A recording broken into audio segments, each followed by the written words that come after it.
better together. Some conditions apply. Criminal charges in the last of the unresolved midterms, a North Carolina congressional race where a new election has already been ordered by a state board. Political operative and convicted felon Leslie McCrae Dallas was arrested Wednesday morning and indicted on 3 felony counts for election fraud that upended North Carolina's congressional District 9 race.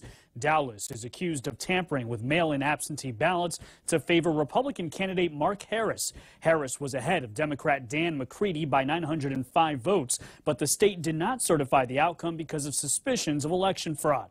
Harris had denied knowing about Dallas's shady past before hiring him, but then cried as his own son told North Carolina's election board that he warned his father about Dallas. Fox's Brian Yennes. Harris pulled out of the race yesterday, citing health reasons. The UN Security Council could vote in the coming days on a resolution about the crisis in Venezuela. Among other things, it calls for a peaceful political process leading to free and fair elections, while also emphasizing a commitment to the sovereignty of Venezuela. Sentencing day for a man convicted of killing ex-lovers during a weekend-long killing spree. A New Jersey man getting a 190-year prison term for 3 murders in Newark, 2 ex-girlfriends, and a man one of them was dating. Jeffrey Holland, convicted of choking, drowning, and sexually assaulting Taniqua Rouse in 2016. Her 5-month-old found in a closet unharmed. Police say the next day Holland kicked in ex-girlfriend Ashley Jones's door and shot her and her boyfriend to death. This while 3 young kids were in the house. 2 of them Holland had with Jones and 1 belonging to her boyfriend. Holland won't be up for parole for 158 years.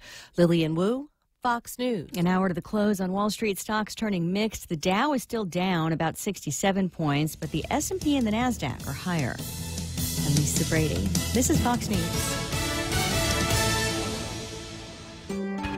Guam Regional Medical City. We bring the healthcare advances of the world directly to you. We are an acute care hospital that complements your needs with our robust outpatient specialty clinics. From preventative care to critical care, we strive for consistent excellence at GRMC. Our core philosophy is where patients are partners, which means we work as a team to make a healthier version of you. For more information about GRMC, visit us at grmc.gu.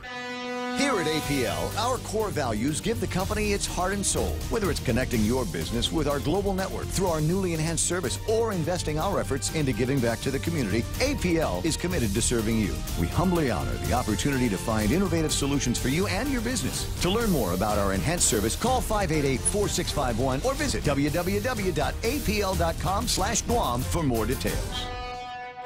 At Chili's, our burgers stack up with anyone's. Handcrafted to order, smashed to lock in flavor on a toasted brioche bun. Our burgers are all kinds of perfect. Choose from the Chili's Chili, the Mushroom Swiss, the Ultimate Bacon, or you know what? We dare you to take on the Boss Burger. Loaded with smoked brisket, rib meat, jalapeno cheddar sausage, and bacon. We may have really out-burgered ourselves. Our burgers are more than a handful, served with garlic, dill pickles, and fries. So hurry in today and enjoy our juicy, melty, yummy, handcrafted creations. Perfection between 2 buns. Chili's, more life happens here.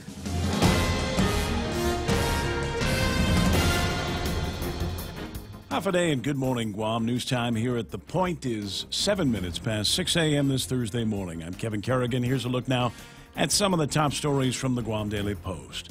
Guam lawmakers yesterday voting to approve a bill requiring health insurance providers to include Guam Regional Medical City in their network if they want the lucrative GovGuam health insurance contract. Speaker Tina Munya Barnes introduced Bill number 30, which would effectively require Take Care to provide health coverage at GRMC for its members who are GovGuam employees and retirees. It does not require Take Care or any other insurance company to provide coverage at GRMC for members who are employed in the private sector. 13 Guam senators voted to approve Bill 30 without knowing what the financial impact of the bill will be on the taxpayers of Guam. All 3 fiscal notes submitted on the bill reached the same conclusion. The Bureau of Budget and Management Research cannot determine the potential cost impact to GovGuam at this time. Take Care President and CEO Joseph Husline, who has threatened to file a lawsuit if Bill 30 becomes law, said that they will review and assess the language of the measure. Francis Santos, GRMC's Senior Vice President for Strategic Planning, said in a statement issued by Speaker Barnes's office, We thank all the senators for their support and confidence in our continued efforts to provide high-quality, specialized care. Guam lawmakers yesterday also approving a measure that adds the words "or more" to the 2019 budget law, which will allow the full implementation of a tax increase on real property improvements valued at more than $1 million. The so-called "or more" bill was approved by a vote of 10-4. The absence of those two words, "or more," prevented implementation of the tax and threatened a $9.1 million shortfall in the Territorial Education Facilities Fund. Appropriations Committee Chair Senator Joe San Augustine introduced Bill number 4. He opened the debate on it yesterday by citing a January 2nd memo issued by then acting BBLR Director Lester Carlson, which instructed the 7 GovGuam agencies that get funding from the TEF Fund to cut their budgets to make up for the shortfall. Minority Leader Senator Will Castro rose in opposition to the bill and questioned the need for implementing the tax increase when the new administration's own transition team is reporting a cash surplus. Voting for implementation of the property tax increase were Democratic Speaker Tina Muñoz Barnes and Senators Talina Nelson, Kelly Marsh, Sabina Perez, Clint Trigel, San Augustine Shelton, and Jose Terlahi. They were joined by Republican Senators Mary Torres and Tello Taitigui, who initially passed, then voted yes for the bill. Governor Lou Leon Guerrero has already said she supports passage of the measure, and she is expected to sign it into law. We'll have more news after this. Family Finance has been serving the people of Guam since 1959, and they'll continue to be there for you in the years to come. Whether you're looking to get a personal loan for that summer vacation or paying off those long overdue bills, Family Finance has got you covered. Apply for a personal loan from $1,000 up to $3,600 by calling Family Finance in Agutya at 475-4545, Upper Tumon at 647-5626, or in Dededo 633-4473. Family Finance, serving the people of Guam since 1959. Hi, welcome to this Subway ad for our all-new Ultimate Cheesy Garlic Bread. How would you like it? I'll take a skeptical grandma. Set in her ways? A smidge. Grandma, try this Ultimate Meatball Marinara made with Ultimate Cheesy Garlic Bread. Melted mozzarella, Parmesan, garlic butter spread. It's just like yours. Like mine? My grandmother's recipe? Try it. You know, my grandmother's cheesy garlic bread was never all that. Subway, make it what you want. Limited time only at participating restaurants. News time here at The Point is 11 minutes past 6 a.m. Guam Congressman Michael San Nicolas has introduced another measure to correct the Loyalty Recognition Act in order to allow for the release of funds to World War II survivors. Reparation awards to those survivors of the Japanese occupation have been held up because of the loyalty law's lack of an appropriations clause. San Nicolas says that this new bill, H.R. 1365, was introduced as an alternative to the previous measure he proposed, which has been referred to the House Appropriations Committee. This new bill would remove the existing appropriation language and allow the Department of Treasury to issue checks on the funding that is already available. It was drafted in consultation with the Treasury Department and has been referred to the Committee on Natural Resources. The congressman said in a release this morning that the bill was written in conjunction with Governor Leon Guerrero's pursuit of an administrative remedy, and we now have engaged 2 legislative remedies. These 3-pronged approaches, he said, puts all options on the table in order to achieve the quickest solution possible to get war claims paid, said San Nicolas. Guam National Guard yesterday offering an apology to the family of Private Second Class Clayton Naputi Cepeda, whose body was brought home to Guam Sunday night. Usually a top GovGuam official joins grieving family members when a fallen Guam service member's remains are brought home, but no dignitaries joined the Cepeda family Sunday night when the Army private's flag-draped casket arrived at the airport. In a written statement, the Guam Guard said the arrival date and time were not properly communicated to the staff of the governor's office. The Guard said it meant no disrespect to the Cepeda family, and their procedures are now under review.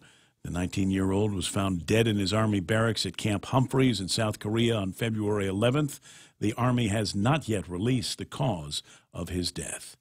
For these stories and more, log on to postguam.com or pick up a copy of today's Guam Daily Post. Ray and Mike now with a look at weather. Oh, this is exciting weather today, folks. You might want to sit down for this. Partly cloudy skies. Isolated light showers, east winds up to about 20 miles an hour, becoming light in the evening. Highs near 88 degrees and overnight lows of about 76 degrees. Sunset tonight about 6:30. Sunrise this morning should be about 6:38 or so. And yeah, that's all the excitement. I think I might be able to breathe into the weather forecast today. I'm going to throw it over to Mike and see if Mike can make some heads or tails on the radar imagery we've got. Mike? Yeah, checking the radar there. We're actually seeing the incoming dry trade winds, the high pressure that's creating that. This is kind of the boundary between that and this dying tropical storm that used to be Typhoon Wu-Tip off to our northwest. No, the satellite imagery will show you that it is definitely dying. It's fizzling out in a hurry, and this is literally the boundary of the drier air and the trade winds coming on in.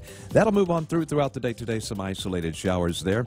You can see Wu-Tip there, much of just nothing now. At this point, just a low-level circulation. The thunderstorms have pretty much dissipated around it.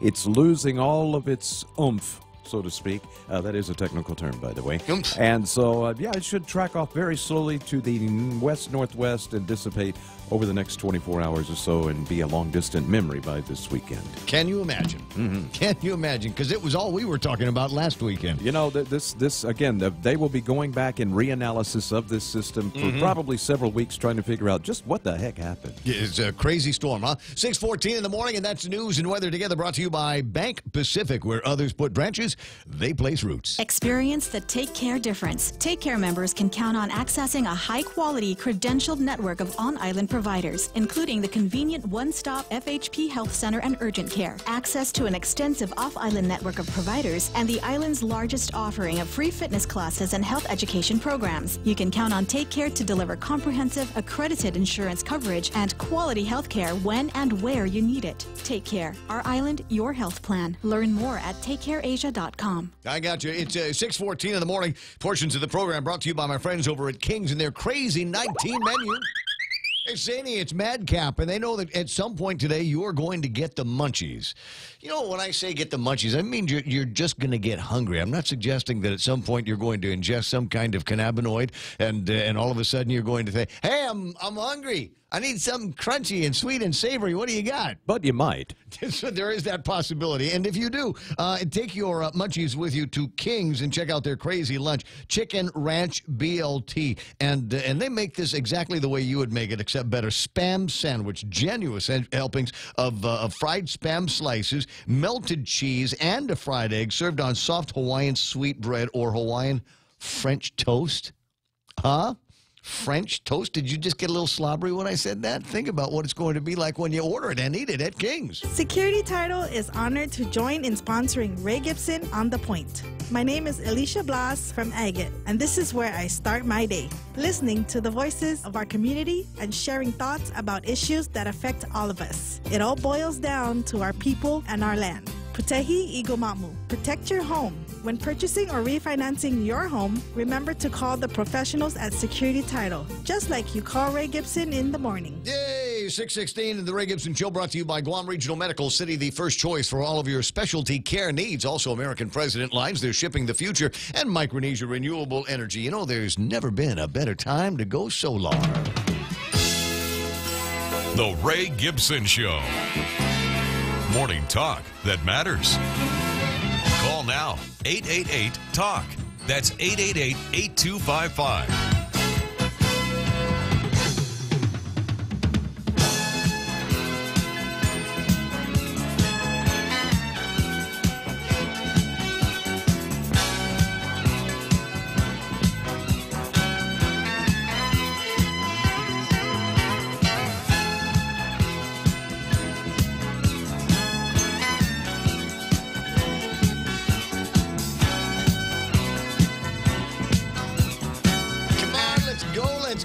go. It's the Ray Gibson Show and 93.3 The Point. My name is Ray Gibson, and I gotta practice something. We're starting tomorrow. We'll probably do reads from Cars Plus as well. Add them to the growing list of sponsors of the programs. The blurb came in for Cars Plus, and it reads like this: Visit the great people at Cars Plus, Joey and Jen and Dunge, and they'll take good care of you at Cars Plus. They're driven by you. You know what I like about Cars Plus? It's a motorcycle place right next door. I don't know. I'm not a motorcycle guy. I'm not there yet. The beard could do it. I realize I've got the beard so I could be a motorcycle guy. But the rest of it would totally be, middle-aged wimp on bike. So I'm not necessarily going to be going there, but it's always nice to go around there and just check it out. Just if you're in the mood for some kind of leathers to drive your participation and just to be like walk around, just get the jeans and the boots and the leathers. You trying to find a sound effect that goes with that? I got nothing here, but to some people, leathers means a whole different thing. Yeah, and munchies.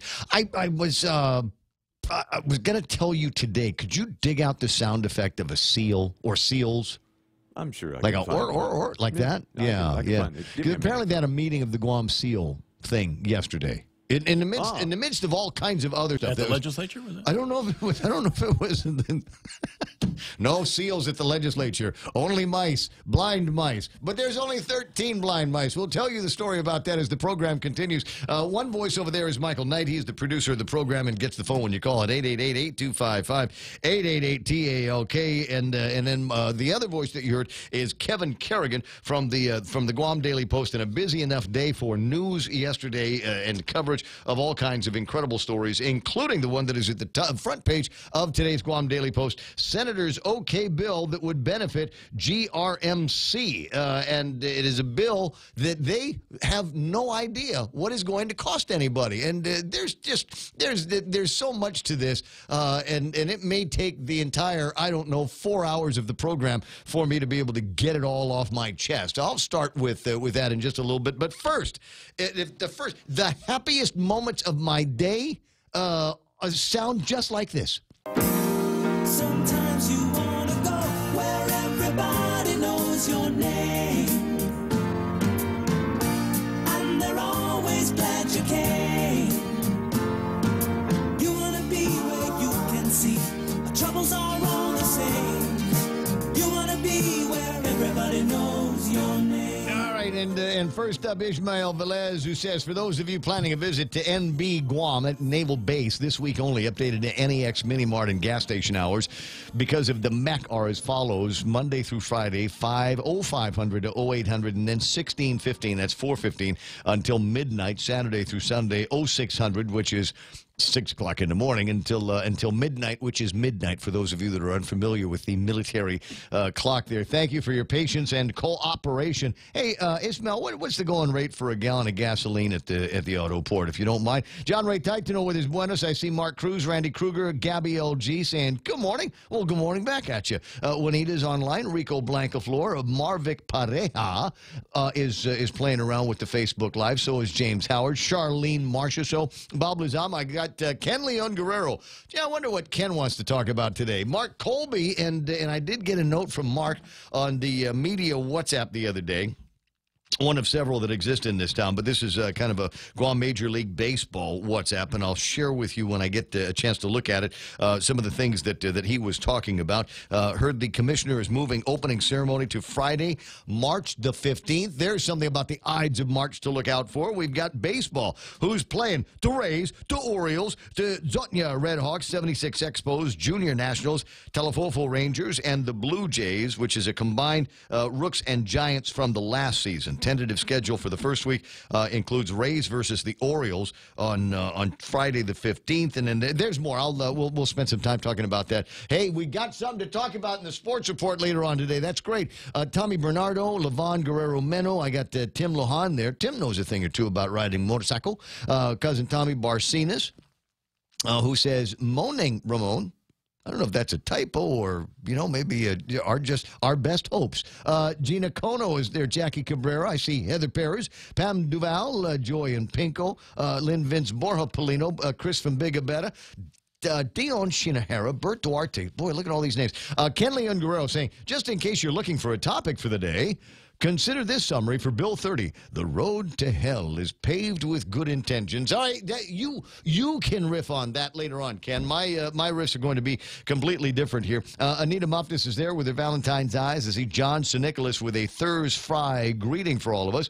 Doris Mendiola, Andy Henricks. Hi, Vicky Turlai. Simon Sanchez is online. That's right. Mark Colby says Guam Major League Baseball returns Friday, March 15th, 7 o'clock at the Paseo Rays versus the Orioles. And I think just by virtue of the fact that my first name is Ray, I should be able to get one of those jerseys, right? With the Rays logo on it and then my name in the back. And everybody will say, boy, do you know how to play baseball? Are you good at baseball? And the answer is no. Just go there for the beer. Jordine Titano, good morning to Tony and Annette and Finko and others as we're all lining up and chiming in and wondering what the heck it's going to be about on the Ray Gibson Show today. I will, without getting too deep into the weeds, and I did look around today. Were there, Kevin, were there amendments to Bill 30 as they were talking about it yesterday? Because it sounded like Joe Usland said they were recognized that there were some changes to the measure. Do you know what those were? I can send you the bill. The language of the bill was changed, but the intent was not. Okay. And the principal amendment that was adopted was introduced by Senator Regine Biscoe Lee. Which changed the language in the bill, but not the intent. Okay, so it's inconsequential, you suppose, to the application when it finally gets over to Lulian Guerrero's desk, so, yeah. and find out what she's going to be doing with that measure. Gee, I don't know. Which way is that fish going to flop? And so I was wondering what that change might be. We'll find out a little bit later on. And I looked at the website this morning, and I didn't see the as-passed version of the bill. And if coming your way right now. Yeah, I was going to say if it is if there was a substantial change or if there was a change to it, it was one of those things that were impossible to see, even in the short context of the nature of that particular bill. So they went forward with that yesterday, and so you might be wondering, okay, what's in your head about this, Gibson? What do you think about this? And it's a crazy kind of thing because I'm of many thoughts on this. And Ken, you might say, all right, it's the road to hell is paved with good intentions. Story of my life. Story of my life. I understand how that works completely. But in my mind, there's a couple of things that have occurred to me, and at first blush, it came down to this.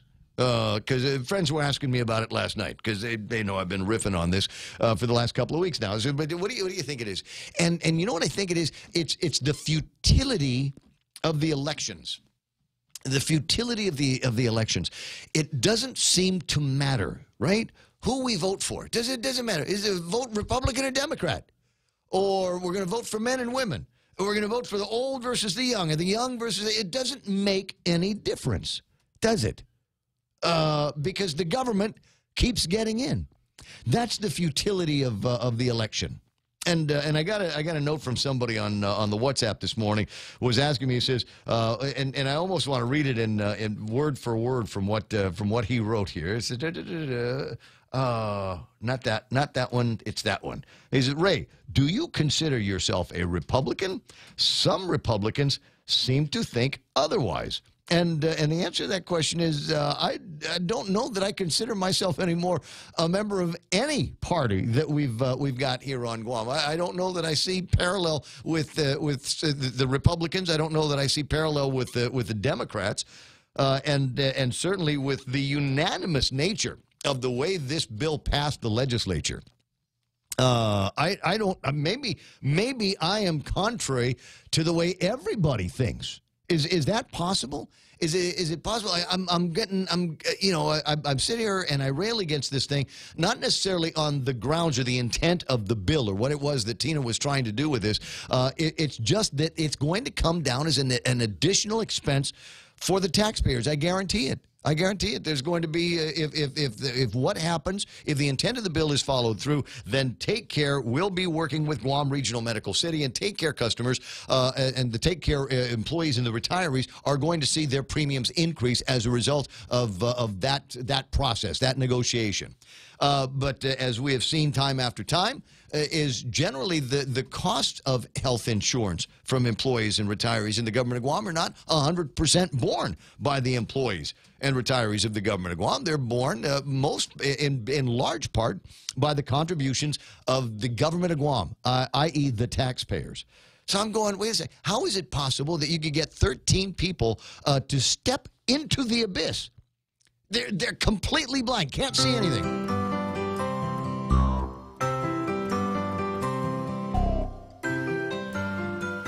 Would you walk into a car dealership and just say, I'll take that one? How much does it cost? I don't know. But I really, really want it. Well, you know why it's easy for them to say? Because they're not the ones that have to pay for that new car. Hey, let's go house hunting. Let's go house hunting. Let's move into that house. I don't know. How much is that house going to cost? I don't know, but it sure looks like a fancy place to live, and as long as somebody else is paying the bill, we deserve to live there. We deserve to live there because of our hard work and our dedication and all of that. Isn't that the same thing welfare people think about their benefits? We deserve it. Remind me to. There's another riff in my head that I'll save for a little bit later on. Free money for everybody. Yeah, Ken, you're gonna have to wait until after the headlines because I know you're gonna want to go long on this, and I don't know. I don't want to go short on my opening. So that's thought number one: the futility of the elections. I don't care who you vote for. I don't care who is running, and I don't care about the promises that they're making and all of the waving that they're doing at the intersections. You can elect anybody you want to, but the government is still going to get in, and that's the thing that you're going to have to fight. And the other one is, as I said, am I that far off of the center line here on Guam? Am I that far off on the center line that my thoughts on moving forward with this measure, based on the lack of any kind of fiscal information on it? Am I that far off from the mainstream that all of the Democrats and all of the Republicans, virtually all of the Democrats and all the Republicans at the legislature, were able to find the common ground on this? How is that even possible? I'd also been railing against the or more legislation, and that passed 10-4 over at the legislature with Republican votes on it. I thought the Republicans were standing up against increases in taxes and new taxes, but I guess not. I guess not. Am I that far? Are we? Because I'm assuming, because you're listening to the broadcast, that you and I are pretty close to being on the same page. You know, we got a Republican that's got a lot of bills in there, and I imagine that's just a little favor happening. I don't know. Well, well, those favors count. We'll talk about that in a little bit. But so those are the kind of my reactions to all of this, and I don't know what's going to happen. What's the conventional wisdom among the Facebook Live people? Is this when the bill goes off to the governor's desk? Is she going to sign it? She's already said that she will. Which one? Both of them? No, the or more bill. The or more bill, yeah, because it's not her problem. She said that's right. She was very clear. I will sign this as it comes to my desk because it's last administration's tax increase, and we've already talked about how I feel about that. Well, wait a second. If it's a mistake and it's not needed, as some of the fiscals are pointing out, then maybe we shouldn't go forward with it. But I don't know. Joe S. is very, very convincing. He must have had some serious lunchtime plans going on there. Randy Kruger says, wait a second, Bet Lou signs it. Gabby LG says, I agree. And thanks, Randy. I appreciate you saying I'm not that far off. So if I'm not that far off the center line around here, does that seem to indicate that everybody else, including the 13 blind mice over at the legislature, are representative of the extreme or an extremely small subset of the population of taxpayers around here? There's plenty to riff on. The number, by the way, I can carry the conversation by myself, but if you want to chime in, you're welcome to. 888-825-5. See, here now. That was a nice setup, though. Right? I just ran right into it. That would have been perfect. 888-8255 is our telephone number. We'll get to calls and more on the other side of headlines. From the Guam Daily Post, here's Kevin Kerrigan. Half a day and good morning, Guam. In the headlines from the Daily Post this morning, a man accused of making a bomb threat back in 2014 was indicted yesterday by a federal grand jury Jesse Joseph Margison, charged with maliciously conveying false information by telephone and making a false statement. According to the indictment, Margison used a cell phone to call 911 and falsely report a bomb at the Estumbo Dollar Housing Park in Dededo. According to the transcript of the call in the indictment, Margison said, in part, 1 hour, 3 bombs. Release Ricky McIntosh Jr. and Jathan Tatau or people will die. District Court Magistrate Judge Joaquin Manabusan has recommended the denial of a request to dismiss some of the criminal charges against officials of Guam-based Hanson Helicopters. John Walker, Marvin Reed, Kenneth Crow, and Philip Kapp of Hanson Helicopters were all charged in May of last year with wire fraud, money laundering, and destruction or falsification of records. Defense attorneys asked Judge Manabusan to dismiss 2 of the charges, accusing the 4 men of defrauding the National Transportation Safety Board and the Federal Aviation Administration. But after reviewing the indictment, Manabusan found the indictment sufficiently alleges that the defendants employed deceitful and dishonest means to obstruct the functions of the FAA and the NTSB. The defendants have 14 days to file their objections to the report and recommendation. Democratic Party of Guam yesterday calling out Senator Will Castro, who led the Republican Party of Guam's news conference Tuesday to declare opposition to tax increases. According to the statement from the Democrats, Senator Castro isn't against taxing you. He's just against taxing the few people who own billion-dollar properties.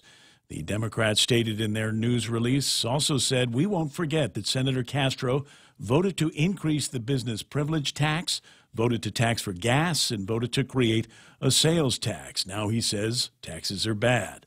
The Republican Party countered with a release of their own yesterday, saying the truth of the matter is that Democratic senators voted no when it came to fully funding the health care for working families at GMH when the hospital sorely needed it. And yesterday, the statement from the Republicans says, after campaigning on no new taxes, 10 senators voted to raise taxes on the people of Guam by approving the Or More bill, which allows full implementation of a property tax increase, according to that statement from the Republicans. For these stories and more, log on to postguam.com or pick up a copy of today's Guam Daily Post. See 6:34 on the clock, and that's iConnect time. Swing by the nearest iConnect and learn everything that you need to learn about 2019 Internet, mobile, and push-to-talk plans. On March 9th, join Bank of Guam for the EFIT Run and Block Party to benefit Guam Cancer Care and American Cancer Society. Our Sunset 2K and 5K run will start at Chamorro Village with showtime at 4 and go time at 5. And don't forget about our block party starting at 4 o'clock, complete with food trucks, a kids zone, live entertainment, and a beer garden. So don't forget your ID. This is a bring your own water bottle event. The EFIT Run and Block Party, Saturday, March 9th. Bank of Guam, member FDIC. Studio time 6:35 in the morning, and in a question that I'm going to need to get some answers from Michael Knight on. I got a note here from a friend asking, is there grill marks this weekend? Am I getting grill marks this weekend? Yes, 100%. 100%? Yes, 100%. Grill marks? 120%. 120% yeah. with the grill. We're just going to defy all the laws of mathematics. Hardly any clouds, hardly any rain, a lot of dry air coming through? Yes. All right. So the answer is yes. Now I just got to pick a day on when there's going to be grill marks. 6:35 in the morning. I need to tell you about the grill marks that you're going to get on the burgers that they serve over at Wendy's. They hit reset and made a whole new world with the Made to Crave menu. Peppercorn, mushroom melt, barbecue cheeseburger, and the sauce and bacon cheeseburger with bacon in it for days. It's your world now, and Wendy's just rocked it. Try the new hamburgers on the Made to Crave menu today. Laddystone Entertainment and the stations of Choice Broadcasting present a roaring 20s party. Great Gatsby style. Get dressed up and party with the Miss and Mrs. Kirby Guam contestants. Saturday, March 2nd at Roots Bar and Grill. Tickets are $10 or $15 at the door with 1 free drink. Special thanks to Pitbull Empire, Local Promos, One Punch Media, The Hive, and Island Lux. Traffic Gizmo time. Hold on. Let me just turn the thing on as the Traffic Gizmo is a little bit cold this morning. And just kick it a couple of times, and it'll be all right. As usual, at 6:36, there's not a whole lot of traffic to speak of. Around the schools, you might see traffic building up. Intersection of 1 and 3 looks like a lot of cars kind of headed into the Estumbo and Ukadu area. We're looking at traffic on Route 16, 8, 10, and 16. That's all right. 10 is good. 4 is good. 1 is good. Not a whole lot sneaking up into the Big Navy area. Might see a little bit. It looks like I've got something happening around Guam Tours and the Seawalker Tours area, southbound Marine Corps Drive. Not sure exactly what it is. Hopefully not an accident. If you're in that area and you see something, let me know. Send me a picture of it, 988-5874, because that's our space age WhatsApp number, 988-5874, and that's right now traffic here on The Point. KFC has finally answered the world's most important question. What came first, the chicken or the egg? And the answer is both. Introducing KFC's KFC AM, their new Southern and local-inspired breakfast. AM-loaded platter with chicken fried rice, waffles, and Colonel's chicken congee. KFC also has your all-time favorites, AM chicken and egg wraps, Southern biscuit and sausage sandwich, and hash browns. So for finger-licking good mornings, AM will never be the same at KFC. KFC, it's finger-licking good. Morning talk that matters. It's the Ray Gibson Show. Call now, 888-TALK. That's 888-8255.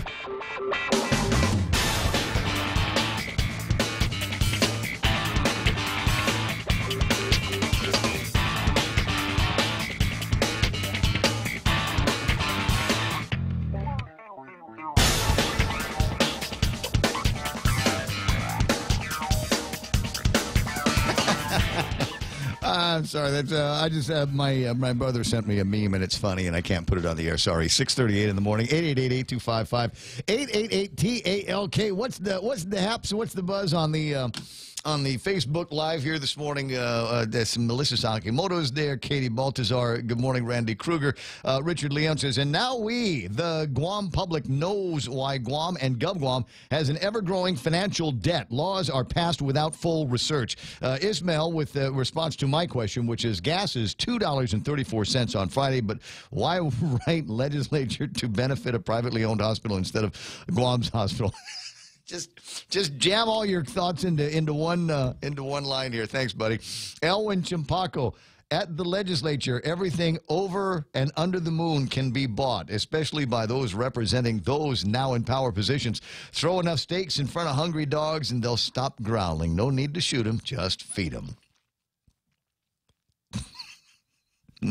Vivian Sublime. Yes, Mark Cruz, exactly like one of the videos you pray you never play loud at work. Exactly like that. And Charlie Laurent is online this morning as well. 20 away from 7 o'clock in the morning. And so, as I said, I've got a couple of thoughts in my head, and among them is the futility of elections around here. Ken, you're welcome to riff on that if you want to. Or the idea is how is it possible that I could be, and I like to consider myself a reasonably intelligent guy and not extreme one way or the other in the least. And how is it possible that I find myself at odds with the majority, nay, the unanimous folks over at the legislature? How is that possible? How is it possible that you're on the opposite side of them? My goodness, here you would think that just prudence would demand that they have an inkling of an idea of what the fiscal ramifications of their acts are and their votes are over at the legislature, but they all went in. Everybody, even the ones that I thought were standing up initially and saying, well, we've got to take a look at this. We got to be careful, and then all of a sudden not. What does it say here? Amanda Shelton expressed concern about acting on the measure without knowing the cost for GovGuam. This is in the story in today's Guam Daily Post. She asked for a revised fiscal note from the Bureau of Budget and Management Research. They responded, issuing a third fiscal note on the bill, which reached the same conclusion as the previous two. Quote, the Bureau is not able to determine the potential cost impact to the government of Guam at this time for FY 2020. And she still voted in favor of it. Well, any thoughts that we in the public had that we've elected senators more concerned about the people of Guam than well-connected insiders were dashed when Marsh, Dr. Kelly Marsh. Yeah, Kelly Marsh voted no and then within moments, after getting stink eye from the rest of the Democrats, changed her vote. So we didn't elect anybody to represent us. What we've got there is we've got 15 people in there representing the political parties, and they're only going to do things that benefit the political parties. And until we eliminate the primary election so that we can elect people instead of party politicians, we're going to keep seeing the same thing happening. I mean, they voted to approve a open-ended check.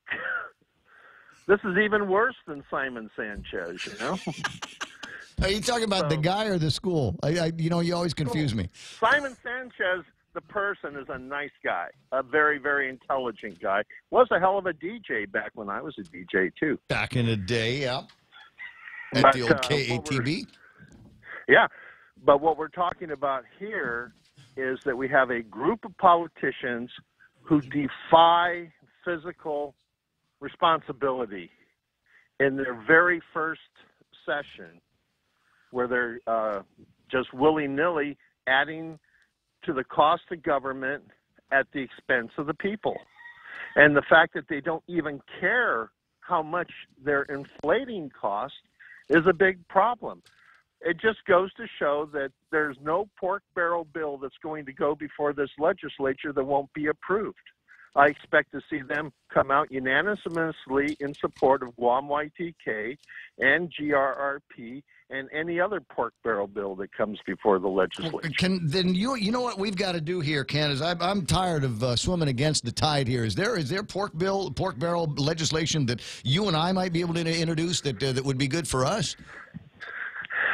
Well, let me ask you this. Do you own a multi-million-dollar company that makes large political campaign contributions?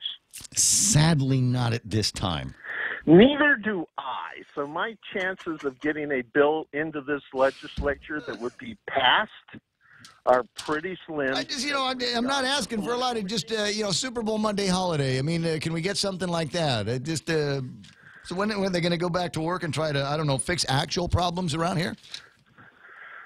Well, I hate to say I told you so, but, I put this little video out back in early August expressing my concerns about pork barrel politicians.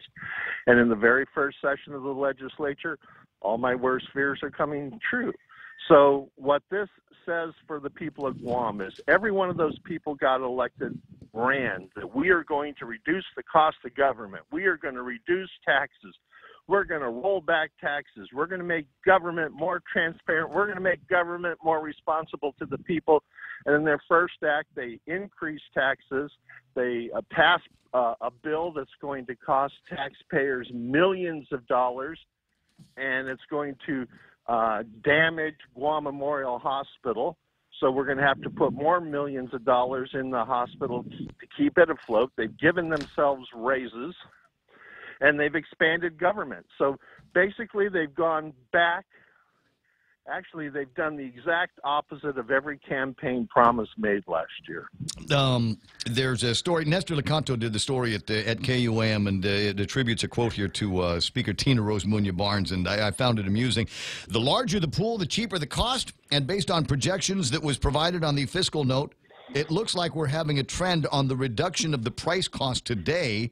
So I'm hoping that with the Insurance Negotiation Committee and their work, their due diligence, and their work moving through, there'll be positive outcomes. I'm interested because it says now the Negotiation Committee is going to be doing the due diligence that, frankly, the legislature should have been doing on the cost.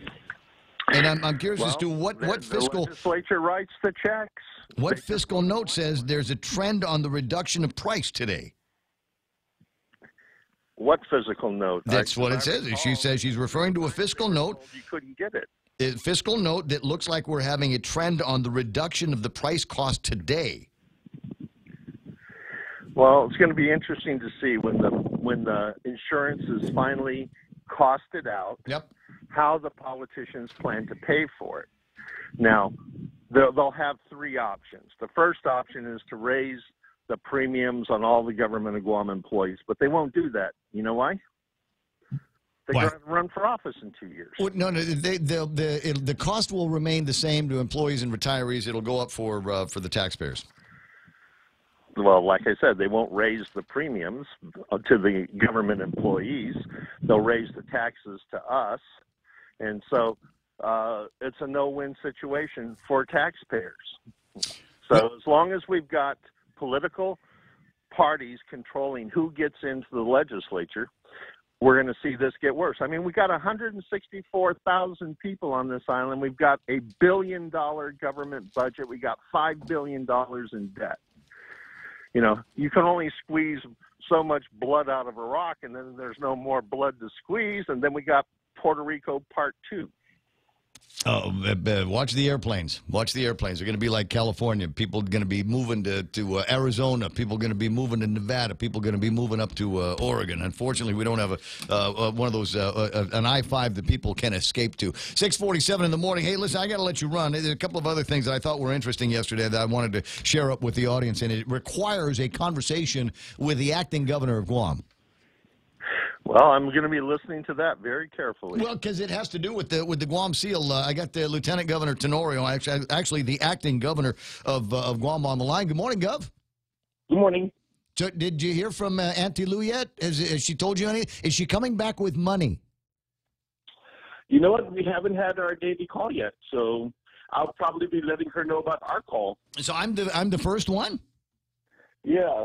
Okay, tell her this. Ray Gibson said to veto. Actually, I don't know. She can veto if she wants to the Bill 30 that passed yesterday, but I don't know. It looks like it's veto proof. It was unanimous. 13 blind mice voted for it. So I don't know what's going to be happening. It might be politically expedient to just let that one go. I know that she's crazy about rectifying the mistake made by the 34th Guam legislature, and I think she's already spoken on how she would deal with that. But now, do you know when she's coming home?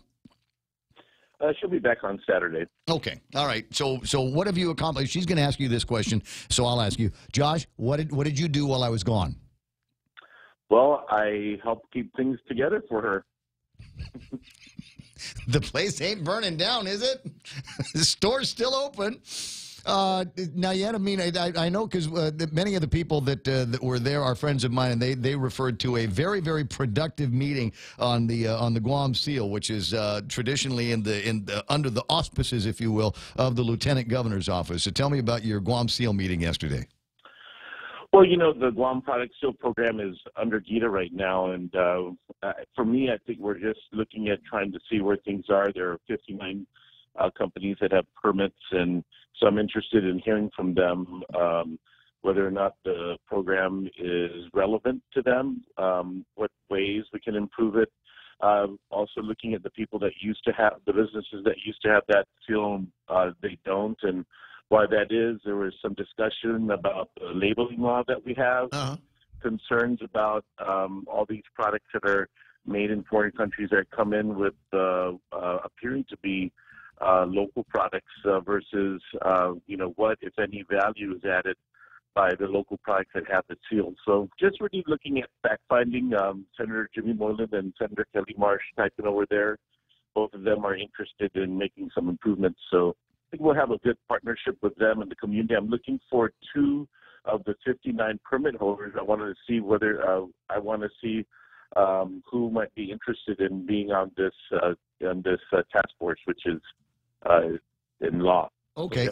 Now you mentioned Jimmy Moylan. My understanding is there was a conversation that was floating around about an increase in some kind of a tax holiday, if you will, something like an extension of the Santos Act that would allow for a higher cap of exemptions to be provided to businesses with Guam seals. Did that conversation go very far? Yeah, well, there's some legislation that he has introduced that would give some small business assistance, and so he's taking a look at that and trying to figure out how that could be an effective way of encouraging people to create more local products.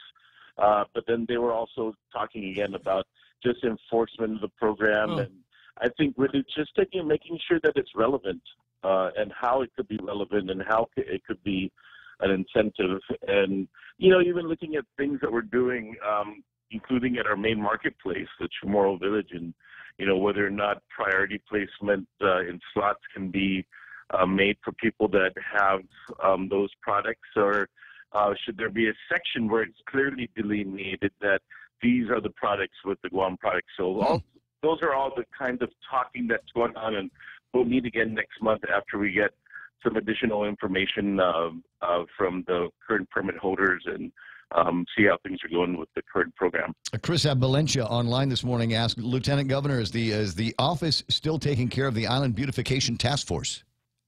Yeah, we are actually. Right now, we're assembling a bunch of lists, all of the memorials, all of the parks, all of the bathrooms. GVB goes out and does a check, and my office is going to do a sweep to kind of take a look at the status of all of these things, looking at bringing in some nonprofit people and community people to help steer this together. But yeah, that we're getting up and ready to kind of do some concentrated efforts. God-awful, butt-ugly, butt-ugly chain link fence in front of JFK. You know what? We're looking at that right now. So after we spoke, I've talked to Public Works and Federal Highways, and it all has to do with dissuading the JFK kids from crossing before that intersection. So, just start handing out citations, and they'll stop running across the street. Right. Well, first of all, we don't want any of them hit. So you put there's an idea I've got. I'll share it with you in a direct message. Yeah, big planters. Yeah, no, we're talking about them. Yeah. So they're doing the research already. This could be the happiest and saddest day of my life. I want to thank you very much. I want to thank you for that. Josh, listen, I promise the next time we talk, we'll get you in the studio and we'll really move some stuff around, okay? All right, thanks. I'll see you pretty soon. 888-8255-888-TALK is the telephone number. I was looking for, is the doctor there? Doctor, is there a doctor in the house? Good morning, Ray. Hey, you know what? I'm okay. Did your little girl enjoy Shadow Day yesterday? She wasn't able to get out of class, but she's looking at all her future high school opportunities. So yeah. Well, have her get together with my little girl. I think it was a good time. Yes, and they're growing up, so they're not so little anymore. I gotta talk to her.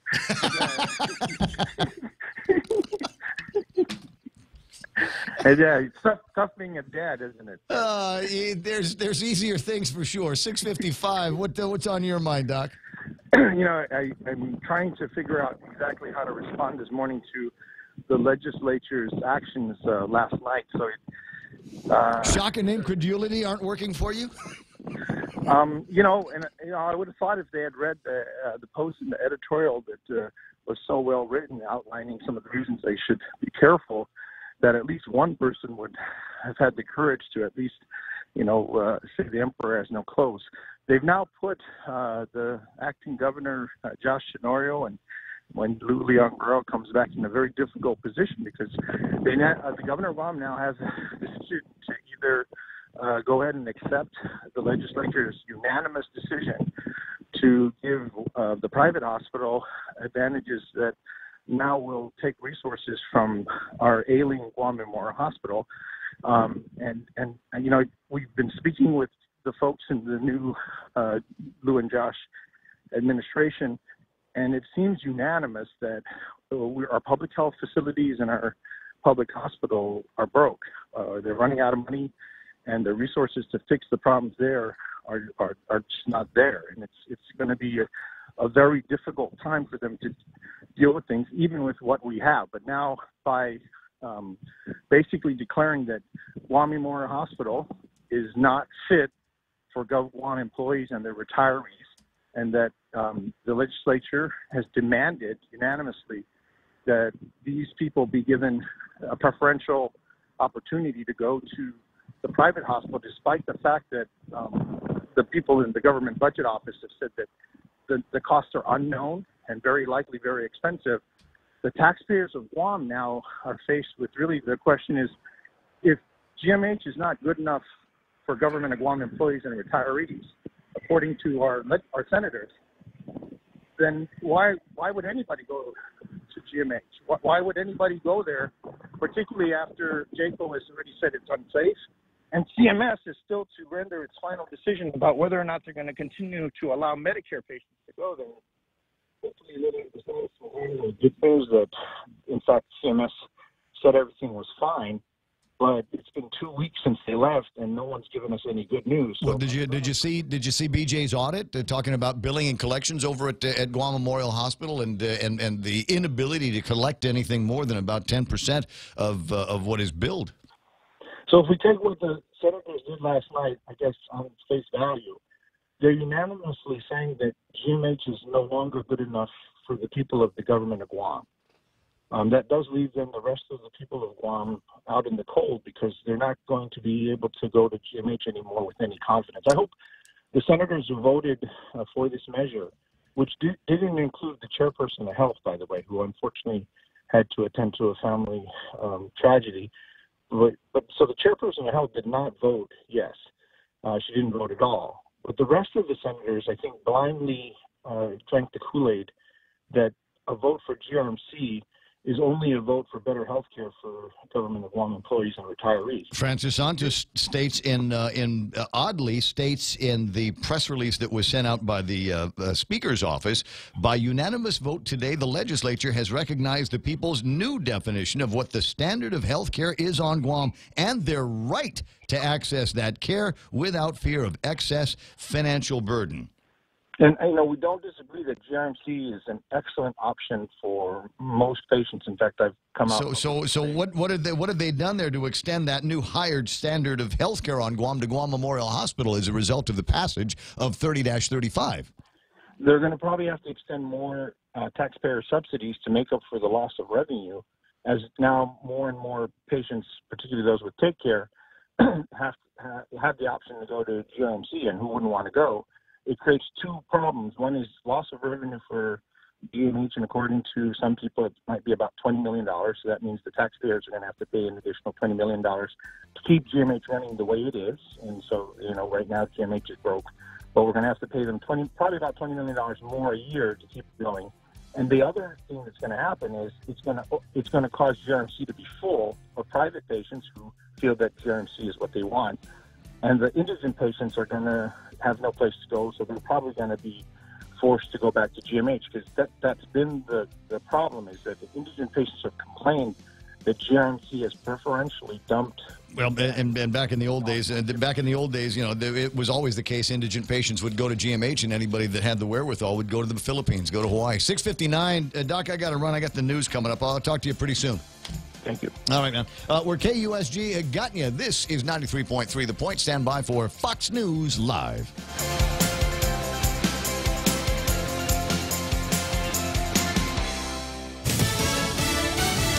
A long day in the hot seat for the president's former lawyer. I'm Lisa Brady, Fox News. Michael Cohen ripping the president while apologizing for his own lies about 2 months before he heads to prison. Questions have been raised about whether I know of direct evidence that Mr. Trump or his campaign colluded with Russia.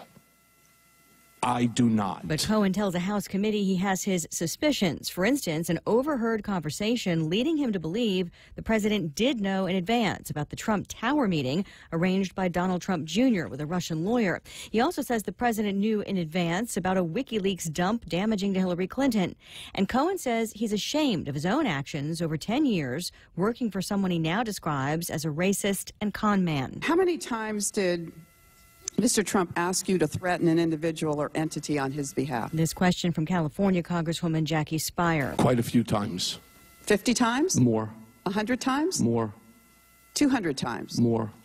500 times? Probably. Cohen also says the president wrote personal checks after the election to reimburse him for hush money payments to porn star Stormy Daniels. Republicans on the committee repeatedly attacking Cohen's credibility. He will say whatever he wants to accomplish his own personal goals. He's a fake witness, and his presence here is a travesty.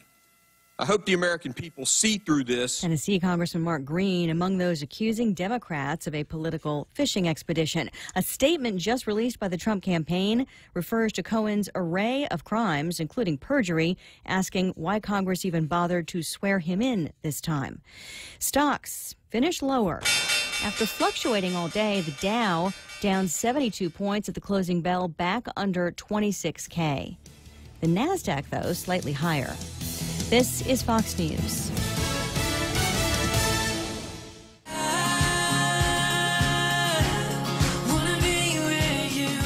Make the good things last longer. Get 3 more days for free on our 3-day prepaid rate plan.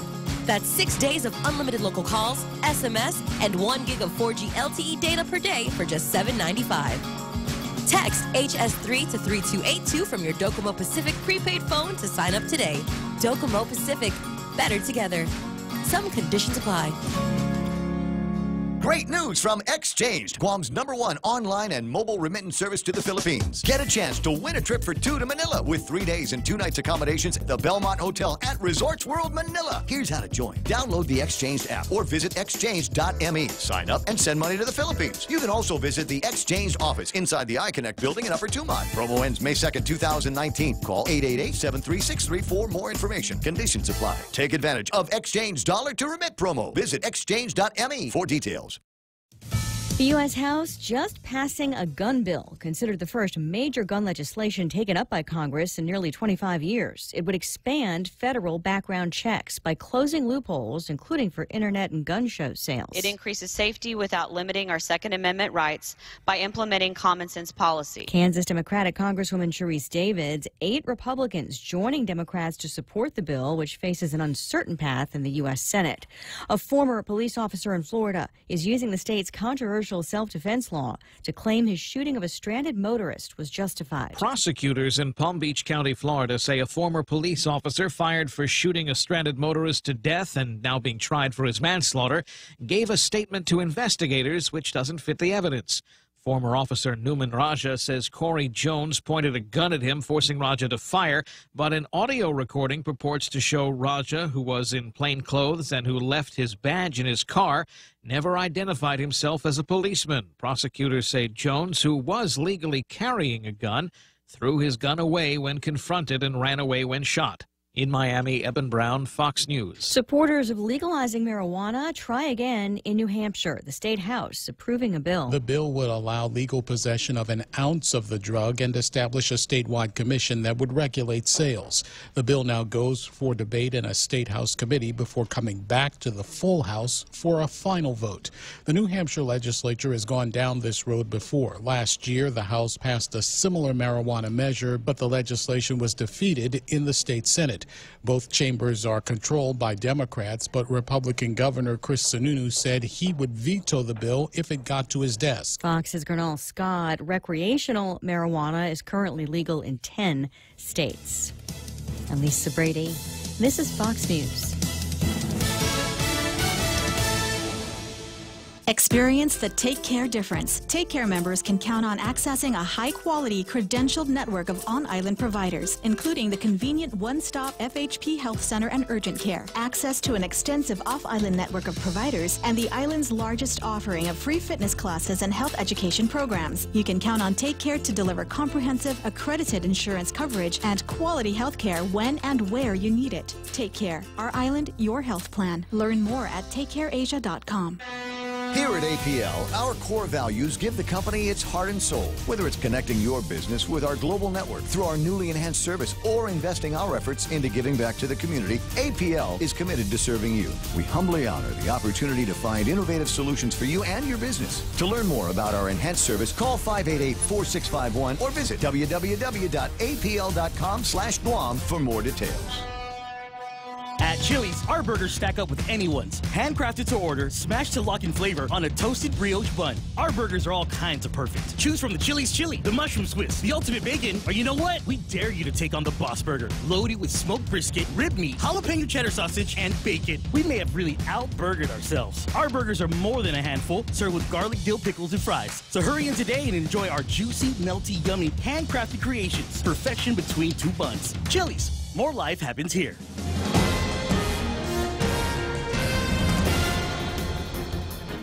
Half a day and good morning, Guam. News time here at The Point is 7 minutes past 7 a.m. this Thursday morning. I'm Kevin Kerrigan. Here's a look now at some of the top stories from the Guam Daily Post. Guam lawmakers yesterday voting to approve a bill requiring health insurance providers to include Guam Regional Medical City in their network if they want the lucrative GovGuam health insurance contract.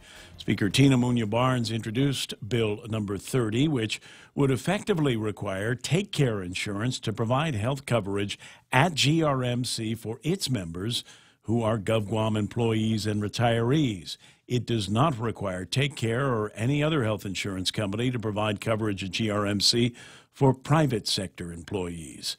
13 Guam senators voted to approve Bill 30 without knowing what the financial impact of the bill will be on the taxpayers of Guam. All three fiscal notes submitted on the bill reached the same conclusion. The Bureau of Budget and Management Research cannot determine the potential cost impact to GovGuam at this time. Take Care President and CEO Joseph Husline, who has threatened to sue if Bill 30 becomes law, said they will review and assess the language of the measure. Francis Santos, GRMC's Senior Vice President for Strategic Planning, said in a statement issued by Speaker Tina Munoz-Barnes' office, "We thank all the senators for their support and confidence in our continued efforts to provide high-quality specialized care." Guam lawmakers yesterday also approving a bill that adds the words "or more" to the 2019 budget law, which will allow the full implementation of a tax increase on real property improvements valued at more than $1 million. The so-called "or more" bill passed by a vote of 10-4.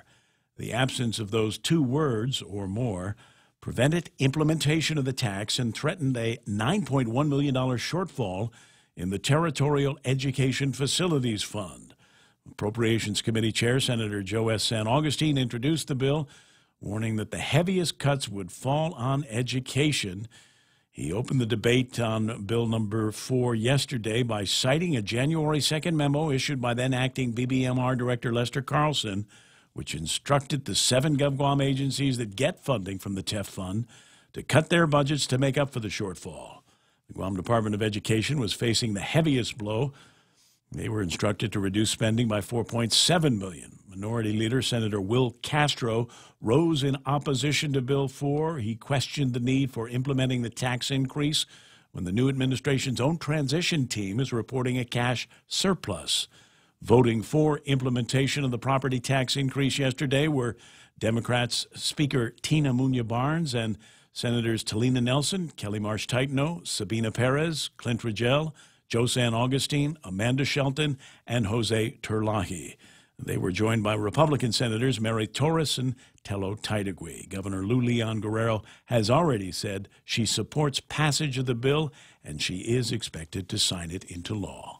We'll have more news after this. Attention homeowners, if you don't have a solar energy system on your roof from Micronesia Renewable Energy, now is the time to get one. MRE solar energy systems now come with battery storage for zero money down. This means that your home will have power even when the island power isn't available, like during power outages or during and after storms. The inconvenience of not having power for your home is a thing of the past. Don't be left in the dark. Call 632-2613 for a free consultation. MRE, the smarter choice.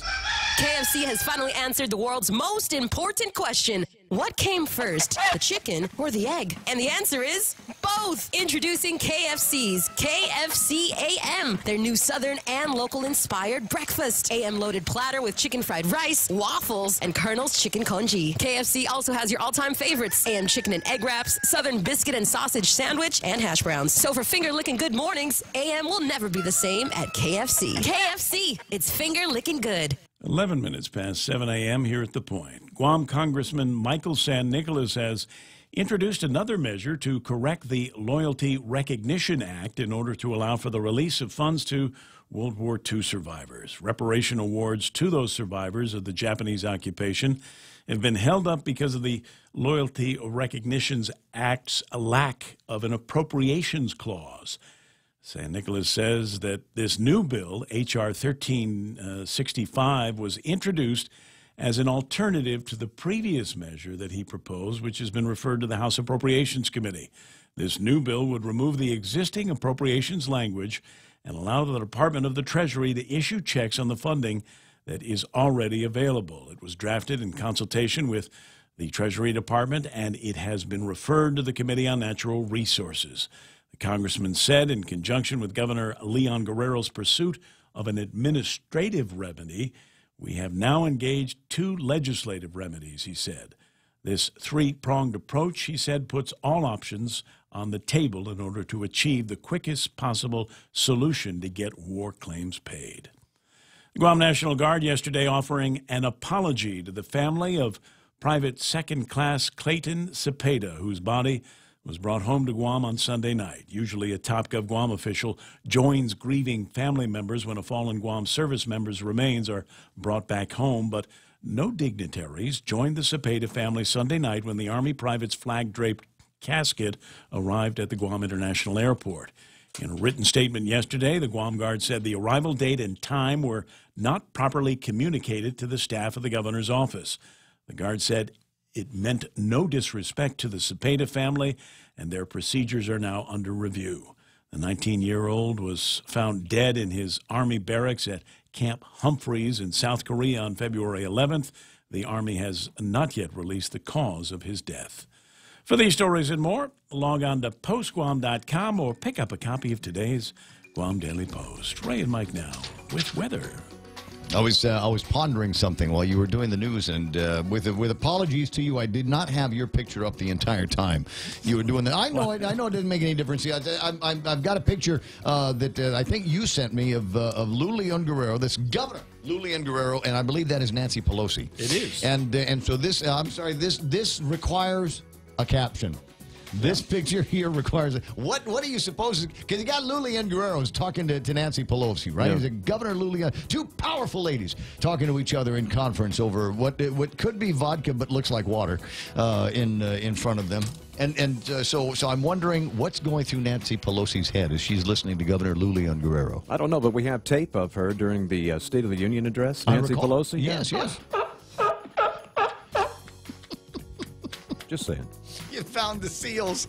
All right, Facebook Livers, we need a caption for that. All I can think of is Nancy Pelosi is thinking either paste is good or, wow, I can taste the rainbow. It's 7:14. Here it comes. The weather, partly cloudy skies and isolated light showers. Winds from the east, 15 to 20 miles an hour, becoming light in the evening. Highs near 88 degrees and overnight lows of about 76 degrees. And I don't care what you say. The wind is unbearable these days. I went out and got some miles on me, and it was great right up until I got to the Paseo and turned around. That's right. And yeah, I faced those, and I'm going, Mike's full of crap. This ain't 15-mile-an-hour wind today. It was coming in heavier. Sunset at 6:29, sunrise at 6:38 this morning. Michael Knight now with a look at the weather radar. I'm sorry. Quick look at what the radar and the satellite imagery is saying now.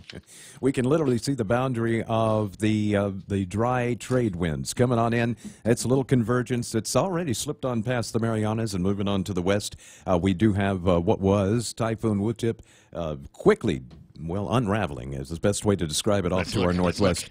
The little bit of rain we'll see today, you might see some, and it won't last long, and it won't be very much. Taking a look at satellite, nothing really left of Wutip except a low-level circulation. Most of the convection has been blown away from it, and that's going to continue to happen. Wind shear has chewed it up. The water temperatures are doing the rest, as well as the dry air. Again, looking at satellite here. Yeah.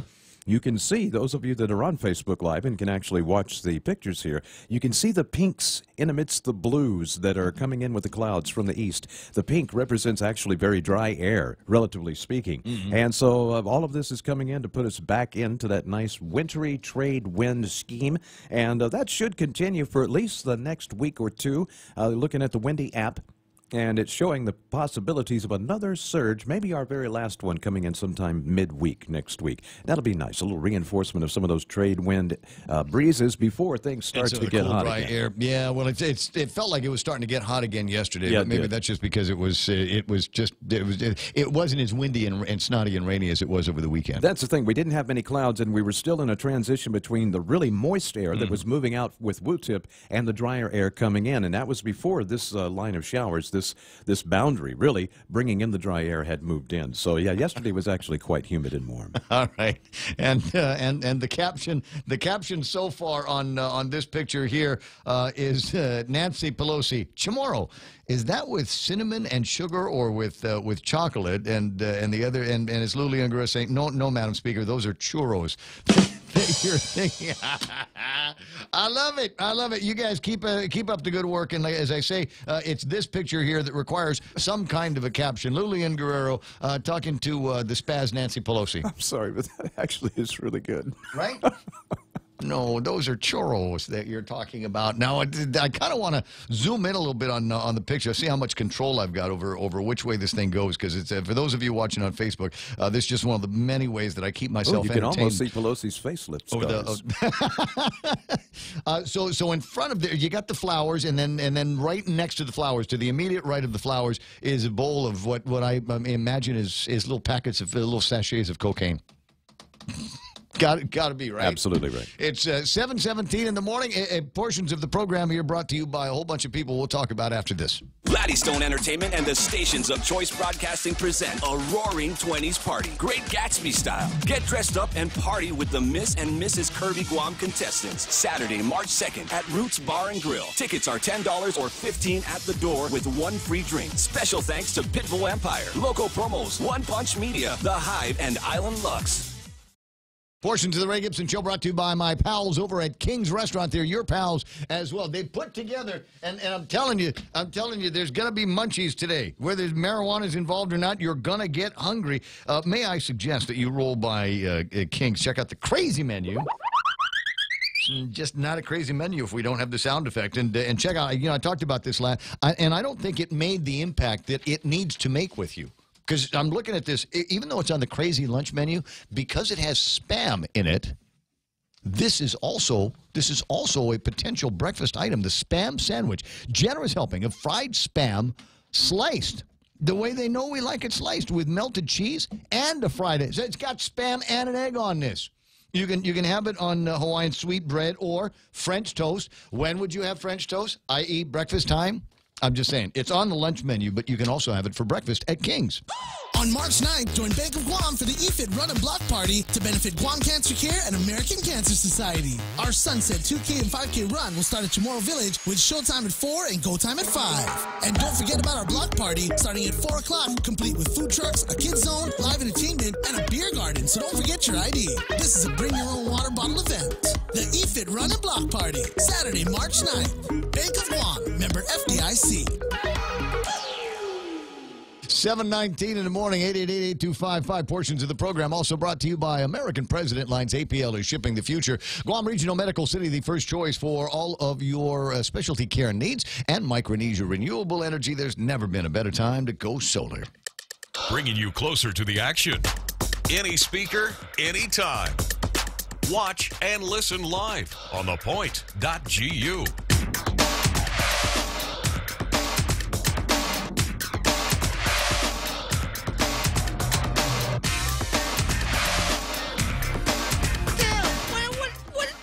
I'm looking at.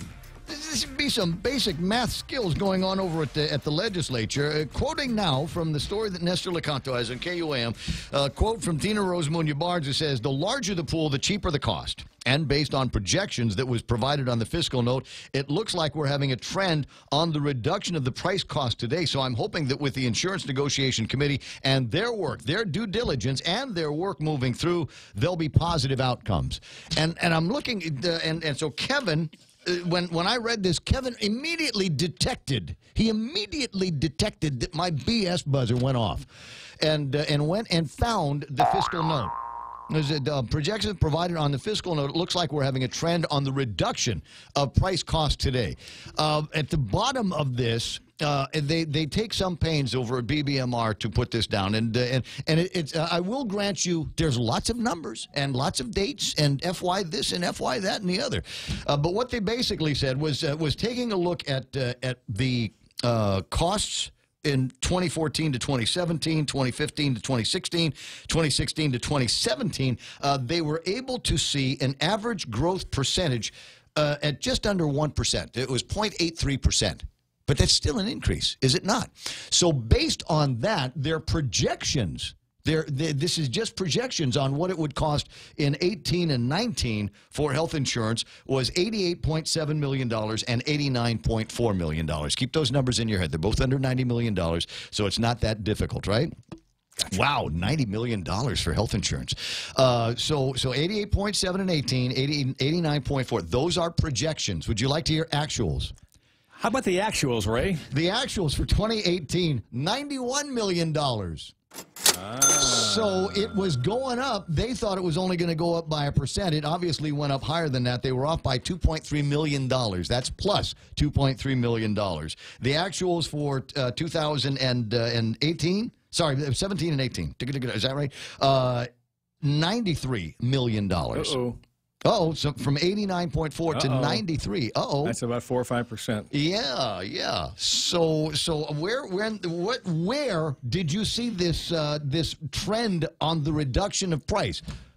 When in the history? Because when you can make up your own numbers, you can do anything you want to do. I just need to point out, this the portion of the program we like to concentrate on business, and a lot of businesses is mathematics and managing of numbers, but you cannot manage the numbers if you don't understand them. Look, I believe that this new legislature has kicked over a whole new rock. As long as fiscal responsibility doesn't matter. You don't want to know about the things that are underneath the rocks at my house. As long as you don't have to know what the numbers really are, and they're going to pass bills that way, I got some ideas. Maybe I can throw at them for new things they can do. Elwin says, Ray, you're only seeing the FY projections. Take a look at on the documents where the FUs are. Oh boy. I think we got that. I think there's 13 of them came out of the legislature yesterday. It's 7:23 in the morning. Shall we take a look at what happened in the markets? Why not? I got the S&P 500 at 2792. They're off by 1.52. NASDAQ up by 5.21 points to close at 75.54. Dow Jones Industrial Average back under 26,000 at 25,985. They lost 72 points in trade. We're watching the FTSE go down, the Nikkei go up, Hang Seng off, the Shanghai is up, and the DAX is down. My guess is Shanghai is up because, as we talked about yesterday, hey, Trump's in the neighborhood. He's in the hood, Vietnam right now. And working with the North Koreans and giving them an extension on the tariff talks. So yeah, Shanghai is going to be up, and Nikkei's, like I said, not looking bad either. Yeah, your Thursday Bitcoin update: $3,731.01. Up from last week, down from last week. It had a little upward trend and then went down earlier this week, and now it's starting to crawl back upward slowly, but it's still junk. It's. Yeah, but I mean, it depends on where you bought it, though. I'm just saying, if you were one of the early guys that picked up Bitcoin at 300, I remember looking at it at those relatively low prices and saying, not going anywhere. They're still happy. Yeah, I mean, they're still sitting around going, well, it ain't $20,000 a share, but it ain't junk either. Yeah. All right, so what do we got? Let me take a quick look and see where the oil prices are. I have not yet had a chance to take a look at these figures yet, and depending on the speed of the internet this morning, let me see here, $56 at West Texas crude. Yeah, $56.96. Where was that yesterday? $55.66. So, ouch, it's up a little bit. And if you hold on 1 second, I'll take a look and see if I can find the oil prices for Tapas. People that are listening off island going, what's the big deal on Tapas? If you're in the States, a lot of your gas prices are based on the benchmark that is West Texas crude. Out here in this part of the world, it's based on the price of Tapas oil, $68.01. And reminder that if you are going on base to buy your gas over at the Autoport, where did Ismail say that was? That was something like, I'm not going to be able to find it in time, to something. Okay. It's about $1.50 cheaper normally. It's just crazy. Isn't it? Yep. Like just that. Open those gates just for 24 hours. 7:25 in the morning. So you gave me homework yesterday asking about the most important job. Most important job you've ever had? I want to say that in context of where I am today, I try to go back all the way to the beginning, and I thought it was pretty important for me to be the overnight announcer at KUAM to make sure that the show was set up so that when Jerry Roberts, the morning guy, when JQ Finney came in, he didn't have to worry about anything. All of the tapes for the music were changed, and the AM side and the FM side, there was new paper in the machine, and all of the news had been sorted out. You remember we used to have the Associated Press. There was headlines. There were newscasts, news headlines. I used to love that. Sports. It was great. You know, the wacky stories they had, and so all of those were in exactly the right cubby holes. And then I could leave. Yep. And so I thought that was important. You did a good job. I always tried. And you know, see, you were late, so I always had extra time. I always had extra time to do it. The original JQ Finney show started at the crack of 6:05. I thought we were talking about the legislature today. Well, did you want to? Where did I get into this conversation? Speaking of important jobs, so you know, all kidding aside on that, I know they had a tough job, and I know they have to do some things sometimes. There were numbers. It's hard. They didn't have enough pictures. When they don't have, when they haven't got the numbers, it's tough to do those things. But the precedent here is it a green arrow going up or is it a red arrow going down? Just show me. But the next time somebody comes along with one of these things, the trouble is that they've already passed one like that where they were uncertain about what the outcomes are going to be, and the next time it'll be easier to do that. There's a danger.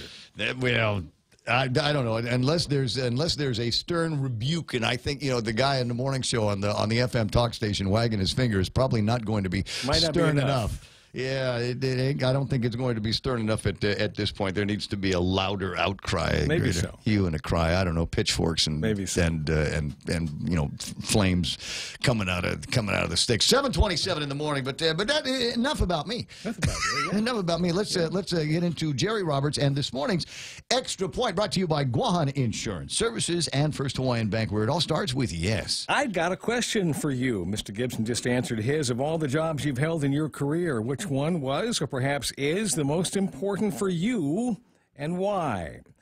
And we'll talk about all of that next on the Extra Point. It's important to have claims process that works for you.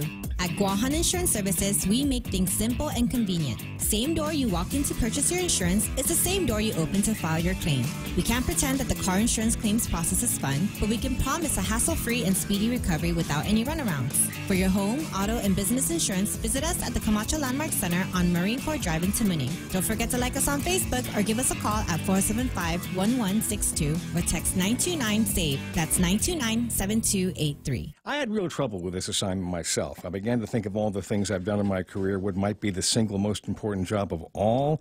I thought back to the days when I had a paper route during college, 400 papers, and I delivered them 7 days a week. I had to show up at 2:30 every morning, and the papers had to be on the doorstep by 5:30. There were no days off. If I had a date, it was going to end early. Forget about studying late into the night for a test the next morning. That job was a huge disruption in my life, but it taught me to value time.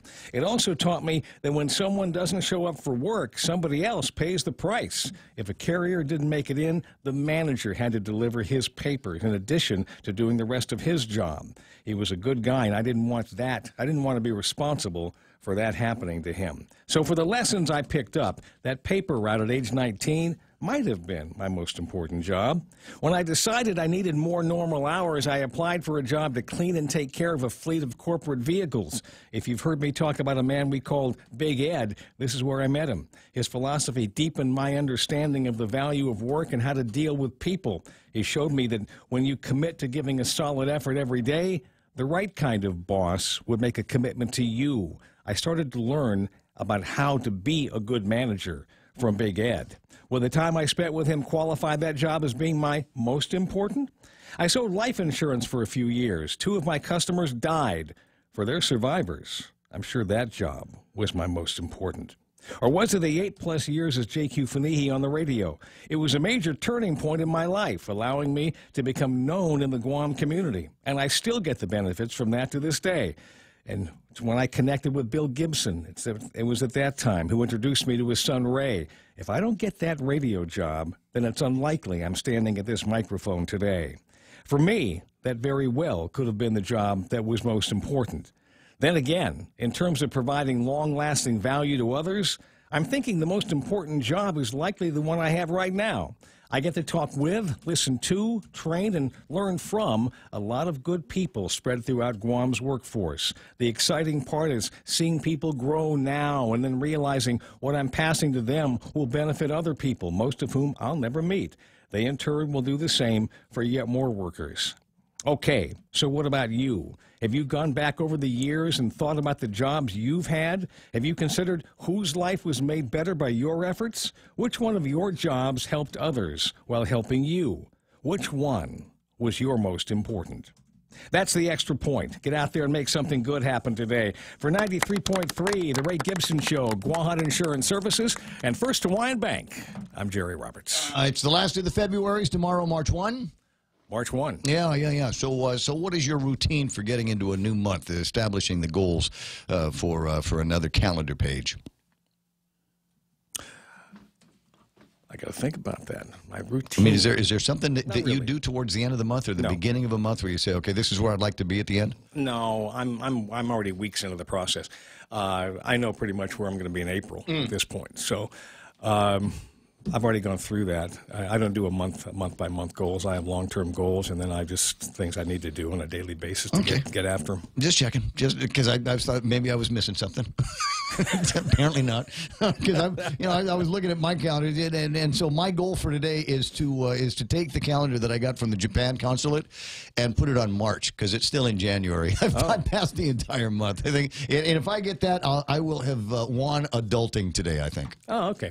So keep your goals small, right? Now tomorrow, you sent me a thing last night. I did, which said about the indications of that you might be fired. Now we covered this a little bit in an Extra Point long time ago, but it's worth going back over again. So I have to do a little research today. But I want some help. I want some help in doing this. So I need people to respond. People listening to the Ray Gibson Show to respond with anything you might want to say about signs that you might be fired soon. What would those signs be? Guys can't answer that question. Where can they send it to? We there's no way the guys can answer that question. You don't know? No, just because it's one of those things. Oh, I didn't know. Why'd you get fired? I don't know. I had no idea what I did. I came to work every day and did the absolute minimum, and imagine that they finally got rid of me. Folks, in fast food, I want to say this in which city is this? L.A., California, where they were successful in getting the employees of certain fast food restaurants their $15 an hour minimum wage, and many of them have promptly been fired because the restaurant can't afford so many people making $15 to deliver burgers. They'll be building kiosks to replace those people. They've already started the process around here, and there used to be more teller lines in all the stores and things like that. Right. And I find myself more often than not using the self-checkout because and if that helps keep the prices in the aisles down, I think I'll keep doing that some more. 7:34, and that's Jerry Roberts. Today's Extra Point, signs that you could be getting fired. That could be the topic. And if there's something that you want Jerry to riff on, then you can send it to me, raygibsonshow@gmail.com on the World Wide Web. Or if there were signs that you were getting fired and things that you picked up on and your spidey sense started tingling, let me know what some of those signs were. Where do I send it? It's Ray Gibson Show. Ray Gibson Show. @gmail.com. Gmail.com. Send those in. We'll use them tomorrow. Exactly. And and you start seeing some of those signs. Maybe the smart money is get out while you can. Headlines from the Guam Daily Post. Here's Kevin Kerrigan. Half a day and good morning, Guam. In the headlines from the Guam Daily Post this morning, a man accused of making a bomb threat back in 2014 was indicted by a federal grand jury yesterday. Jesse Joseph Margeson, charged with maliciously conveying false information by telephone and making a false statement. According to the indictment, Margeson used a cell phone to call 911 and falsely report a bomb threat at the Estumbo Dollar Housing Park in Dededo. According to the transcript of that call that is in the indictment, Margeson said, in part, 1 hour, 3 bombs. Release Ricky McIntosh Jr. and Jathan Tatau or people will die. 1 hour, 1 bomb, Dollar Housing Park. In other news, District Court Magistrate Judge Joaquin Manabusan has recommended the denial of a request to dismiss some of the criminal charges against officials of Guam-based Hanson Helicopters. John Walker, Marvin Reed, Kenneth Crow, and Philip Kapp of Hanson Helicopters were all charged in May of last year with wire fraud, money laundering, and destruction or falsification of records. Defense attorneys asked Judge Manabusen to dismiss 2 of the charges, accusing the 4 men of defrauding the National Transportation Safety Board and the Federal Aviation Administration. But after reviewing the indictment, Judge Manabusen found that the indictment sufficiently alleges that the defendants employed deceitful and dishonest means to obstruct the function of the FAA and the NTSB. Manabusen recommended that Chief Judge Francis Tadenko Gatewood deny the motion to dismiss. The defendants have 14 days to file their objections to the report and recommendation. The Democratic Party of Guam yesterday calling out Senator Will Castro for leading the Republican Party's Tuesday's news conference to declare the GOP's opposition to tax increases. According to the Democratic Party statement, Senator Castro is not against taxing you. He's just against taxing the few people who own million-dollar properties. We won't forget that Senator Castro voted to increase the business privilege tax, voted to increase the tax for gas, and voted to create a sales tax. Now he says taxes are bad, according to the Democratic Party statement. The Republican Party countered yesterday with its own release, which says the truth of the matter is that Democratic senators voted no when it came to fully funding health care for working families at GMH when the hospital sorely needed that funding. The GOP statement also cites yesterday's vote in the legislature, saying after campaigning on no new taxes, 10 senators voted to raise taxes on the people of Guam by approving that or more bill, which allows full implementation of a property tax increase. For these stories and more, log on to postguam.com or pick up a copy of today's Guam Daily Post. That is an interesting story on the guy that they picked up now for a 2014 bomb scare. Yeah, and he was asking for the release. What took him so long? Ricky, I don't know what took him so long, but they're looking for the release of Ricky McIntosh, and you might be wondering, why is that name familiar? What was the big deal? Yeah, I got to say, I remembered going out on that story that night. Yeah, we got the call, and we went out to Dollar Housing and waited around and looked around. Just waiting for the bombs to explode. Nothing, nothing. Jive talker. Yeah. But Ricky McIntosh, 35 years old at the time, was implicated in the robbery of the Bank of Guam. Do you remember? I don't remember that one, no. Yeah, and so it was him and somebody else that were arrested by the police. A story from Crystal Paco back in those days. Police believe they've caught the 4 people who allegedly conspired and robbed the Bank of Guam branch in Jigo. 3 additional arrests were made on Wednesday night after police spent hundreds of hours investigating, interviewing, and following various leads to solve the crime. 35-year-old Ricky McIntosh Jr. may have told officers, "I swear to God I didn't do it," as he was escorted for processing Wednesday night. But criminal investigation detectives have reason to believe he played a role in last month's bank robbery. Also arrested last night for robbery charges, Vincent Santos and Jathan Titautau. GPD spokesperson AJ Balahaja, this will give you an idea how old this is, told News 3 individuals were brought into the precinct and processed for their part in the Bank of Guam Jigo robbery. Basically, the detectives working very long hours, sometimes sleepless evenings, working on following up on leads, checking alibis, witnesses, trying to put the piece together for this puzzle that they were able to put enough probable cause together and charge these individuals for the crime. So I did the first part of this. Now the question is, whatever happened to all these guys? It's 2014, and I'd completely forgotten that the Bank of Guam and Jigo was ever robbed. How about you? 7:39 or so, and we'll call that iConnect time. Run by an iConnect and learn about 2019 plans, their plans for you in your telecommunications life, push-to-talk, mobile, and internet. Family Finance has been serving the people of Guam since 1959, and they'll continue to be there for you in the years to come. Whether you're looking to get a personal loan for that summer vacation or paying off those long overdue bills, Family Finance has got you covered. Apply for a personal loan from $1,000 up to $3,600 by calling Family Finance in Agutya at 475-4545, Upper Tumon at 647-5626, or in Dededo 633-4473. Family Finance, serving the people of Guam since 1959. Here it is, the theme for the traffic reports that we do on this radio station, and not wasting any gasoline, not wasting anybody's time driving around, because there's traffic gizmos. I use technology to tell you that Marine Corps Drive up around the northern parts of Dededo is slowing down. Or is that the southern part of Jigo? I guess it depends on which mayor's fighting with which mayor. And then we follow that traffic into the intersection of 1 and 3, already busy there. A lot of traffic on 3, especially around the schools. That's going to be meeting up with traffic that is generally moving southbound on Marine Corps Drive coming off of Route 16 and the Harmon Loop Road area. That's also looking kind of ruddy this morning. 8, 10, and 16. Watch traffic slow down around the post office and maintain, I don't know, a steady stream making its way all the way through the 8, 10, and 16 intersection. Should be clear once you get through, but again, slows down as you get into the Teedson area. And when you're past that, here's what's going to happen. There is some amount of road construction that's going to be going on the road that takes you from Route 8 onto. Oh, I can't remember the name of the road, but it's the road. It's not Teedson, because you can't actually get to a bunch of places inside Teedson there. But it's the one that takes you across from Cars Plus. And so, number one, I want to alert you to the fact that there has been some degree of construction going on there. And I also want to alert you to the fact that they dug a hole in the brand new road. There's already a hole in the brand new road, and it's got a steel plate on top of it.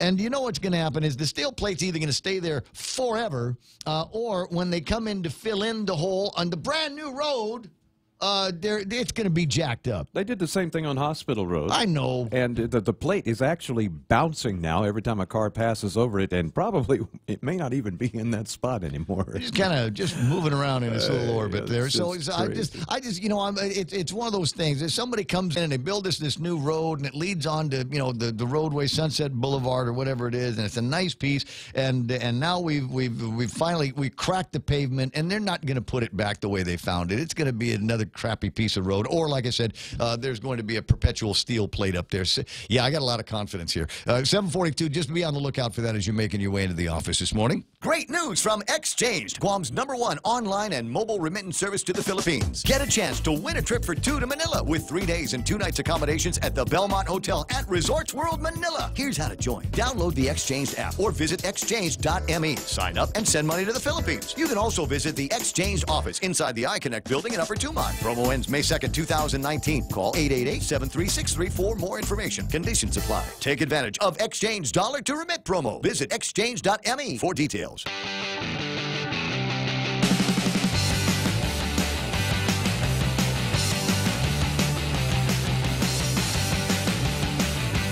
I don't know, but it reminds me of dancing at the Rancho Grande in 1980 in the original M80s up on the stage. A little bit more.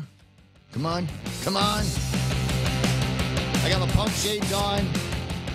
Yeah. Dancing with the punk girl.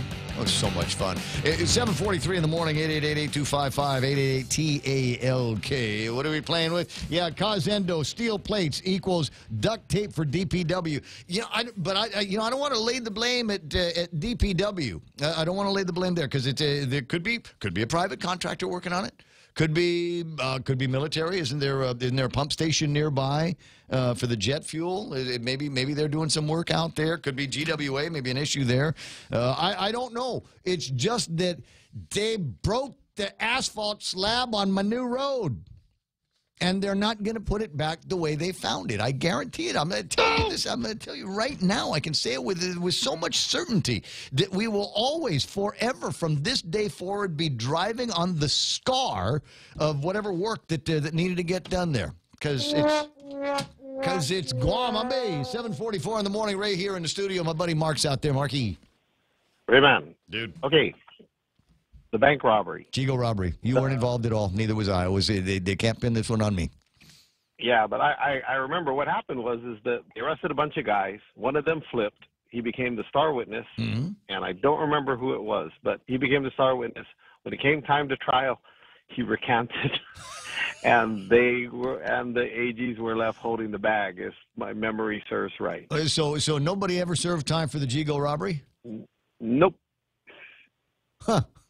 I remember it being a big story. It's just one of in the continuum of stories. You kind of have to look through the rest of the archives in the news departments and find out, where the string is on that. So apparently, one of the guys that was trying to get his friend Rick McIntosh released by calling in bomb scares, he might be the only one that gets punished for any of that stuff because they've pinched him now on a 2014 bomb threat call. Hey, it's federal time too. I guess. Well, we'll see where it goes. We'll see if the lady at the court's able to do something with this. But like I said, just kind of an interesting story. When I heard when I read that this morning, I was going, "Why is that McIntosh name so familiar? Why did this guy want him to get released?" So obviously, a quick Google search got me to the GEGO, the Bank of Guam GEGO heist all those years ago. Anybody remember how much money was taken out of there? Nope. No, nothing like that. I want to give you the opportunity to tell me how it is possible that most of the people that I know were kind of lined up one way or the other on this Bill 30-35 deal, but how it is possible that the legislature could unanimously vote in the affirmative on a measure they have no idea what it will cost. I'm scratching my head on that one too. I don't understand. Would you buy something if you didn't know how much it cost? If I was using someone else's money? And there is the rub. There is the rub there. Well, and I don't know. Did you get the feeling that it was one of these things? The cool kids in the clique were voting yes, and if you voted no, you wouldn't be allowed to sit at the cool kids table anymore? That's okay. I ate lunch at McDonald's. I always go about. I'm on my own. I try to get a good hot dog in the downtown Agutnia area as often. And I haven't seen your niece down there either. Ah, okay. So let her know I've been down in the Agutnia area recently looking for a hot dog in the middle of the afternoon, and she makes good ones. She is the suitable replacement for Evelyn Ngakta when she's not doing it. Well, Mrs. Ngakta should be back the middle of March. Supposed to be. I hope so. All right, buddy, I'm going to let you run. I'll talk to you pretty soon. Thanks. Appreciate you getting back to me on the GEGO bank robbery. It's an interesting story and an interesting update where we're basically opening up some very old files. 7:47 in the morning. Senator Clint Ridgell, before I get to the topic of lunchtime today, what was it that caused you to vote in the affirmative for a measure you don't know how much costs? Clint, wait a second. Press the button. Are you there? Hello. Is this Clint Ridgell? Senator? Yes. Senator, so why did you vote in the affirmative on a measure that the body agrees we don't know how much costs? Well, we do know how much it costs because currently there are providers that have contracts with GRMC, and their cost is already set.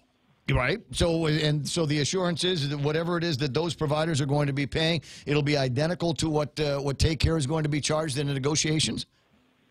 No, not necessarily. So Take Cares is the only one that could potentially change, but currently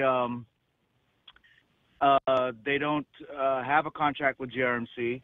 So theirs is the one that could potentially change. And then also the figure they put out of $20 million is that's not accurate. That they put out. That's their difference in cost between what their insurance is versus what the other carriers are. The other carriers would stay the same because they already have contracts with GRMC. Theirs wouldn't go up. So so at the end of the day, though, Clint, what's the impact going to be on the taxpayers? I'm a taxpayer here, and I'm wondering how much more I'm going to pay for government and employee and retiree life insurance or health insurance. Well, of course, we won't know the exact impact until the negotiations are done, but we never know that every year anyway. Every year there's a negotiation process, and every year it depends on what they negotiate with the carriers, and that's what determines what the cost impact's going to be. We actually don't know. We can sort of guesstimate based on prior years, and that's pretty much the only thing we can do. So the prior years, the other contractors, their rates shouldn't raise significantly, but then again, I don't know. It depends on how they handle negotiations, but they've already had a contract with GRMC. So now the issue here would be if so part of the problem here is that, look, actually, here's the real problem here. The real problem here is that we have these two private entities, Take Care and GRMC, who are in a negotiations battle. And GovGuam is stuck in the middle trying to tip the both of them want us to tip the scales in either way, which would favor them, right? So this is something that actually should be left up to the free market. They should be able to negotiate amongst themselves and figure out why they can't do business with each other. I don't know why they can't do business with each other and why they can't negotiate some sort of deal with each other. So in the meantime, the government of Guam has been stuck in the middle as sort of the referee on this whole issue. And that I didn't like that from the beginning. But my understanding is that Take Care and GRMC have been talking, and that the last time I spoke with a Take Care representative, they actually indicated to me that they are okay with the final version of the bill because of an amendment that was added to the bill. The amendment takes out the word shall have a contract and changes that to something along the lines of in-network, shall have them in-network. Now, I don't understand the intricacies of what exactly that means, but the Take Care representative represented to me that essentially it means that they will have more room to negotiate at the negotiating table, and they were okay with that version of the bill. That's why I ultimately voted yes. All right. Now that was not made part of a public discussion that I'm aware of. So it is interesting to hear that there's somebody from inside Take Care that said if we make this one little tweak in here, it's something that we might be able to live with. We'll watch and see if their legal counsel feels the same way as your contact inside Take Care. 7:51. I do feel there is that certain kind of angst that we've gotten. Remember the conversation that I had with Francie and Eric just the other day, going, why is it so difficult for these two parties to get together and negotiate? I mean, there has been a GRMC here for the last 5 years or so, and since then, Take Care doesn't seem to have wanted to come or stay to the table very long for whatever reason. 7:52. How was lunch yesterday? Good. I didn't eat, though. I was giving a presentation. Really? Now, normally you get to eat a little bit before before all the speeches start. They didn't treat you to lunch? Well, because I wasn't able to get there early enough. I kind of got there at a little after 12 because I was coming over from the session.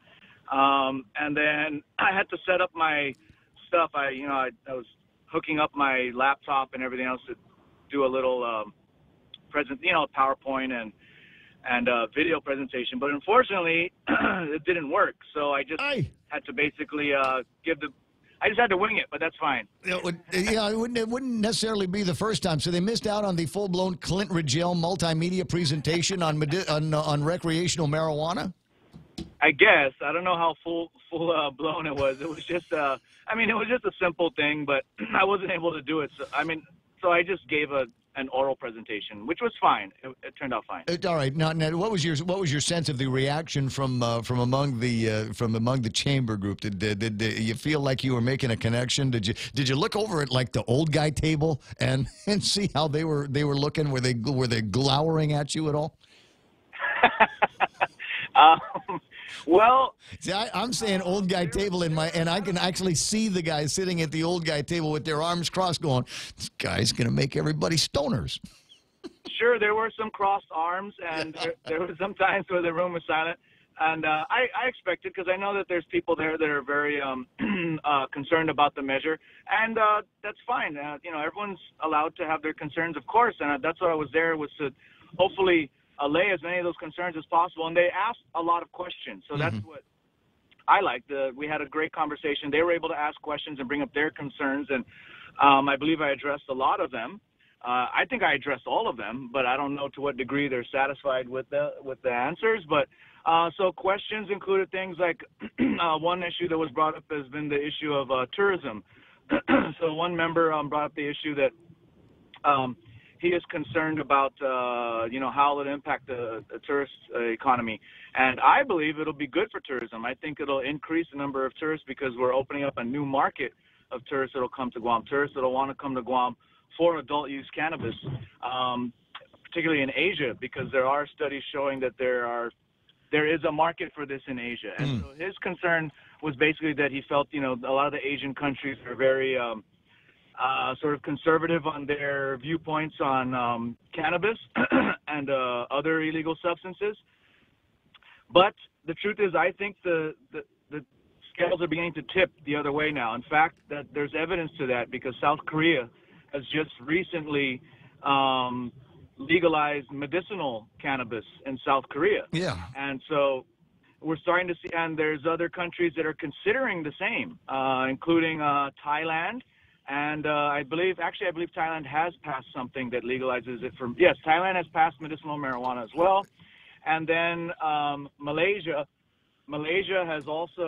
is now considering it. They haven't passed anything, but they are considering it. And Malaysia is typically a very strict country in terms of illegal substances. Well, and the point being made is that many of the destinations that compete with Guam for tourists are moving in that direction. And if there is going to be a cannabis trade in the hospitality industry, then we've got to eke out our own spot there.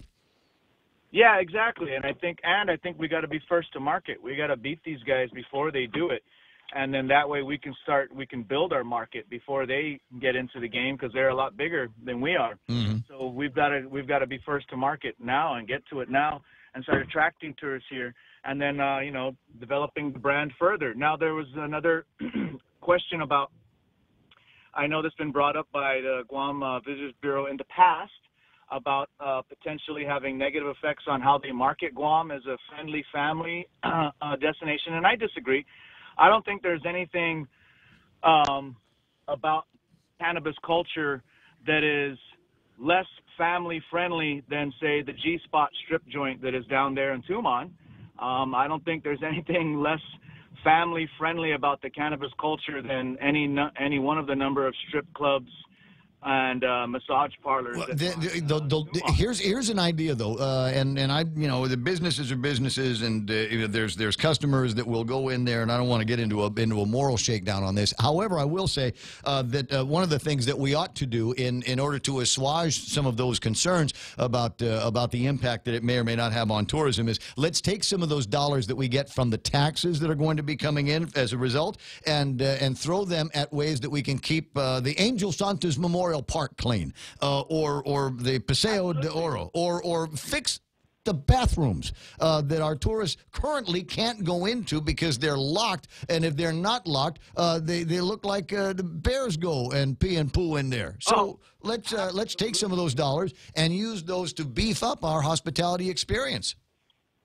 Absolutely, 100%. I'm with you on that, and that's a big reason for my push for this, and that was a big part of my pitch to the chamber, was that, look, there is currently an illicit black market now for cannabis. There's a black market for everything, let's face it. And the answer is you can never completely eliminate a black market, but you can limit the black market, and you can regulate a regulated legal market, and that sort of pushes and limits the scope of the black market. It kind of makes it shrinks the size of the black market for sure, because now the black market has to compete with a legitimate market. Mm-hmm. And the majority of people will go to the legitimate market because of the safety reasons, and because they're not breaking the law, and because they're getting safe products that have been tested, and they know what they're getting. And so it's the same thing with alcohol. Like, and I brought up the issue of prohibition of alcohol. When the U.S. passed the 18th Amendment prohibiting alcohol, it just drove it underground, and it continued to flourish underground, and it continued to make gangsters rich. Yeah, and some of the people at the old guys' table have actually been around since Prohibition, and didn't, probably they're living it. Hey, I appreciate your candor on the subject of 30-35. I still don't agree with some of the points that have been brought up to pursue this. It still seems like the costs are still a big question mark, and especially to me, the taxpayer, I don't know that it has answered all of my concerns about what this is going to cost me as a taxpayer. You're right; there are projections that have been made, and they have been off to the tune of several $1 million each time they've done it. So I'd take a second look at those numbers if you get a chance. Yeah, I will. And I am considering another piece of legislation dealing with insurance that I'm hoping might help out. But I don't want to give anything away yet until I'm sure about. Well, let's we talk one of these days about the makeup of the negotiating committee. There needs to be somebody negotiating on behalf of the taxpayers, and I don't see that happening. It's 8 o'clock in the morning, Clint. I'll talk to you soon. Thank you. All right, buddy. 8 a.m., we are KUSG Hagåtña, headquarters for Fox News. Kevin Kerrigan's got the big stories from the Daily Post coming up after that. The president's former lawyer apologizes to the nation. Lisa Brady, Fox News. I may not be able to change the past, but I can do right by the American people here today. Michael Cohen, in day-long testimony before the House Oversight Committee, calls President Trump a con man, racist, and cheat, and suggests possible criminal implications. Mr. Trump put Mr. Stone on the speakerphone. Mr. Stone told Mr. Trump that he had just gotten off the phone with Julian Assange, and that Mr. Assange told Mr. Stone that within a couple of days, there would be a massive dump of emails that would damage Hillary Clinton's campaign. Those emails dumped by WikiLeaks were later found to have been hacked by Russia. Roger Stone, a recently indicted former advisor, has denied talking to the president about WikiLeaks. Cohen says he also believes the president knew in advance about the Trump Tower meeting between Donald Trump Jr. and a Russian lawyer. And he insists the president not only directed hush money payments to a porn star, but wrote personal reimbursement checks to him after the election. This just over 2 months before Cohen goes to prison, in part for lying to Congress. Ladies and gentlemen, how on earth is this witness credible? With all the lies and deception, the self-serving fraud, it begs the question, what is the majority party doing here? Tennessee Congressman Mark Green among the Republican committee members accusing Democrats of playing politics. The White House and the Trump campaign also continue to question Cohen's credibility and his motives. President Trump, meantime, still in Vietnam, set to hold the main part of his second summit with North Korea's leader tonight. The first major gun bill in more than 2 decades wins approval in the U.S. House. It would expand federal background checks. 8 Republicans crossing party lines to support it, but its future in the U.S. Senate is uncertain. This is Fox News.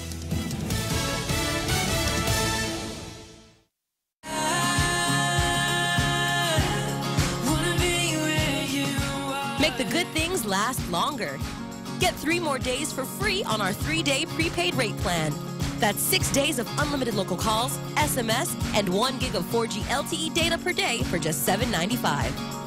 Text HS3 to 3282 from your Docomo Pacific prepaid phone to sign up today. Docomo Pacific, better together. Some conditions apply.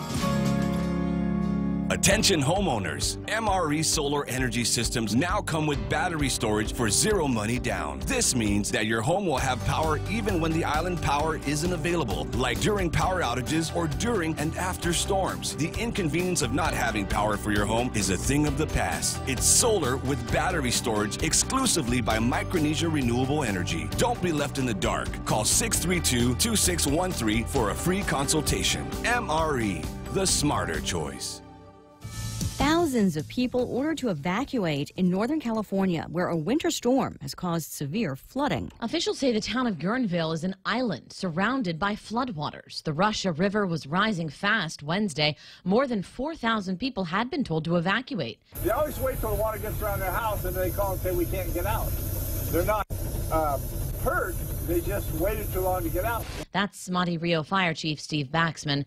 While some who live near the river are hunkering down, others said evacuating was a no-brainer. So everyone in the neighbors kind of know this is a serious one. We're putting everything up higher in the house and exiting. One rural spot in Sonoma County got over 20 inches of rain in 2 days. Jessica Rosenthal, Fox News. That same storm pounding parts of the Pacific Northwest into Montana with heavy snow. The political operative at the center of voter fraud allegations in a North Carolina congressional race is now charged with obstruction and illegal ballot possession. State elections officials have already ordered a new election in that race. Something that happened at the Oscars is spurring action in theaters. The reaction to Lady Gaga and Bradley Cooper's Oscar performance of their hit song Shallow from A Star Is Born has prompted Warner Brothers to bring the film back to theaters with added footage. The performance on the ABC telecast garnered heavy social media response. The studio said Wednesday that the new edition will feature extended performances of songs sung by Gaga, which include an a cappella version of Shallow, which won the Oscar Sunday for Best Original Song. It'll also feature brand new scenes between Allie and Jack. The 1-week showing starts Friday and will be available on over 1,150 screens across the U.S. Fox's Michelle Polino. Mixed finish on Wall Street. The Dow dropped 73 points. And Lisa Brady. This is Fox News. KFC has finally answered the world's most important question. What came first, the chicken or the egg? And the answer is both. Introducing KFC's KFC AM, their new Southern and local inspired breakfast. AM loaded platter with chicken fried rice, waffles, and Colonel's chicken congee. KFC also has your all-time favorites: AM chicken and egg wraps, Southern biscuit and sausage sandwich, and hash browns. So for finger-licking good mornings, AM will never be the same at KFC. KFC, it's finger-licking good. Great news from Xchanged, Guam's #1 online and mobile remittance service to the Philippines. Get a chance to win a trip for 2 to Manila with 3 days and 2 nights accommodations at the Belmont Hotel at Resorts World Manila. Here's how to join. Download the Xchanged app or visit xchanged.me. Sign up and send money to the Philippines. You can also visit the Xchanged office inside the iConnect building in Upper Tumon. Promo ends May 2nd, 2019. Call 888-736-3 for more information. Conditions apply. Take advantage of Xchanged dollar to remit promo. Visit xchanged.me for details. It's important to have claims process that works for you. At Guahan Insurance Services, we make things simple and convenient. Same door you walk in to purchase your insurance is the same door you open to file your claim. We can't pretend that the car insurance claims process is fun, but we can promise a hassle-free and speedy recovery without any runarounds. For your home, auto, and business insurance, visit us at the Camacho Landmark Center on Marine Corps Drive in Tamuning. Don't forget to like us on Facebook or give us a call at 475-1162 or text 929-SAVE. That's 929-7283.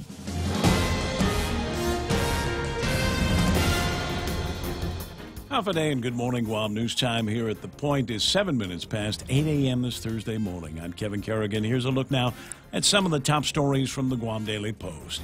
Guam lawmakers yesterday voting to approve a bill requiring health insurance providers to include Guam Regional Medical City in their network if they want the lucrative GovGuam health insurance contract. Speaker Tina Muñoz Barnes introduced Bill 30, which would effectively require Take Care to provide health coverage at GRMC for its members who are GovGuam employees and retirees. It does not require Take Care or any other insurance company to provide coverage at GRMC for private sector employees. 13 Guam senators voted in favor of Bill 30 without knowing what the final financial impact of the bill would be. All 3 fiscal notes submitted on the bill reached the same conclusion. The Bureau of Budget and Management Research cannot determine the potential cost impact to GovGuam at this time. Take Care President and CEO Joseph Husline, who has threatened to sue if Bill 30 becomes law, said they will review and assess the language of the measure. Francis Santos, GRMC's Senior Vice President for Strategic Planning, said in a statement issued by Speaker Tina Muñoz Barnes' office that we thank all of the senators for their support and confidence in our continued efforts to provide high-quality, specialized care. Guam lawmakers yesterday also approving a measure that adds the words "or more" to the 2019 budget law, which will allow the full implementation of a tax increase on real property improvements valued at more than $1 million.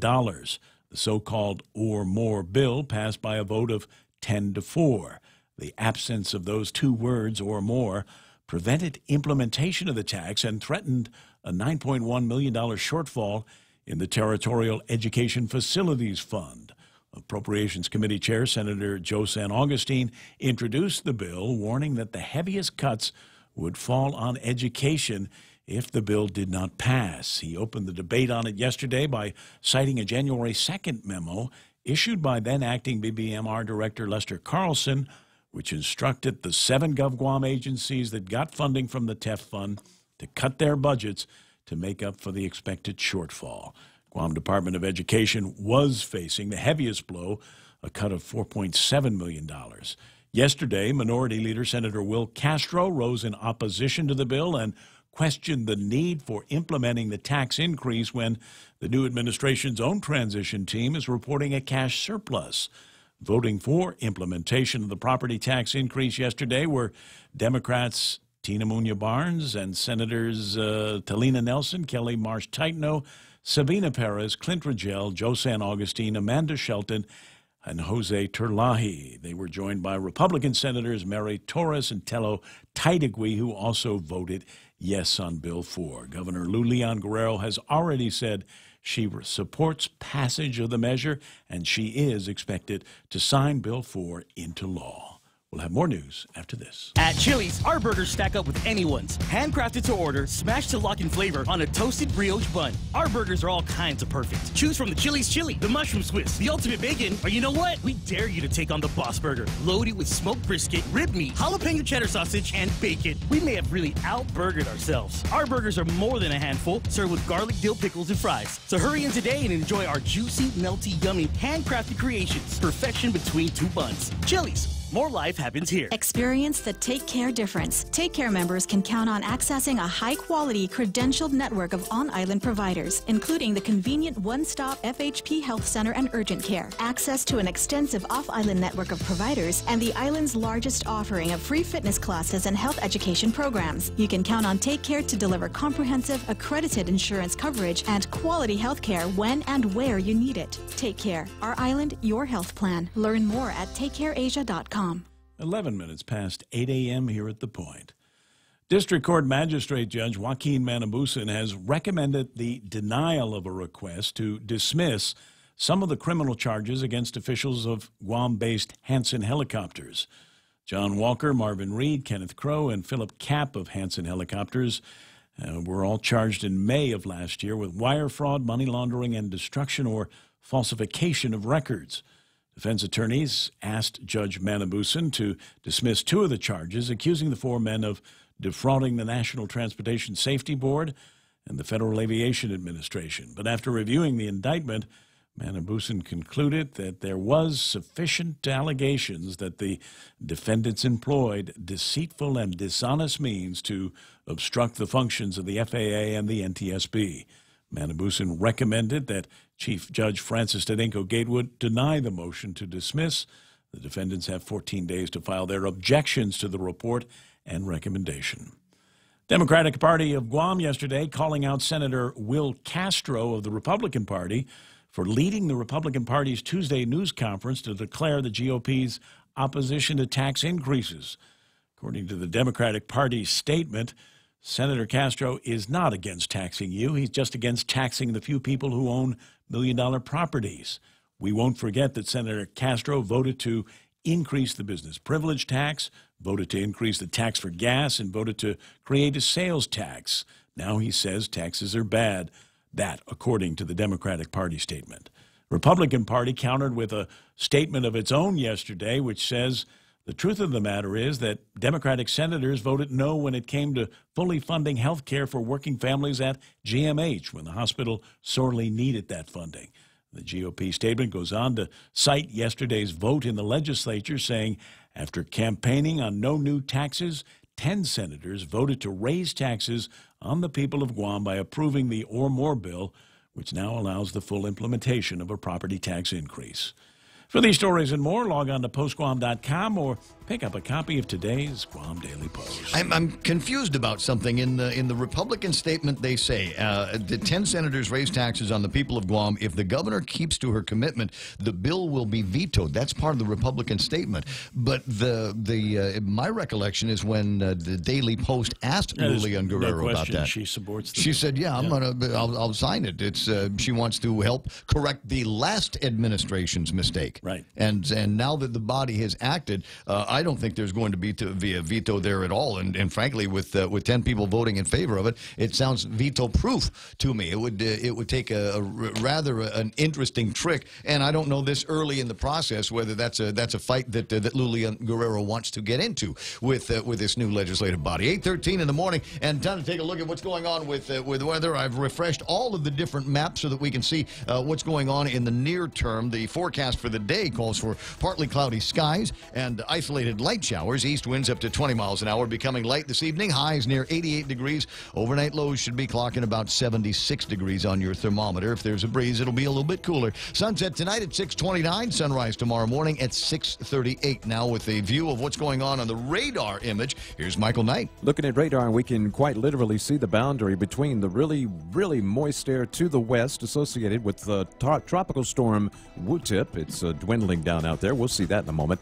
And the drier air coming in from the east, the trade winds returning to us, as we're really thankful about that. Yesterday was getting kind of warm. I think today won't be quite as warm. We'll have a little bit more dryness to the breeze, and then the nights will probably be a little cooler. Could get another surge in next week as well. Checking satellite real quick, and we can really see the demise of what was Super Typhoon Wu-Tip. Right now, it is pulling off to the northwest rather quickly now. It is completely separated from most of the convection.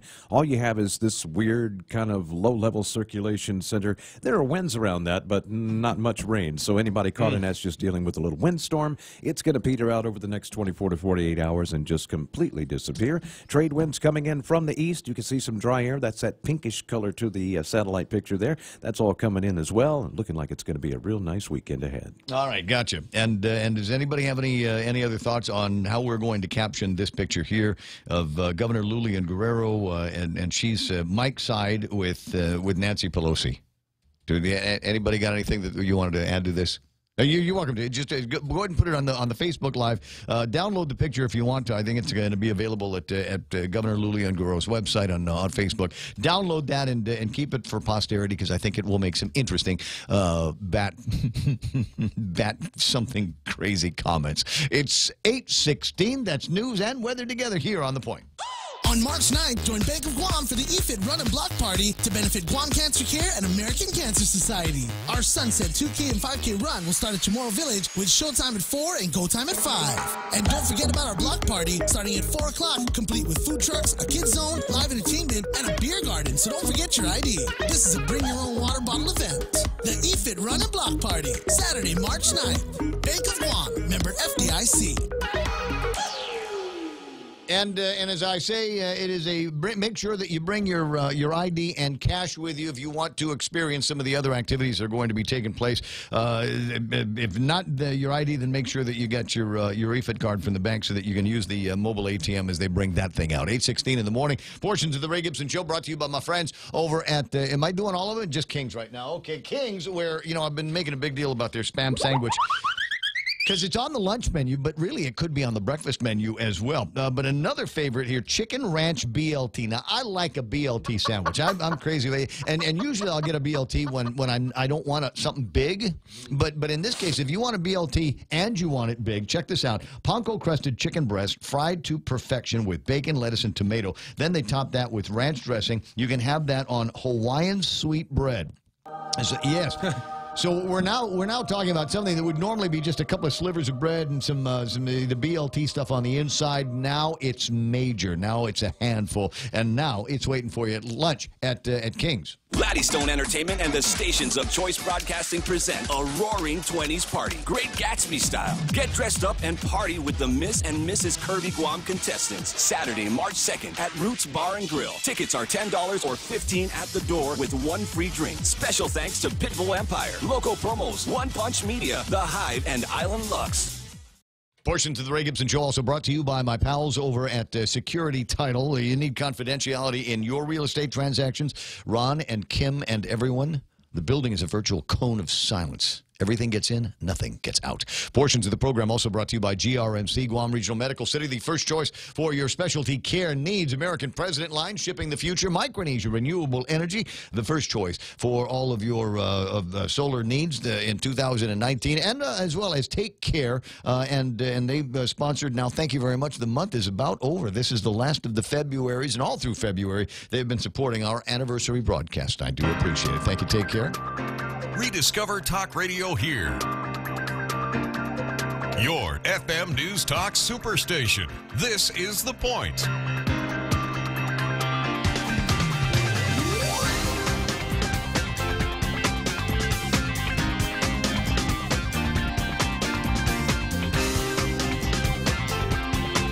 Now you might be going, Ray, listen, I'm already out of ideas for the captioning of the Lulian Guerrero and Nancy Pelosi picture. Do you have anything else that you'd like us to caption? The answer is yes. I always want you guys working on something. It's just a way that I can keep your creative juices flowing. There's another picture of Governor Lulian Guerrero in Washington, D.C. This is she makes her statements before the Energy and Natural Resources Committee in Washington, D.C. Her other governors from the area getting together talking about some of the issues that we have got now that we look to Congress, our great white fathers and mothers in Washington, D.C., the land of the tall Quonset hut, to resolve for us out here. And there is the picture of Governor Lulian Guerrero. I've actually got video of it, courtesy of, believe it or not, Congressman Mike San Nicolas, who has found the video on the committee's website and has posted that up on Facebook. I'll see if I might be able to drive some of that in there before too much longer. In the meantime, it is 8:19 in the morning, and by God, by golly,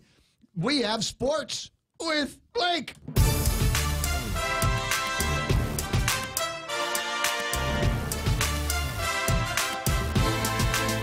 Yeah, I didn't jam it in this time. I just kind of took my time through all of this stuff here. And there is sports. Yes, Mark Colby, ladies and gentlemen, has sent to all of us in the GML Media WhatsApp a festive look at what things are going to be like at the beginning of this year's GML season.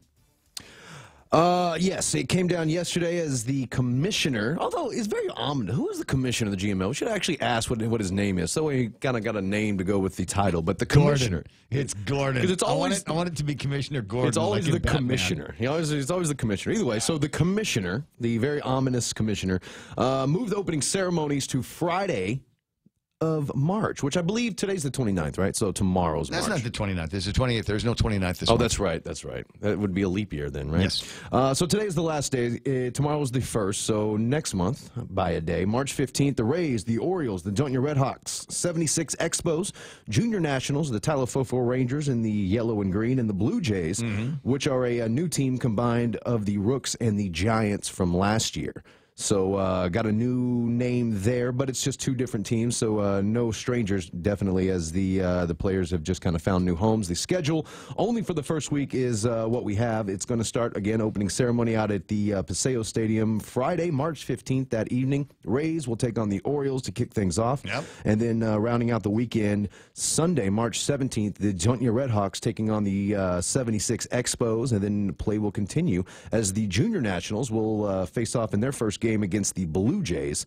And it seems that the Talafofo Rangers will have a bye. However, they will double up with the Rays because the Rays will play twice in 1 week, and the Rays will face off against the Talafofo Rangers for their first game Friday, March 22nd. So that's your first week of GML play, according to the commissioner. Dun dun. And, and Mark Colby. And for those of you interested in National Anthem and Guam's hymns, the Mark has confirmed that Ms. Fantasia Rioja will sing the National Anthem and the Guam hymn, and waiting on confirmation for the Boy Scouts to present colors at this very, very festive occasion. Very cool. The start of the Guam Major League. So there it is. There we've achieved our goal. We talked about a sports thing. How's that? It's very good. And just to give a reminder, things usually kick off. First pitch will fly usually around 7:05, so maybe get there about an hour early. He didn't give us any times, but I'm going to assume that since it's the opening ceremony, they're probably going to open the gates in the stadium about an hour before maybe or so to get everybody in there and greet and hang out and all that good stuff. So should be a good opening baseball weekend, but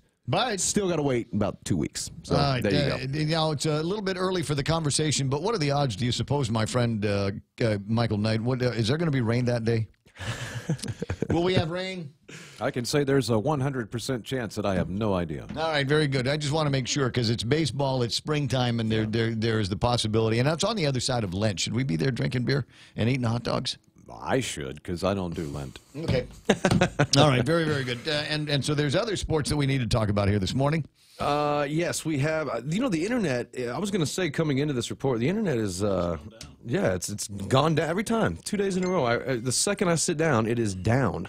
So here, let me try to tether off my mobile hotspot. Okay, so while you do that, there's it was right here. Now it's gone. The story I was looking at, and there's a kind of gentlemanly approach that is going on in this story here, and I kind of like it. A high school wrestler has forfeited his final match rather than face a girl at the Colorado State Tournament. Brandon Johnson had a chance to place at the Colorado State Wrestling Tournament on Saturday. Instead, he chose to forfeit because he didn't want to wrestle a girl. Faced with the prospect of advancing in the 106-pound consolation bracket, Johnson simply declined to wrestle his third-round opponent, Angel Rios.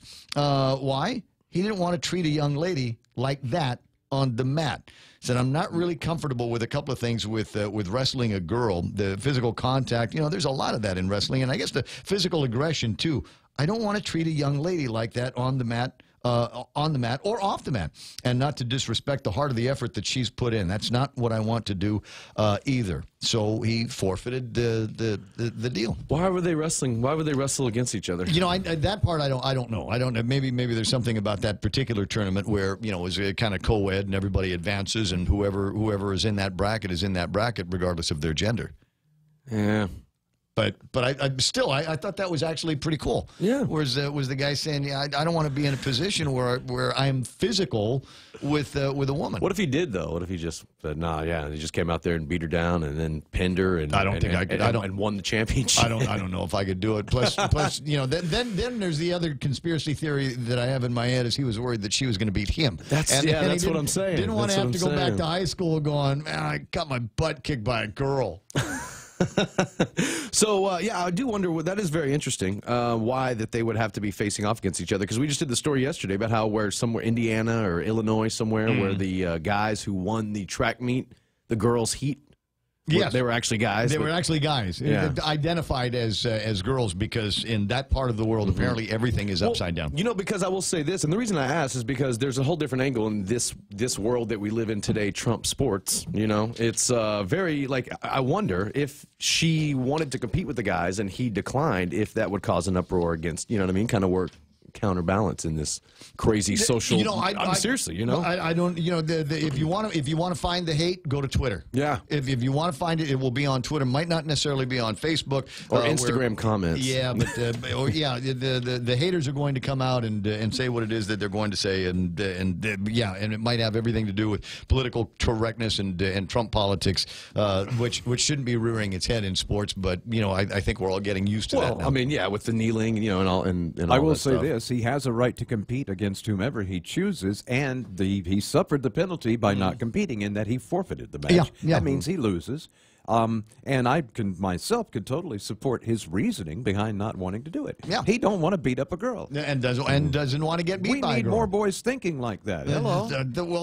Where's the story? I was looking at the magistrate reports, and boy, there's a couple of just things that we do to each other, and a story about a girl who had been who even the defendant's mother was sick and tired of her son beating up on his girlfriend, so she finally called the cops on him after all of this time. But then there's another story in the magistrate reports about a guy named Lee Joe. And Lee Joe met the police at the gas station in Petey because he didn't want to be around the house anymore because Natasha Marie, the girlfriend, was warpathing. Was beating him up. Oh, yeah. Arguing, the defendant started throwing things around the house.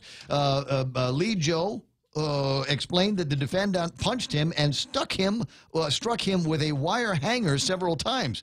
He indicated that the defendant locked herself in the bedroom and stated that she would kill herself. He indicated the defendant run outside onto the roadway, attempting to get struck by a vehicle.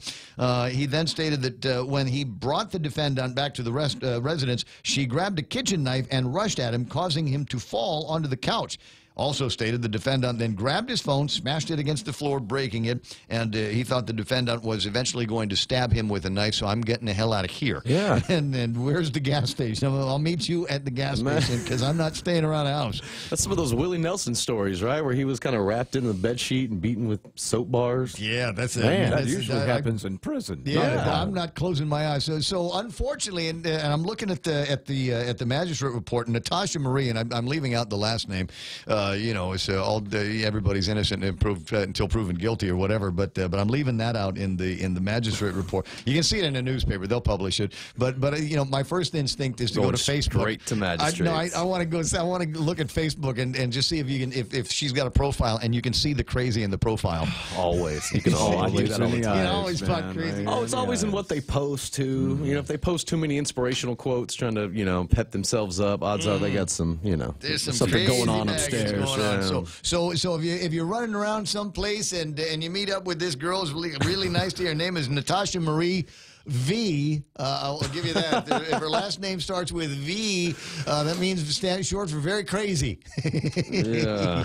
Yeah. So I don't know. I don't know about that. So yeah, and so there is the flip side of all of this. I mean, so this guy Lee Joe has now got this blemish that he's in a domestic abuse relationship with the girl, and who wants that? No, and I don't want it as a result of the wrestling thing. So yeah, it's safer. You know, just go to the gas station. Yeah, go away from her. Well, the worst part about it, there'll be a place at the gas station for guys that are running away from their chicks. Right, a whole little building all by itself. The thing about it is, we're on Guam. Even if he gets away from the girl, he may very well have to leave the island because she's super crazy. Yeah, that happens. Not a lot of place to go. Yeah. Not that anything like that's ever happened to us. I'll answer the question. My buddy Chris Biacchino. Sounds like my first wife. Hey, Ray, you guys were talking about Haneda the other day. I didn't get all the conversation, but is United planning to fly directly into Haneda? The answer on that one is yes, they have applied for that route. United's applied for a bunch of routes. Guam directly to Haneda. There's, I want to say, another 9 or so cities that they want to fly from into Haneda. 2020 is going to be a big year for tourism, inbound and outbound Wish for Japan. Sydney was one of those cities. Oh, what's that? I said I wish Sydney was one of those cities. I'd love to be able to fly direct to Sydney. Cairns, Australia. Cairns, I'll settle for Cairns. I'll settle for Cairns and because that's 4 hours down in that direction. I remember when they were flying, when Continental was flying into Fiji for a little bit. That was all. That was also nice. You go 737s will go that far? Yeah. Right when I got here is right. I was here in about a month after me being here. 10 years ago, is when they stopped it. Maybe a little bit longer, but somewhere around there. I barely remember that. Chris says that's awesome. Thanks, Ray. Not a problem. For those of you, and there's no press release on this one, but they've also have plans to extend the schedule that they have now between Guam and Saipan. That was originally supposed to go away in a little bit, but it looks like it's going to be with us probably through until October of the end of the year. So that's the good news. James Howard asking UFC Jones versus Smith light heavyweight title and Woolley versus Usman in the welterweight title. Any thoughts on that? Give me Jones and Woodley. That's it? Yep. Jones and Woolley. Yep. Okay. I assume that's John Jones and Ty Woodley. That's who I assume that is. But I yeah, have no idea. You know that. If that's who I think it is, then yeah, give me Woodley and Jones. Yeah. Jones is really good. As long as he can pass, he's the one who keeps failing the test right before the fight, and keeps getting suspended for a year. He's failed like 3 or 4 tests. But I think he fought his last, he was able to fight his last fight. And so I think this is his second fight in a very, very, very short amount of months. And so should be good. I've been corrected. There is no Commissioner Gordon. I did see somebody in the magistrates. This is the only reason I'm bringing this up. It's not his last name, but his first and middle name. There is somebody in the magistrates right underneath what we're talking about. His name is Bruce Wayne. Yeah. No, Bruce Wayne's the one that beat up the girl. Oh, he beat up the girl. He's the one that beat up the girl, and it was so. I mean, it's just so grievous that even his mother called the cops on him. So that was Bruce Wayne. So that's the thing. So what did I say the names are? Natasha Marie and Bruce Wayne, and just Natasha watch V out. and Bruce Wayne and Commissioner Gordon. There needs to be a website for people like that, like a domestic abuse Tinder or something like that. So Rocky Alcantara is the commissioner of the GML. Rocky Alcantara. Okay. Gordon. I know that name. Gordon. I know that name. And that's all the time that we got to pretend to talk about sports as usual. Blake Watson's going to go finish the morning show on Star 101. Yes, I got a bunch of stuff today about Ariana Grande surpassing Selena Gomez as the most followed woman on Instagram. She's got like over 100 million followers. Like 130. Who did she beat? Selena Gomez. Okay, so it's uncomfortable, but I've been watching Ariana Grande since she was in that Jessie show on the Disney Channel. The thing about her, she looks the exact same as she did when she was in that show. Yes. She has not aged one bit. That's the deal about Ariana Grande. She forever looks 14, 15 years old. Yep, and like I said, it's uncomfortable to talk about. It's 8:33 in the morning. All right, and we got headlines with Kevin Kerrigan. That's coming up in seconds. Here at APL, our core values give the company its heart and soul. Whether it's connecting your business with our global network through our newly enhanced service or investing our efforts into giving back to the community, APL is committed to serving you. We humbly honor the opportunity to find innovative solutions for you and your business. To learn more about our enhanced service, call 588-4651 or visit www.apl.com/Guam for more details.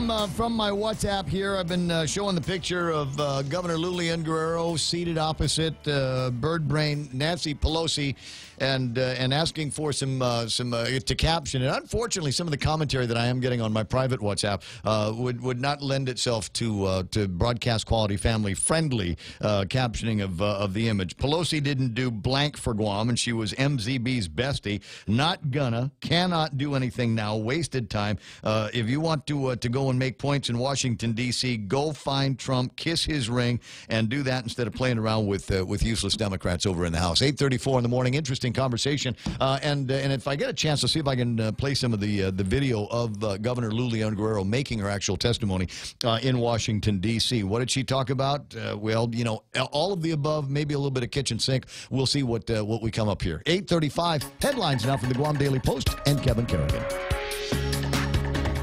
Half a day and good morning, Guam. In the headlines from the Guam Daily Post this morning, the Democratic Party of Guam yesterday calling out Senator Will Castro for leading the Republican Party's Tuesday news conference to declare the GOP's opposition to tax increases. According to the Democratic Party statement, Senator Castro is not against taxing you. He's just against taxing the few people who own million-dollar properties.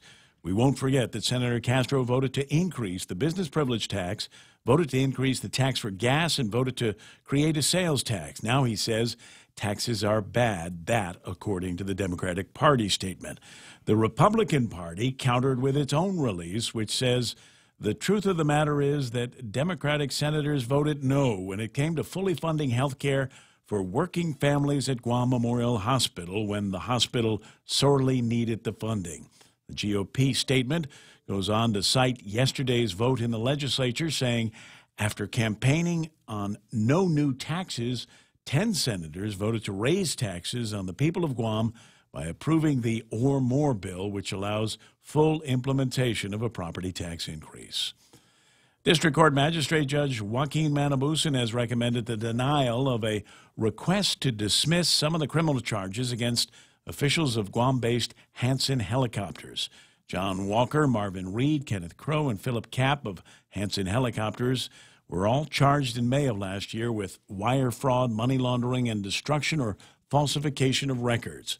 Defense attorneys asked Judge Manabusan to dismiss 2 of the charges, accusing the 4 men of defrauding the National Transportation Safety Board and the Federal Aviation Administration. But after reviewing the indictment, Manabusan is recommending that there is sufficient allegations that the defendants employed deceitful and dishonest means to obstruct the functions of the FAA and the NTSB.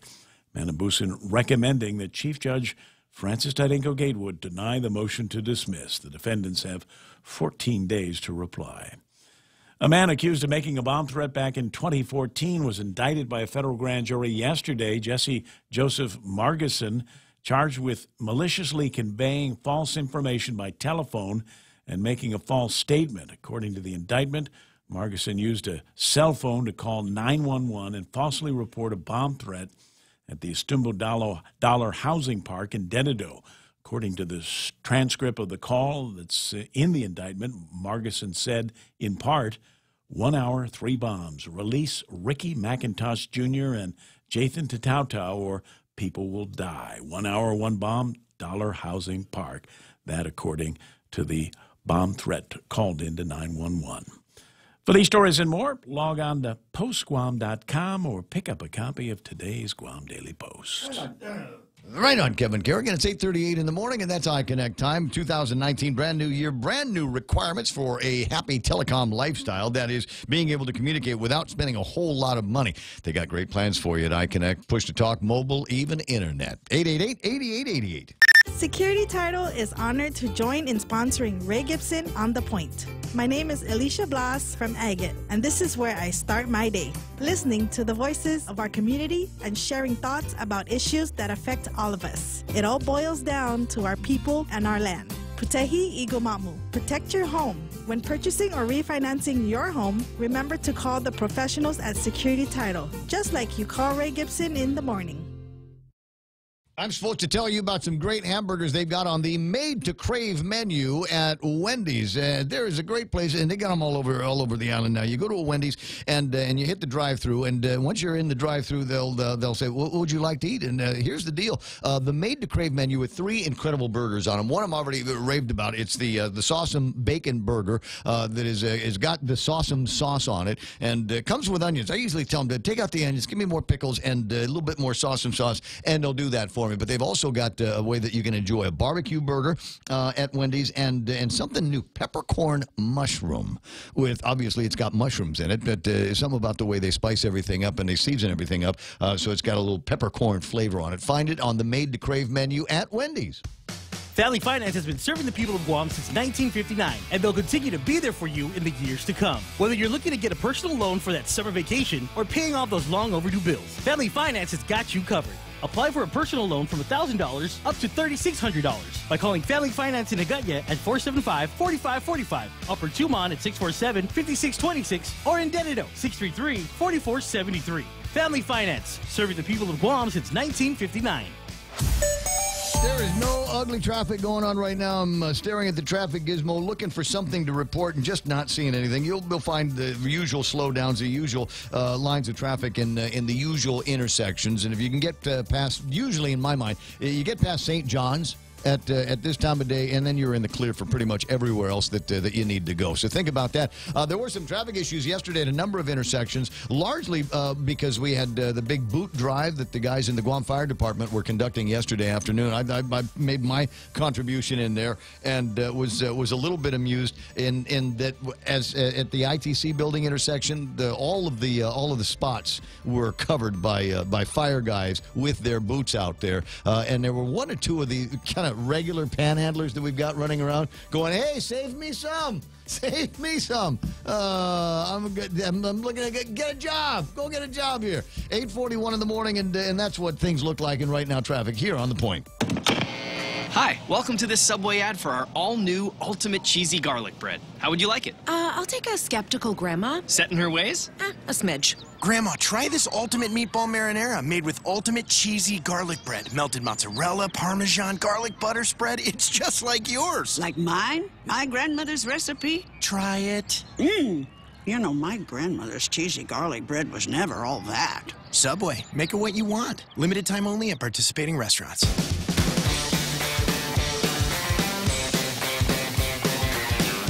19 away from the top of the hour. 888-8255 is the telephone number. Mo Cotton, I see you there. Saw you at Payless yesterday. We'd had a couple of minutes passing each other on the way into and out of as I was looking for some kind of post-workout adult beverages, some kind of refreshments to refresh myself, as it were. And we'll get to you in a second, but I do want to say welcome home to a dear old friend of the family, Fred Weidewagen. It's great to have you back in town. Well, Ray, it's great to be here. So the guy's flying in, and he's got internet on the airplane, right? Right. And so, like, all the way to Guam, you had internet? Oh, yeah, all the way. Isn't that sweet? Cost me an arm and a leg. $25 for each leg of the flight. They don't give that away for free? No. Not even with as much mileage as you have? Buy all your food and everything. Yeah, well, things are certainly changed. Did you tell him that your wife is a representative? No, is in the house? Any difference, and I probably would go to jail for conflict of interest or something. Influence peddling. You're not supposed to bring that up. No. But hey, how is Amada? How is She's doing fine. As a matter of fact, I had to leave to come out here the day that your governor was getting in for National Governors Association and Intergovernmental Conference and House and Senate hearings, so I missed all that this week. They seem to be busy. Are you watching it from afar?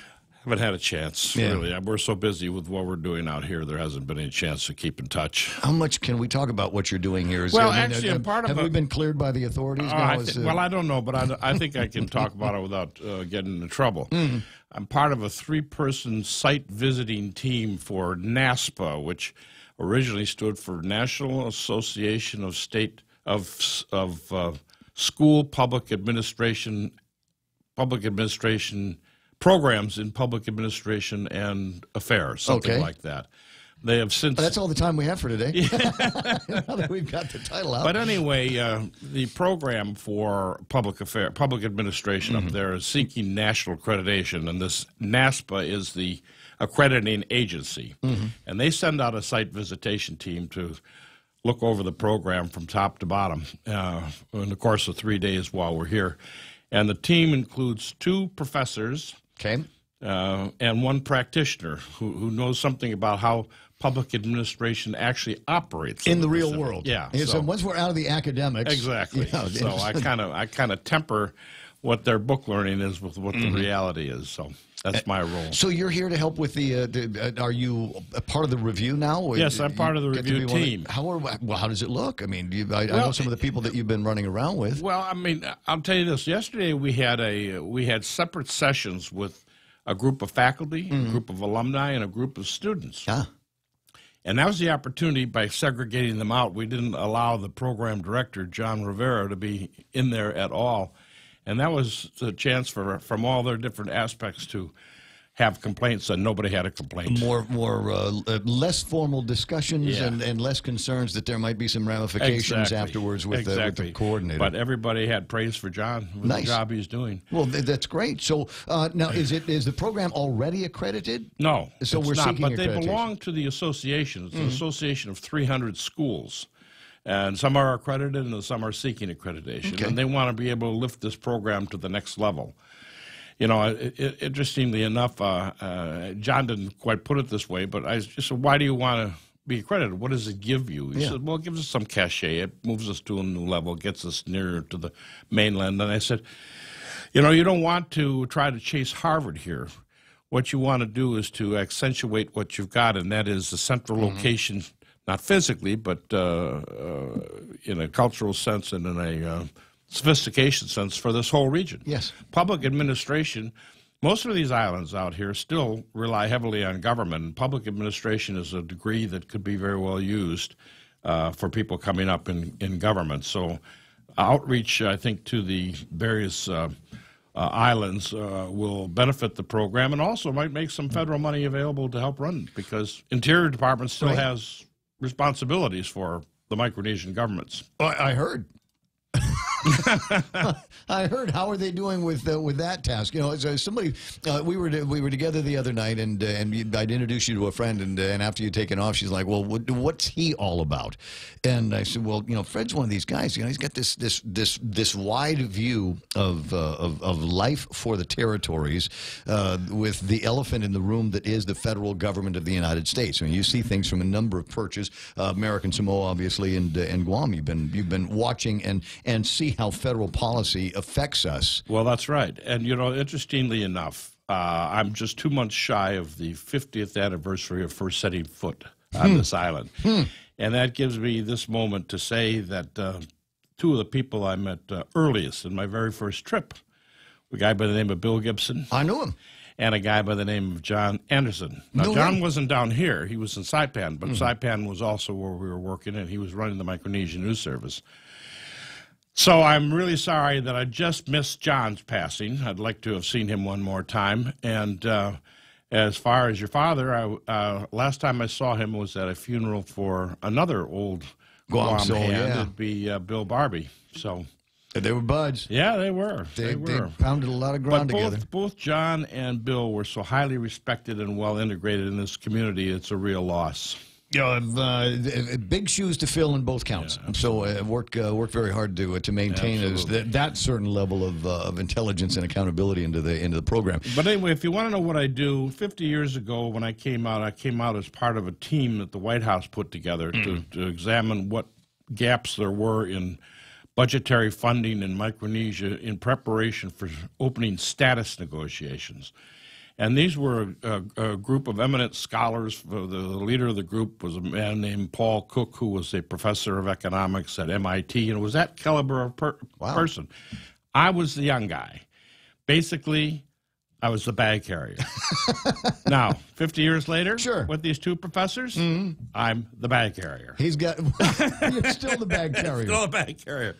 So I haven't progressed in 50 years. So how do we move our agendas in Washington, D.C.? I mean, I've got a piece of video I'll play a little bit later on with Governor Lou Leon Guerrero, the other governors of the territories around here and their representatives. I mean, what do we got to do to move the ball and get the needle bouncing on issues that we've got? EITC, compact impact. That's a tough one. 10 years ago, if you had asked me that question, I would have said set up a GVB operation in Pyongyang and you'll get attention, but not now because Trump seems to Trump's have got in Vietnam. Yeah, exactly. 50 years ago, we were fighting a war in that country, and now Trump is there meeting with a guy that technically a state of war still exists between our countries. But ironically, because of North Korea, Guam is getting more attention because this is the first place that any missile from North Korea would come. So people are paying attention. And China.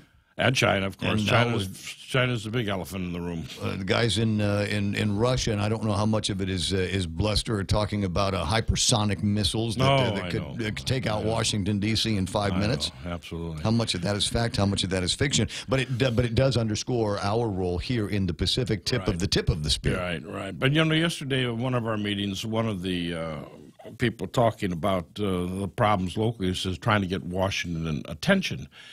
And that's been an age-old problem. That was a problem 50 years ago. You're trying to get Washington's attention with all that's going on, particularly these days. I mean, even Trump isn't getting much attention in Washington because everybody's focused on Michael Cohen hearings.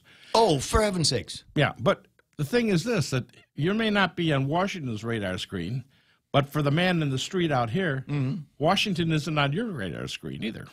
To the degree that we try to pay attention to what goes on. I mean, there's a whole lot of inside the beltway. It's like watching the NFL, and you pick your favorite sides, and you pick the players on either side, and hope that the things go for the best where you're headed. And there's a conversation about maybe we need to really, really seriously invest in some kind of serious lobbying power, so that that we can find some of what Uncle Robert refers to as these moving vehicles in D.C. that we might be able to attach our agendas to. Well, there are always political problems with that. Over the years, I know that there have been on and off. There have been Washington offices. I've known most of the directors. But the legislature is always unhappy with a Washington office. And I know for a long time, the legislature refused to fund a Washington office. And wouldn't fund a lobbyist either. That's right. So to try to get a lobbyist on top of that, there's just no public... Even though they don't understand that the member of Congress serves a different function. That office is there to look after national legislation and make sure Guam is included where it should be included and excluded where it shouldn't be included. And he can't be running around to the agencies looking for federal grants and additional money. There's just not enough resources. Well, they got grant people here. I mean, it's the job of the people on the ground here to be able to identify where those grant opportunities are. Well, the governor has to have his own Washington presence, and it's not in competition with the delegate. So, it shouldn't be. No, it shouldn't be. How do you think? Well, and if you want, you can tell me what do you think is going to be the upshot? I mean, high side, low side of Madeline Berdallo being the governor's representative in Washington, D.C. Well, that's very political. I think that's going to be very uncomfortable, and they're going to have to work out some sort of arrangement where they can work together. It's going to be difficult for everybody. Are we missing any opportunities in D.C.? Are there things that are going on that you look at and just say that Guam needs to be there? I mean, are there things that the other territories are looking at that maybe Guam's unaware of? Well, I can tell you this. From the standpoint of my wife, who is a graduate of the University of Guam, by the way, as a member of Congress from American Samoa, she's also a member of the Republican National Committee. And she's been there long enough where she is the senior member of the Republican National Committee. Now, Madeline was the member for many years from Guam to the Democratic National Committee. But somebody convinced her when she became a member of Congress that was too much to do and she should give that up, so she gave it up when she first got elected. My wife, on the other hand, wouldn't have given that up for all the tea in China because those are additional networking opportunities with top political people in all of the states and the other territories. And sometimes you get the work done in the House, but it's nice to know the Republicans in the Senate side as well. Well, that's right. And on top of that... I don't think any of the other delegates will admit this publicly, but most of them privately have said they were glad that Amato was there because the rest of them are all Democrats. And for a long time, they were all Democrats and no Republican delegates. And when you have the Republicans running the House and you're all Democrats, you're sitting in a room pointing at each other, but you're not in the room where the decisions are being made. Right, not necessarily effective. No. So... they come to her, and she's happy to carry water because the island issues are not partisan.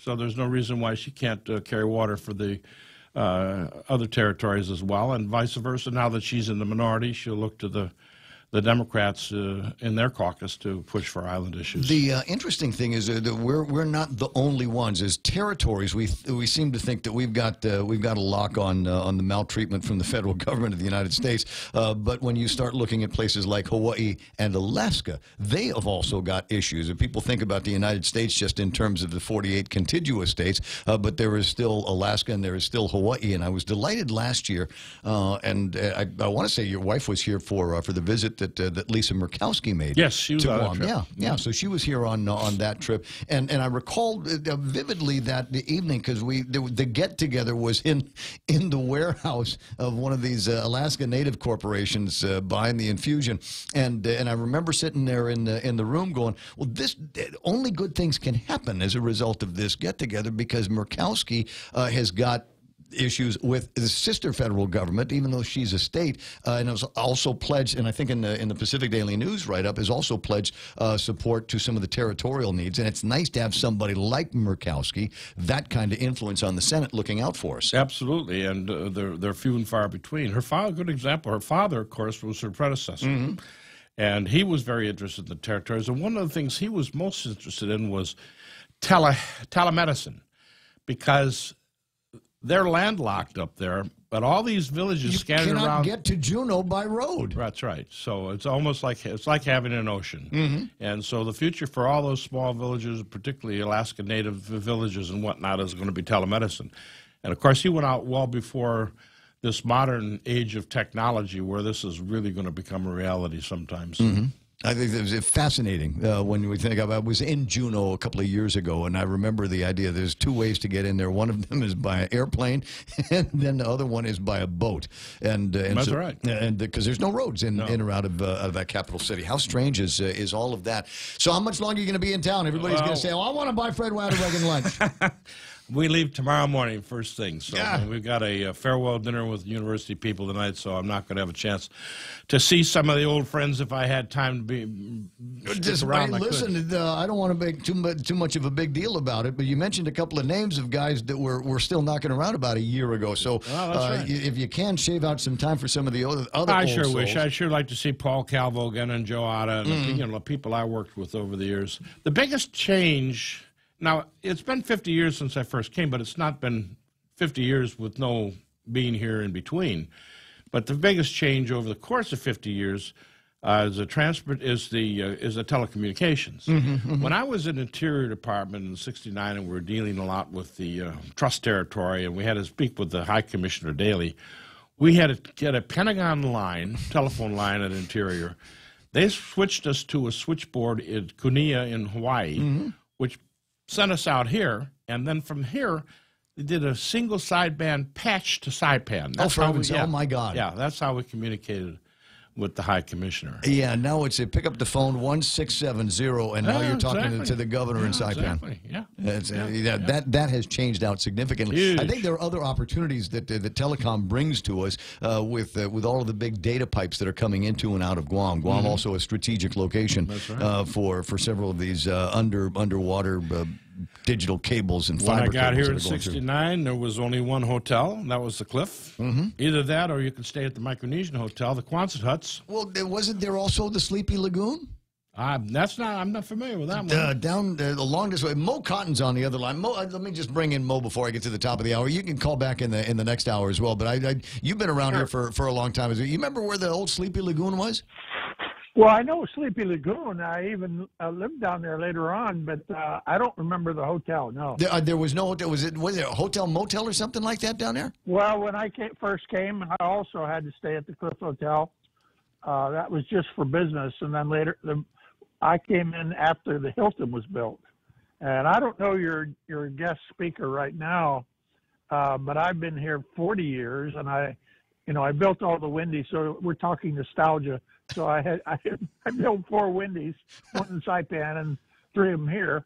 It wasn't one of my better investments over my time, but a little bit of nostalgia there. Does your speaker remember that?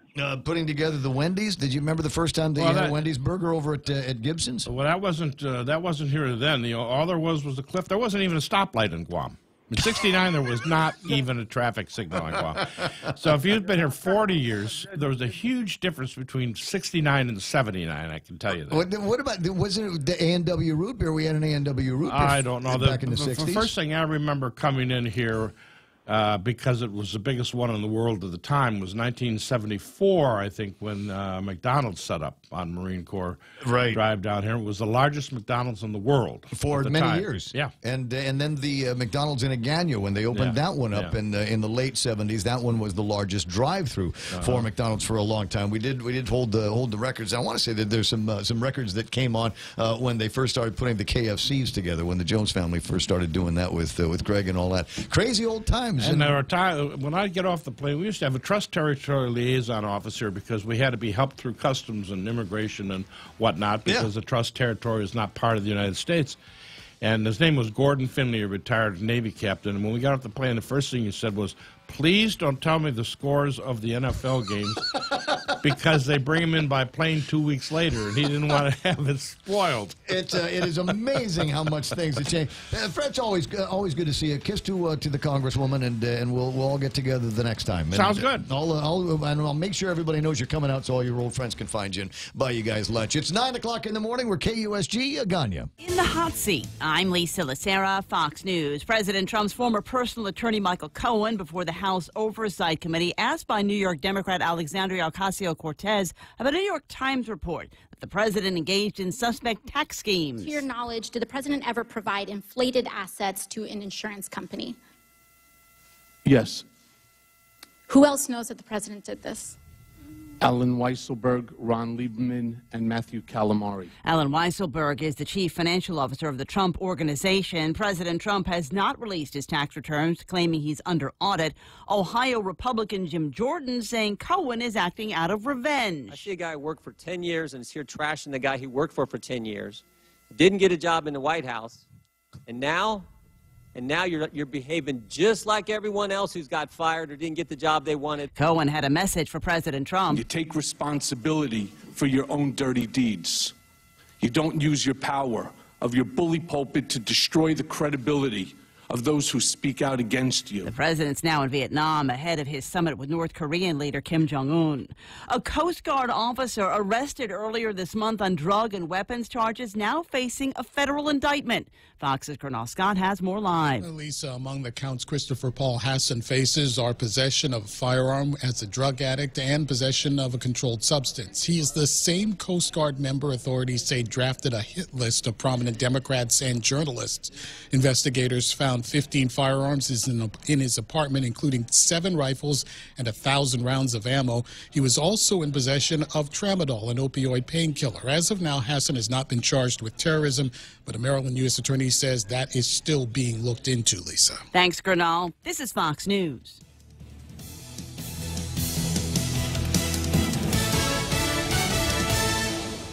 Attention homeowners, if you don't have a solar energy system on your roof from Micronesia Renewable Energy, now is the time to get one. MRE Solar Energy Systems now come with battery storage for zero money down. This means that your home will have power even when the island power isn't available, like during power outages or during and after storms. The inconvenience of not having power for your home is a thing of the past. Don't be left in the dark. Call 632-2613 for a free consultation. MRE, the smarter choice.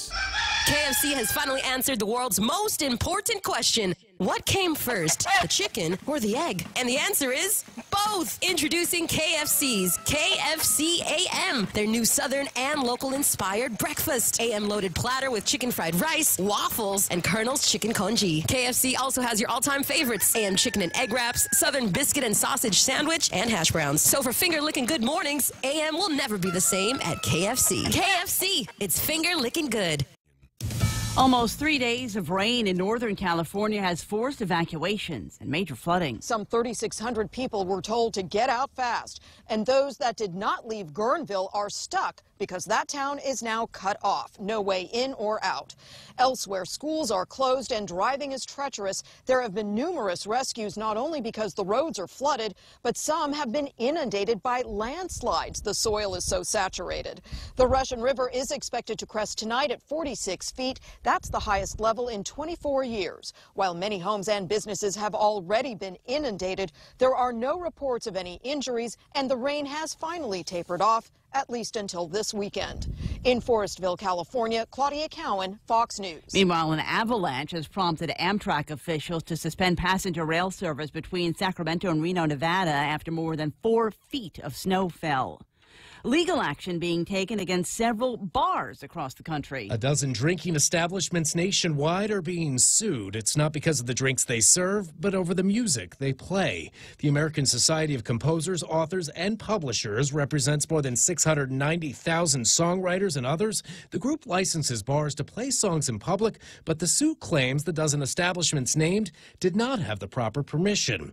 The owner of one Baltimore bar saying Carlos O'Charlie's licenses music through a Pandora business account as opposed to the ASCAP. Tom Graham, Fox News. Several personal possessions of Oskar Schindler, the German industrialist who saved the lives of about 1,200 Jewish people during World War II, are up for auction. Schindler's watch, a compass he and his wife reportedly used in 1945 as they were fleeing the Russians, 2 fountain pens, and several other items being sold by a Boston auction house.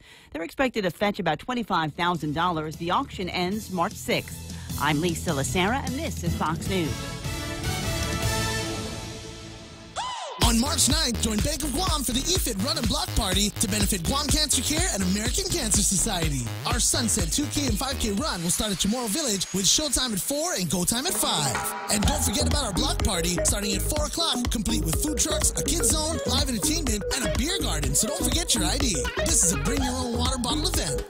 The EFIT Run and Block Party, Saturday, March 9th. Bank of Guam, member FDIC. So you know what I had a little bit of last night? And I need to know where to find. My buddy Joe shows up, and he's got a cooler. And inside this cooler is this Saipan beer. And I looked at it. I looked at the can. I said, well, you know, it's just like Guam beer. Where in California is this brewed? He says, no. It's actually brewed by a guy in Saipan. And I had a couple of sips of it, and it was really good. So Facebook Live, friends, my vast and unpaid research department, where can I buy some of that? 888-255-888-TALK. Just keep your headphones on. And my producer's making the sign like I'm supposed to be talking about King's Restaurant. I got plenty of time to talk about King's. I got an entire hour in front of us here before it gets to be 10 o'clock. So on my mind when I think about King's, I think about breakfast.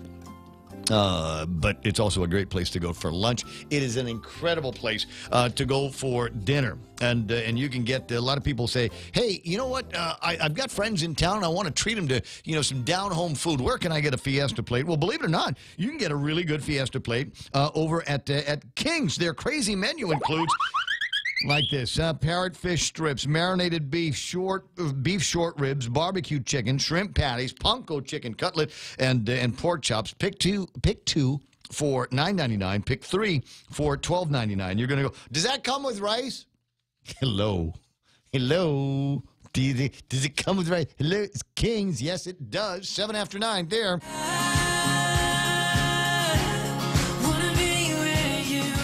Make the good things last longer. Get 3 more days for free on our 3-day prepaid rate plan. That's 6 days of unlimited local calls, SMS, and 1 gig of 4G LTE data per day for just $7.95. Text HS3 to 3282 from your Docomo Pacific prepaid phone to sign up today. Docomo Pacific, better together. Some conditions apply. Wait, there's more yakking going on here, including a conversation about some of the other people that are responsible for bringing you this program, including Micronesia Renewable Energy. Check them out for all of your solar electrical needs. Micronesia Renewable Energy, GRMC, the first choice for all of your specialty care needs. And, of course, we've got the, what do you think, is the clicky thing that we've got here is the APL. They're shipping the future. The Coconut Wireless is back. The Ray Gibson Show. Call now, 888-TALK. That's 888-8255.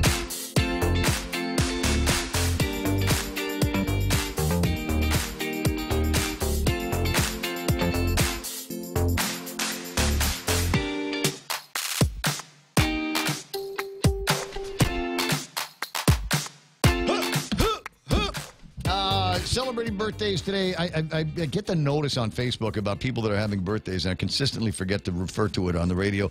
Theseus Mendiola, I see Ashley George, Anthony Mendiola, that's my buddy Tony. Yoli Elliott, and you might recall Yoli Elliott a few years ago was running the census office here on Guam, and I think Tyrone Taitano is going to be doing that now. My understanding is he's looking for all kinds of technology and places to put technology to make the next census for 2020 that much more fun. Running buddy John Waslowski is celebrating a birthday today, and anybody else got the birthday that I got to worry about? Oh, that one. That's Steve Clark. Okay, that's it. That's it. Check Facebook and see if there's somebody that you know that's having a birthday today, and just send them a note outside of Facebook that just says happy birthday. If you send them a note in Facebook that says happy birthday, they'll say you didn't really remember, you just got the notice on Facebook. So if you see somebody's name like Stephen Clark's, what you want to do is you want to get Stephen Clark, send him a happy birthday note in an email so he doesn't make the actual connection. Let's see. Where are we now? 9 after 9, 888-8255, 888-TALK.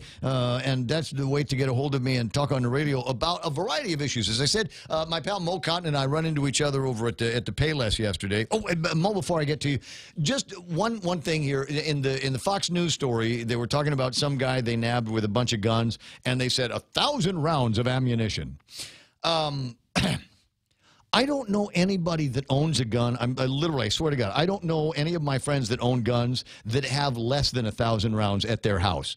1,000 rounds of ammunition isn't a whole lot. That's a Saturday morning at the firing range, okay? So when you hear these guys going, 1,000 rounds of ammunition, my God, he could have taken out a whole city. No, it ain't like that. 9:10 in the morning. My buddy Mo Cotton's on the line. Good morning, Mo. Good morning. Good morning. Gosh, I didn't know I'd be talking about Wendy's in your last half hour. I remember Wendy's. I remember when you opened that thing up at Gibson's. I remember, and you and the other investors standing because there was obviously you order at the counter, but to make things go faster, you were actually taking orders in the line to get them into the kitchen faster. Right. That was the good old days. Gibson's was one of my best stores. And then Agania was great, but you actually called on the radio and thanked me for the one when I put it up in Barragata. Do you remember that? Yeah, because I live near there. Yeah. Yes. And you thanked me for putting that one in. Yes, and the same way I called up the guys over at KFC and thanked them for putting a KFC on Route 8. Give me another choice. Route 8's going to be the place to be in another, I don't know, 6 or 7 months. Route 8, people will be falling all over themselves to find places in Mongmong, Totomaiti, Kenyatta, Barragata area because we have a KFC, we have a McMobile. There's going to be a Payless that's opening up right next to Benson. It's going to be big enough to replace the one that they had at Agania Shopping Center. So there's nothing but good things going to be happening out there. Yeah, I think so. And also Route 3 because of the eventual military buildup. But Route 3 has been neglected for many years. And I think that's going to be a hot area. Yeah, I remember when I was in high school, the only reason why we hung out on Route 3 at all was because the Munoz kids would have parties. And as far as I was concerned, it was like, great, we'll go hang out at Route 3. It's like going to Jigo, but you don't have to drive so far. Right. And I remember that was kind of notorious for the gangs. But I think those days are past, hopefully. Well, I got that feeling. You know, and unfortunately they did close the McDonald's down over by the base. But there was outside of the base there just wasn't anything going on there. But I feel you. I think there's going to be some of that's going to be taking place. You know, as a longtime Guam property watcher, there is going to be before the end of the year, DPW will do a notice to proceed on a massive reconstruction of the Challenge San Antonio from about the ITC building all the way to the Archbishop Circle. They're going to be doing a major renovation of that area. Just how bad do you think it's going to be for businesses while they suffer through all of that? What's probably going to end up to be 12 to 18 months worth of construction? Easy. And also, EPAL Gardens is going to get finally fixed. I mean, EPAL Beach. Sorry, EPAL Road, rather. Well, one of these days, yeah. Get some major, because they've already done some engineering and, that terrible turn down near the Hilton where a lot of people just slide off the road. Oh, I've seen cars flip over there, and for absolutely no good reason. But it is crazy what's going to be happening in the Tamuning area. So, folks in that area, you need to find out with DPW what the scope of the work is going to be, when the work may be beginning, and figure out how we're going to be able to get into Ruby Tuesdays and Applebee's and King's and Chili's and GPO. And on the other side of the street, Sakura Dining. Sakura Dining. I had dinner there last night. Did you? Did you see the poster? Their anniversary is coming up, and I think starting today. Yes, they told me that.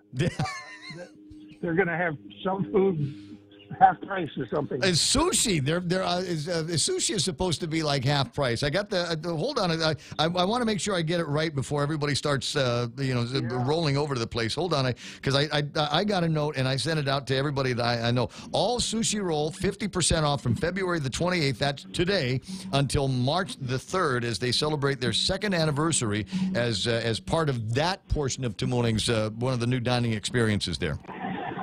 Yeah, I had the grasshopper rolls for the first time, and it was delicious. It's made with real grasshoppers, too. Probably. It had everything in it. It had eel in it, and all kinds of things that I like, but I never had that one before. I used to have California rolls every time I go in there. Oh, yeah. Well, it's one of those things. I know that they've got pages and pages of items on their menu, but I always find I'm ordering the same thing whenever I go. And it comes with an acai beer, so it makes me happy. You wanted to talk about marijuana.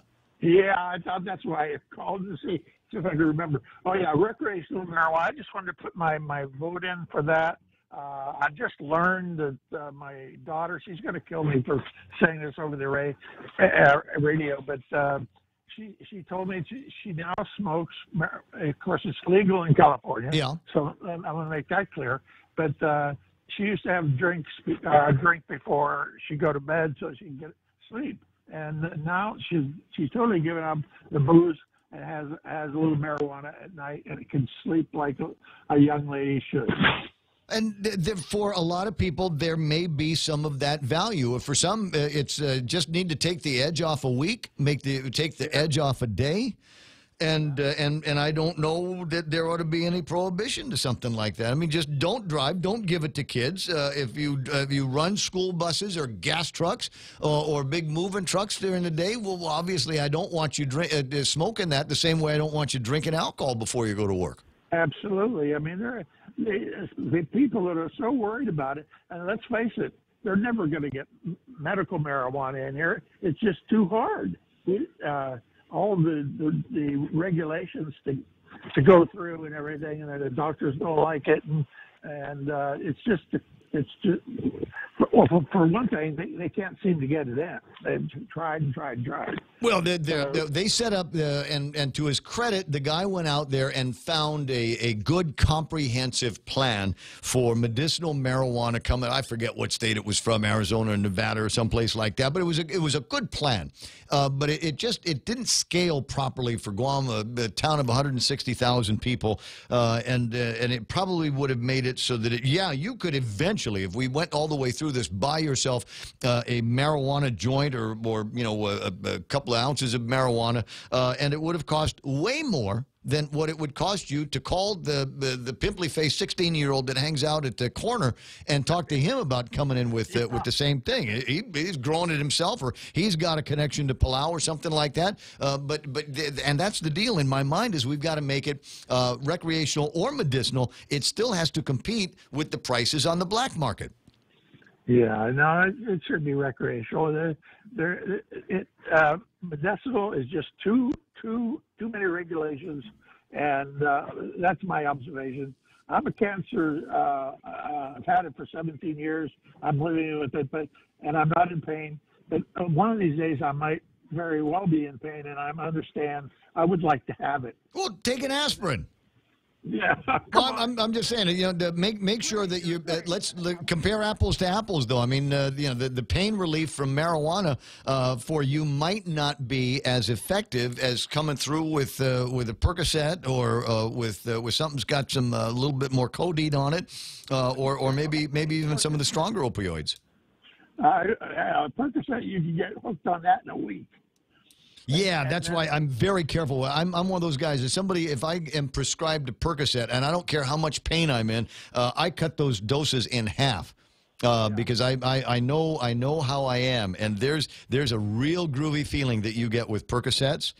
So I am extremely careful about it. And I remember the first time I took one of those things, I had a back problem, and the doctor gave me a Percocet. I forget what the strength was, but I took one of these things, and I couldn't move. I didn't want to move. I mean, the house could have been tumbling, or the place could have been on fire.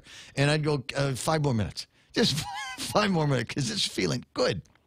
It was. I had cancer of the ear. They cut into the cartilage.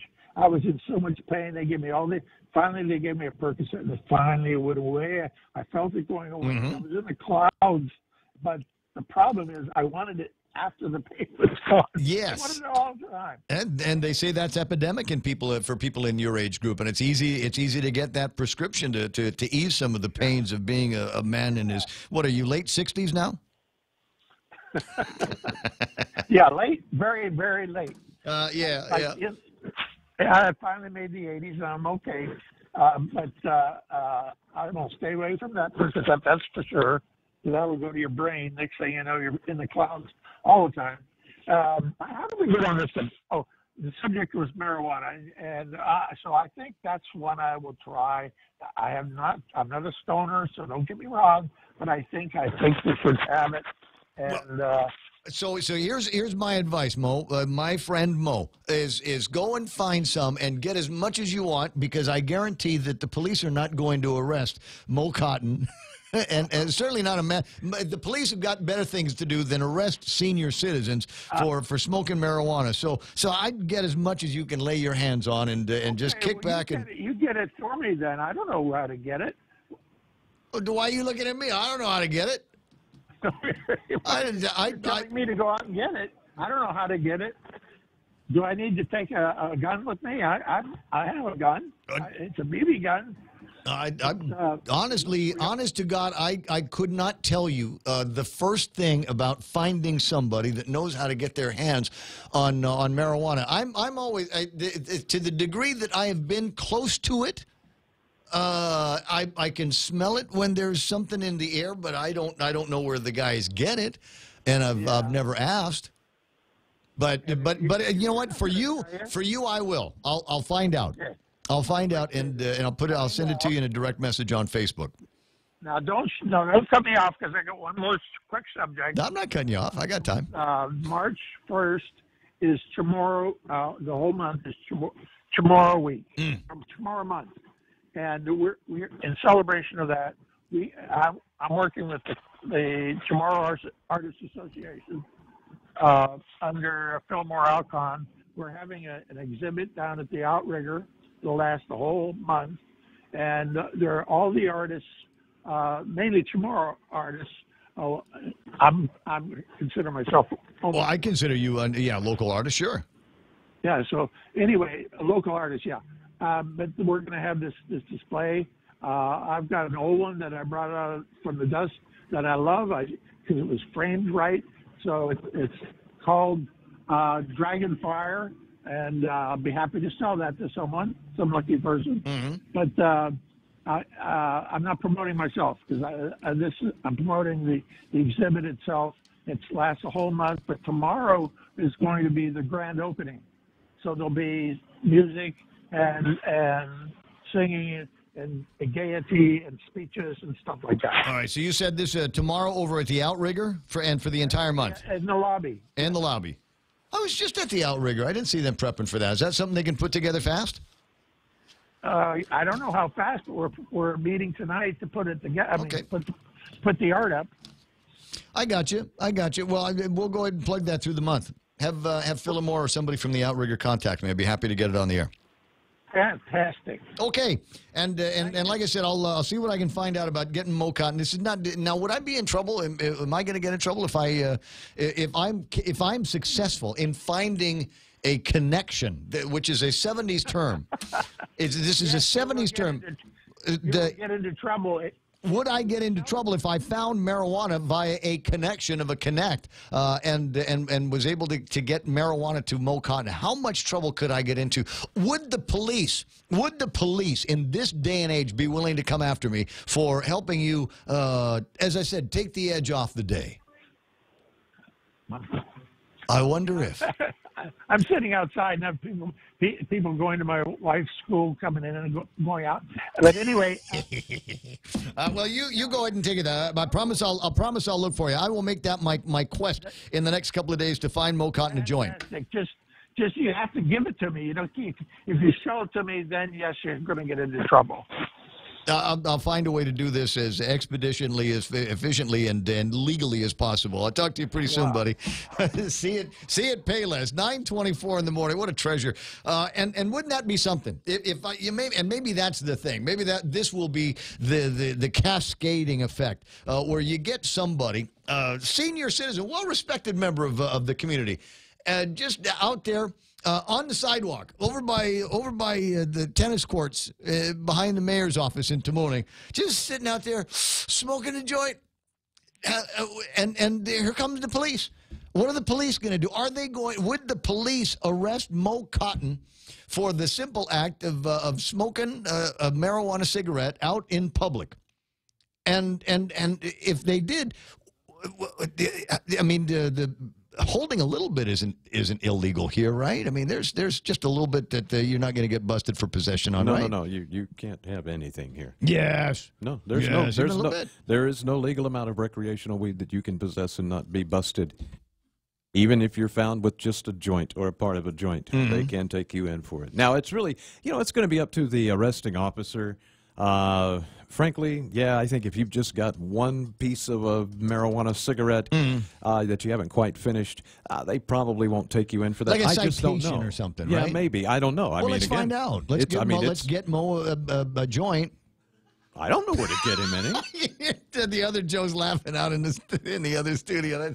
Let's get him a joint and let's try it out, because this is where I want to take the conversation next. And there are going to be some of you that say, Ray, that doesn't sound like you. But I'm of the opinion that when Clint's done with this legislation that would provide for recreational marijuana use on Guam, what I'd like to see is I'd like to be able to go back through all of the records on the crimes, right? And anybody that was busted for possession, right? And has had this as a blemish in their permanent record for all of their lives, I'd like to see those expunged. Okay. I'd like to see those expunged. So what amount? What do you mean, what amount? Well, I mean, you can't allow a expunsion of a guy who's tried to bring in 8 pounds. Why not? That's a bit extreme. Why not? No, that's a bit extreme. I mean, what is punishable now, or what is not punishable now? You take somebody who might have made early criminal career mistake, right? And saw dollar signs and opportunity, right, for something that at the time was illegal. And in 2019, if it's not illegal anymore, why would we force them to continue to live and continue to pay the price for that indiscretion, something that we completely look the other way on now? Okay. So I'm just saying, whether we're talking about a camera film size possession. You remember the little canisters that Kodak film came in back in those days? Used to. Never mind. Never mind. I'm sorry. There's an image of a woman, and she's a beautiful woman. She was a beautiful girl at the time, but she is a beautiful woman now. That whenever I see the little Kodak canister, the little black with the gray top on it. Yep. When I see that, waterproof, by the way. Waterproof, yes. Well, certainly water resistant, etc. When I see one of those things, I don't see film. I see her, and she had 2 or 3 different versions of this. And if I mentioned the name, you'd go, no way. there's no way she smoked marijuana. No way that she was a stoner. It's impossible. No way. But she was among those, and she had one just for roaches, and then she had another one for seeds.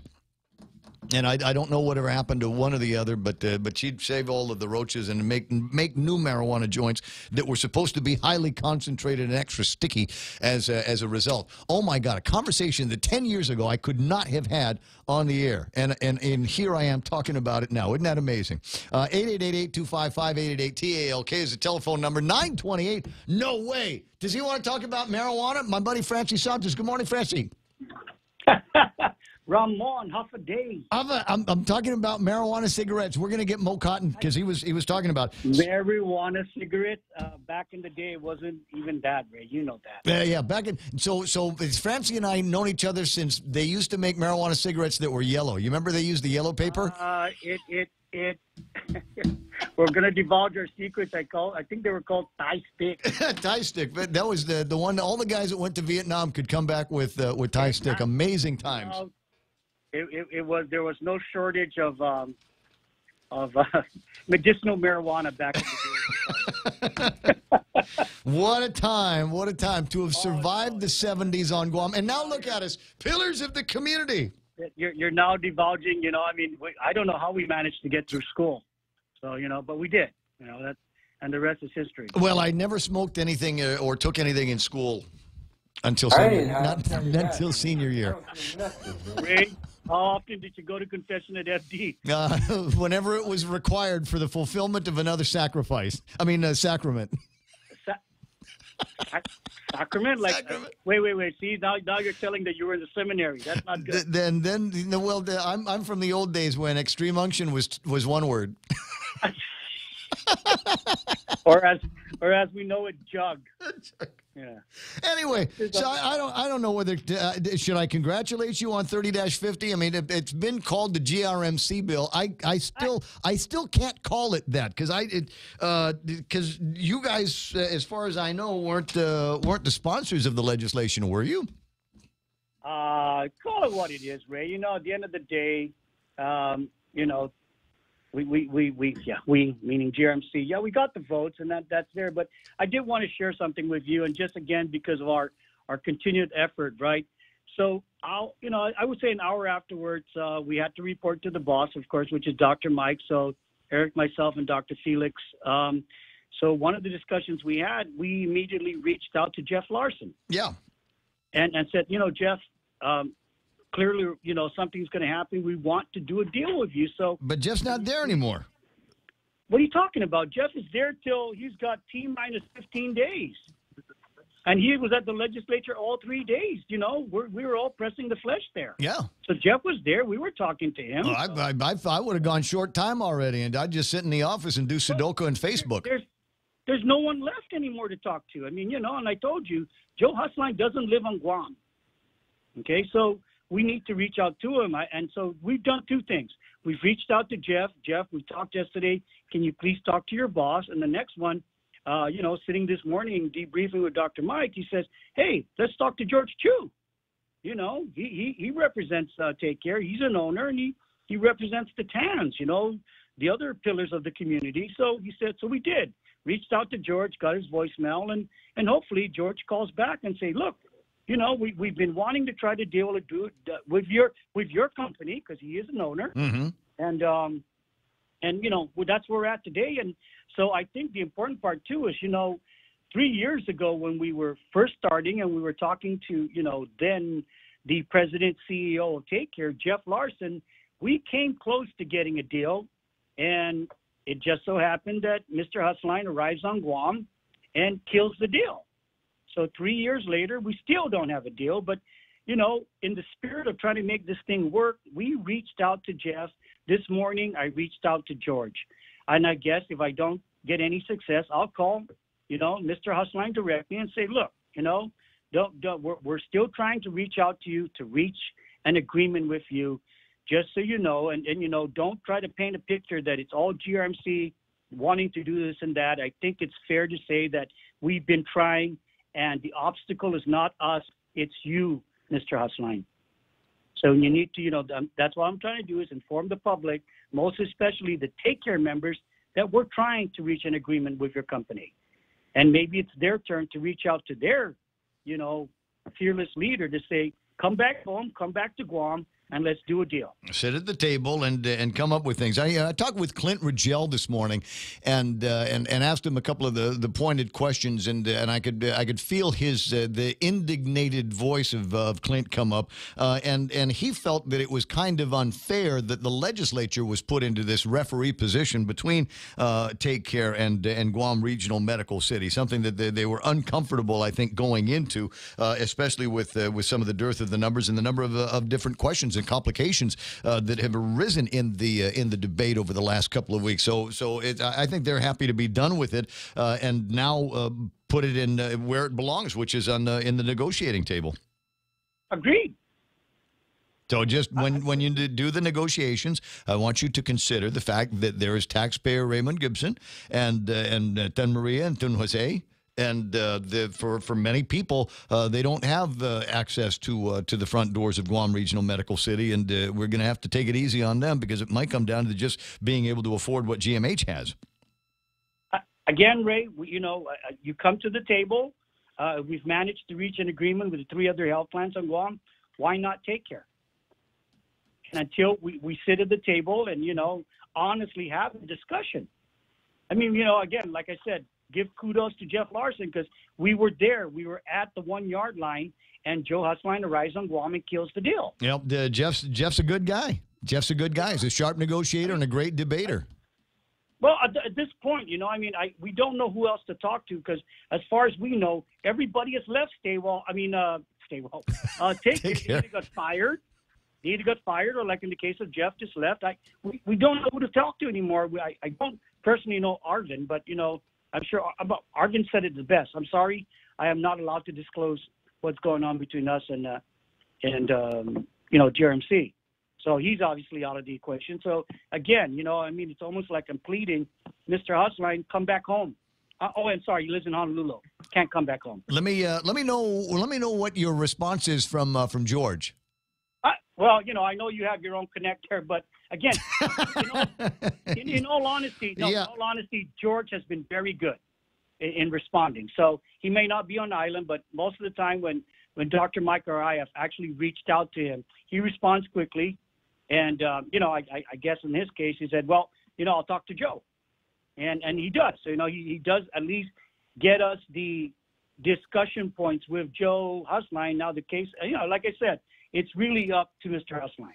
If he wants a deal, he'll do a deal. If he doesn't, what can we do? Now there's an alternative for us, and hopefully, at the end of the day. So for the record, though, for the listeners that are listening, okay, this is the deal. This is Francis Santos representing Guam Regional Medical City, who is laying the hands across the water, reaching out to people, whoever's left over at Take Care, and up to and including George Chu and Joe Husland to let's get together and figure out how to make this not a disaster for the employees of retirees and the taxpayers. So my connect says to call her. Well, that's done. Yep. So give her a ring when we're done. Absolutely. Thank you, Ramon. Happy to help. I'm merely a conduit. About the past, stop that. What? I like to sit in that warm bath of nostalgia. I love it. What? Back in those days, how much trouble could we get into? My uncle was a senator. Your dad was a senator. Ramon, I'm not one. I can't speak for my brother Marty because I don't know how many times my dad was being called to FD. I can honestly say that I can only recall one time when I had to make the call. Hey, Dad, you need to come up and talk to the priest. So I can't speak for Marty. Maybe and because I was out at school during the time, but I'm sure that you guys during those days because you guys had brother Gregory, right? Yeah, we're class of '80. We were the rock that he broke his back against. Well, we have our own claim to fame.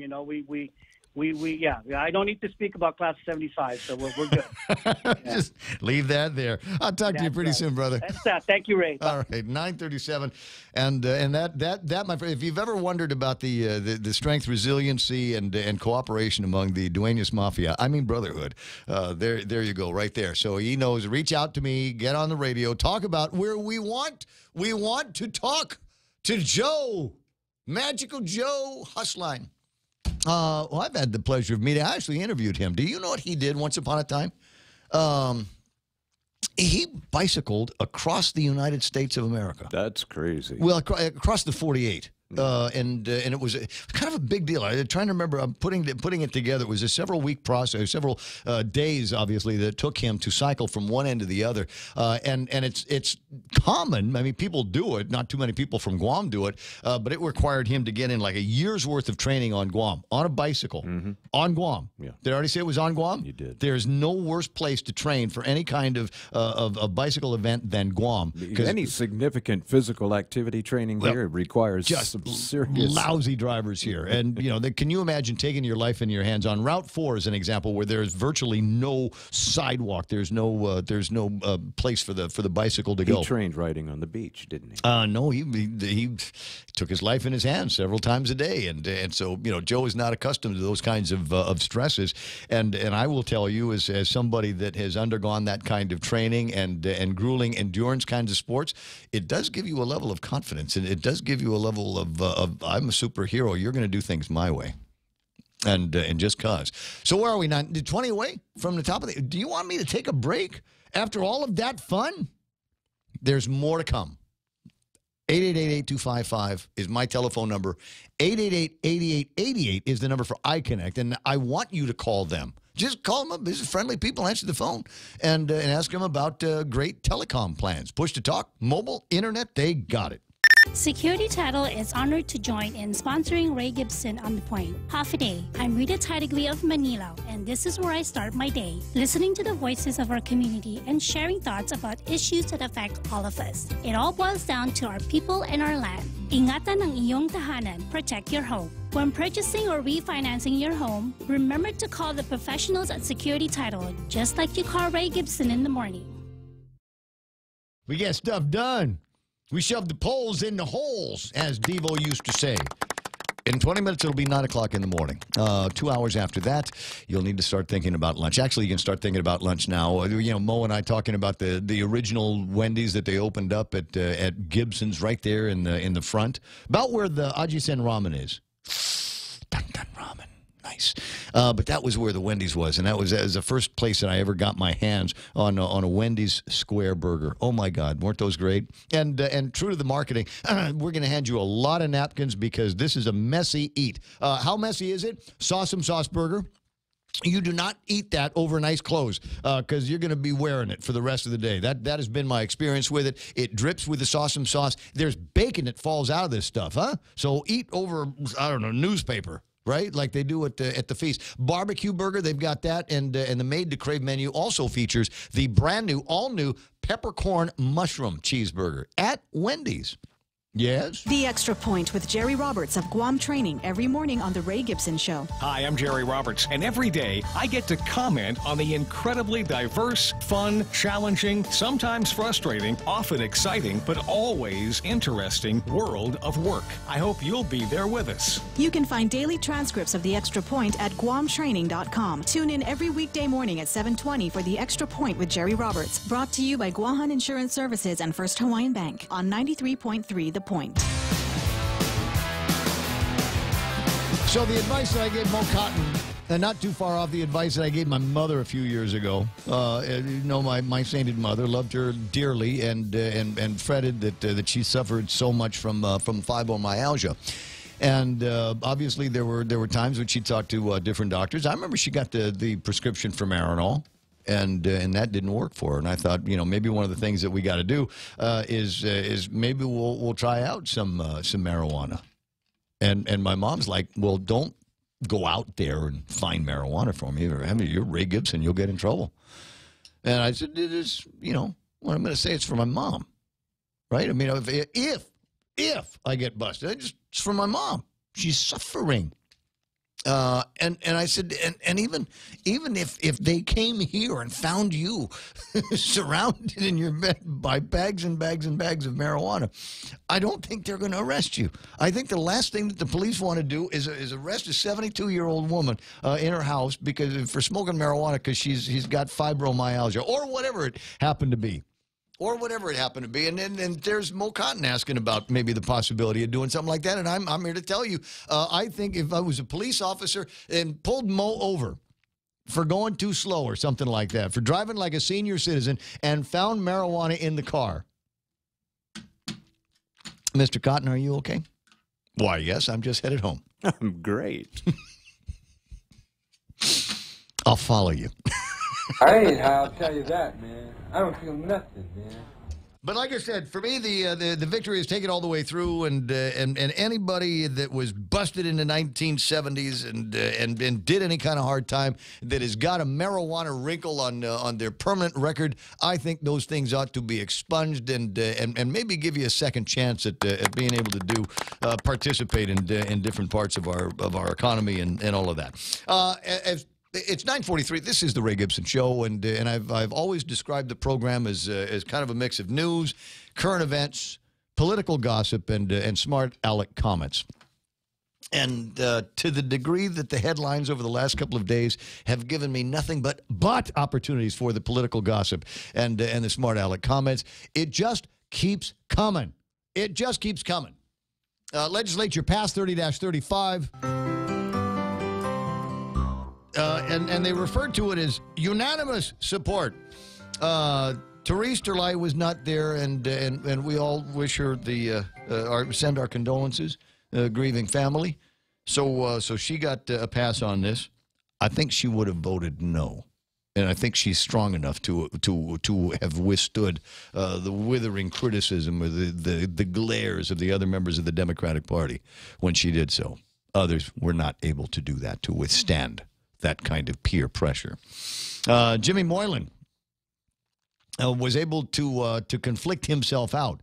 Sees Moylan's Insurance, Netcare, sound familiar, right? So sorry, cannot participate in this one. So they let him out. I think Will Castro said, I used to have an insurance policy somewhere, and I'm conflicted, and they said no, that doesn't count. So Will had to vote yes. He didn't have to vote yes, but he did. And so, you know, there's a recusal. I'm here to tell you that Bill 30-35 has revealed much about this new legislature. And I'll just leave it there. And so that was interesting. The other thing that they did was they passed the or more legislation. And this despite what, if you ask me, is Econ 101. And that is, if we apply a tax on the people that own businesses, in this case, properties that are valued at $1 million or more. So I know what the idea is. They're looking for all these rich guys. They're looking for these rich guys that live in these fancy houses, these beautiful mansions out there with the overlook of beautiful Tumon Bay, or maybe the eastern side of the island, right?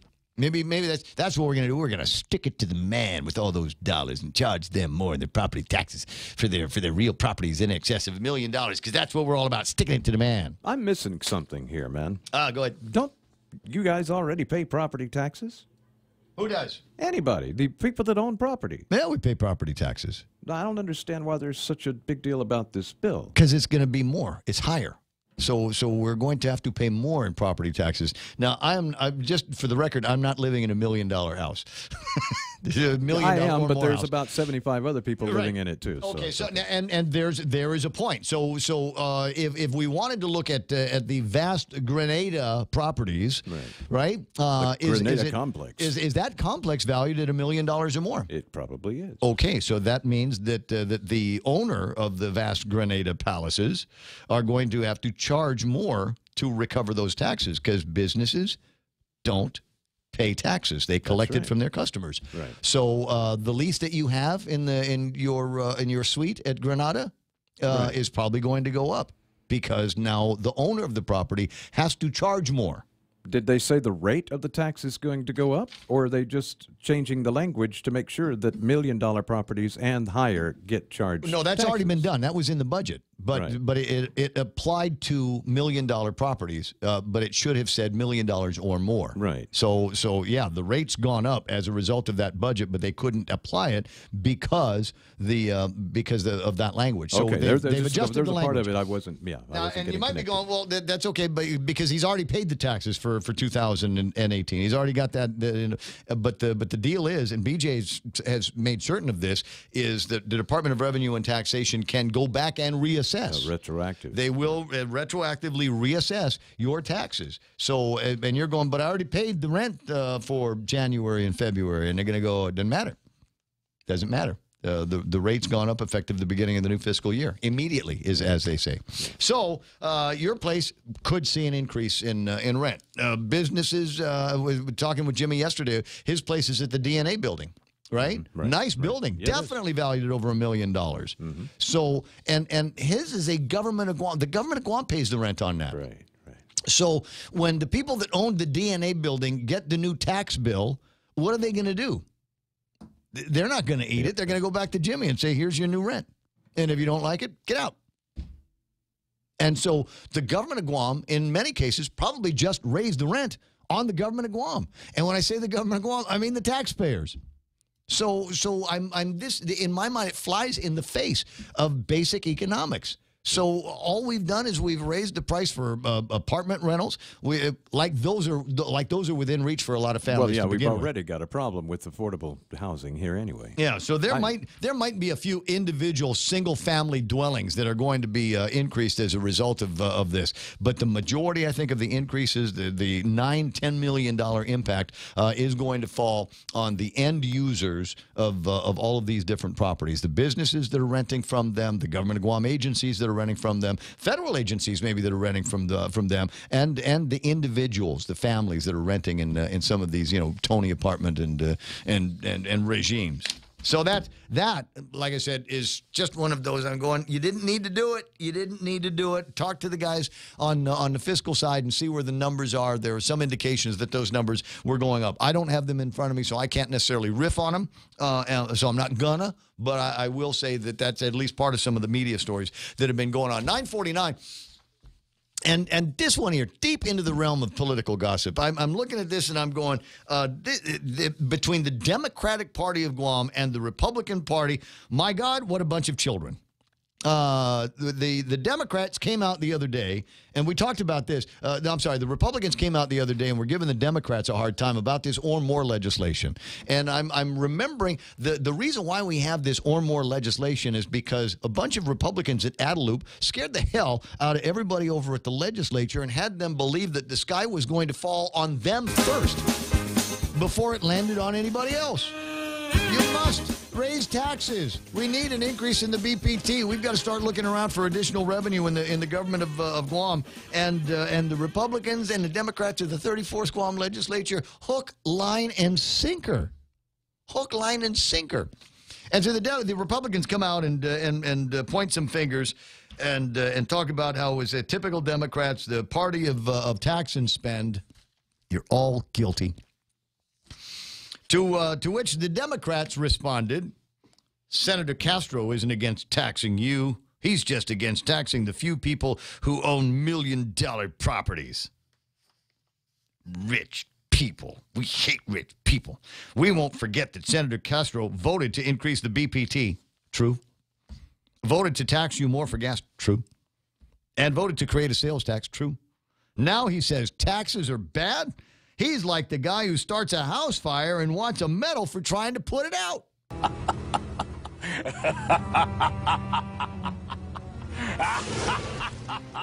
Remember that joke? Hey, Mike, how's your dad? And the answer is, my dad's in a wheelchair. Right? Who can run faster, you or your dad? Wow, thanks. My dad's in a wheelchair. You ever get busted on that one before? So he's like the guy who starts the house fire and wants a medal for trying to put it out. So whoever at the Democratic Party of Guam wrote this, Jewel, apparently forgot that, you know what? They did actually lose their house in a fire once upon a time. Did Will lose the opportunity to bring that up in the rebuttal? Oh, no. This is the rebuttal from the Republican Party. The truth of the matter is that Democrat senators voted no when it came to fully funding the health care for working families at GMH when the hospital sorely needed funding. Today, after campaigning on no new taxes and collecting more, 10 senators raised taxes on the people of Guam. If the governor keeps her commitment, the bill will be vetoed. Wrong. The governor has already signaled that she will sign this bill the second it hits her desk. Oops. Furthermore, to personally attack the minority leader in such a manner is uncalled for and unstatesmanlike in conduct. It's no secret that Senator Will Castro's family home burned down as a youth, leaving his family displaced and homeless, the effect of which are felt to this day. Alluding to such a horrific and traumatic incident says more about the Democrats than it does about us. It was pretty low. Do you think that that was what they intended? Do you really think the Democrats would have gone there? No, I just think people don't pay attention to what the heck they're writing anymore. The Republican Party will continue to work towards what is best for all of the people of Guam. And I don't know. Like I said, what a bunch of children. It's now it's just I bet it's this is millennials almost writing it. The elementary school tit for tat, isn't it? Yeah, it's like Facebook. And incidentally, I did look it up, and for those of you that are curious about the genesis of the phrase "tit for tat," it's not what you're thinking. This or that is the genesis of that language. So don't go thinking, "What did he just say on the radio?" I don't know. It's apparently the Republicans are still using some of the same drama team writers that were kicked out of Adelup as a result of the election. I don't know that there was any ill intent in addressing this. I thought it was an interesting turn of phrase, and I laughed out loud. Would I laugh out loud again? Probably. It's 9:54. Imagine. I mean, if this is what Thursday turned into, just imagine what we're going to be talking about tomorrow. Are they still in session over at the legislature? Is that possible? Or you know what? We're going to find out. We're going to find out that one of the people that they approved, one of the nominations that they approved, has got something really, really dark hanging over their head that the legislature didn't do their due diligence on. Right? Somebody that didn't go to prison but should have. I'm not talking about me when I say things like that. What time is it? 9:55. Quick break, and then we'll wrap up the show. At Guam Regional Medical City, it is our mission to become the island's premier choice for specialty care, like cardiology, pulmonology, neurosciences, orthopedics, oncology services, and more. We aim to protect our island from heart attacks, strokes, cancer, and diabetic complications. But should you suffer from such diseases, we're ready with world-class options, both inpatient and outpatient. For more information, visit us at grmc.gu. At Chili's, our burgers stack up with anyone's. Handcrafted to order, smashed to lock in flavor on a toasted brioche bun. Our burgers are all kinds of perfect. Choose from the Chili's Chili, the Mushroom Swiss, the Ultimate Bacon, or you know what? We dare you to take on the Boss Burger, loaded with smoked brisket, rib meat, jalapeno cheddar sausage, and bacon. We may have really out-burgered ourselves. Our burgers are more than a handful, served with garlic dill pickles and fries. So hurry in today and enjoy our juicy, melty, yummy, handcrafted creations. Perfection between two buns. Chili's. More life happens here. All right, 9:55. Just a last thought on the Republican response here. Furthermore, to personally attack the minority leader in such a manner is uncalled for and unstatesmanlike in conduct. Alluding to such a horrific and traumatic incident says more about the Democrats than it does about us. I just want to just throw this out here because it reminds me of when I was a little boy, and believe it or not, I would often be teased by my classmates in school, and I would come home a-crying. I'd go to my grandfather's knee and say, "Daddy," 'cause that's what I called him. I loved my daddy. I'd say, "Daddy, those kids are teasing me." And let me give you a piece of wisdom. A grizzled old man who survived the Second World War told me, "Sticks and stones may break my bones, but words will never hurt me." And I'm looking at this going, guys, grow a pair. It's all right. Just keep moving forward. Hey, Jeff, how you doing? Sticks and stones, right? Yeah. Go ahead, it's your turn. Yeah.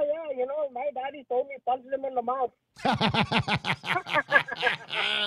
Yeah, Daddy mentioned that too. He said, wait until the nuns are turning around and go ahead and sock somebody in the face. Yeah, if they're bullying you stand up for your rights. That's what my daddy told me. Amen. Yeah, you know, this thing with the taxes, You know, it's kind of ridiculous. It just depends who's in office now, because now the Democrats are saying the taxes are good. Before they're saying taxes is bad. Now that they're the one in absolute spending all the money, now it's good. When the Republicans were there, it was good, the taxes. Now, no, taxes are no good because they're not the ones spending the money now. You know, so the Democrats shouldn't be talking like that, because now that they're in now, the taxes are good now. Don't roll it back.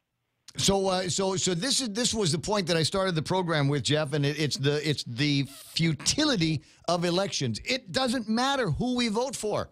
It just doesn't matter. You vote old versus the young, doesn't matter. You vote young versus old, doesn't matter. Man and male politicians, female politicians, it doesn't matter. Republicans, Democrats, it doesn't matter. The elections don't seem to have any difference because the government still keeps getting in. Yes, sir. And you know what? It's a good thing. I like the bill that Senator Tydegui is putting forward with the terms. And I think we need that, because these guys are getting too carried away already. I think their butt is getting too big, and their head is bigger than than the whole world here in Guam. You know, only that matters. That's such a Guam thing. Their doggins are getting too big. So term limits and part-time legislature. Hey, let's do term limits. Why don't we work on that? And you know, we have to stop get all these people that are too much protecting the interests of businesses and their personal interests, and start protecting the interests of the common people here in Guam. We're the ones that need our interests protected. Well, now in an attempt to go and stick it to the businesses on these real property taxes, they're just going to end up hurting the people, because they're going to help these businesses have got no choice but to increase their rents. They're going to increase them on businesses. They will increase them on families that are renting apartments. They will even the hotels.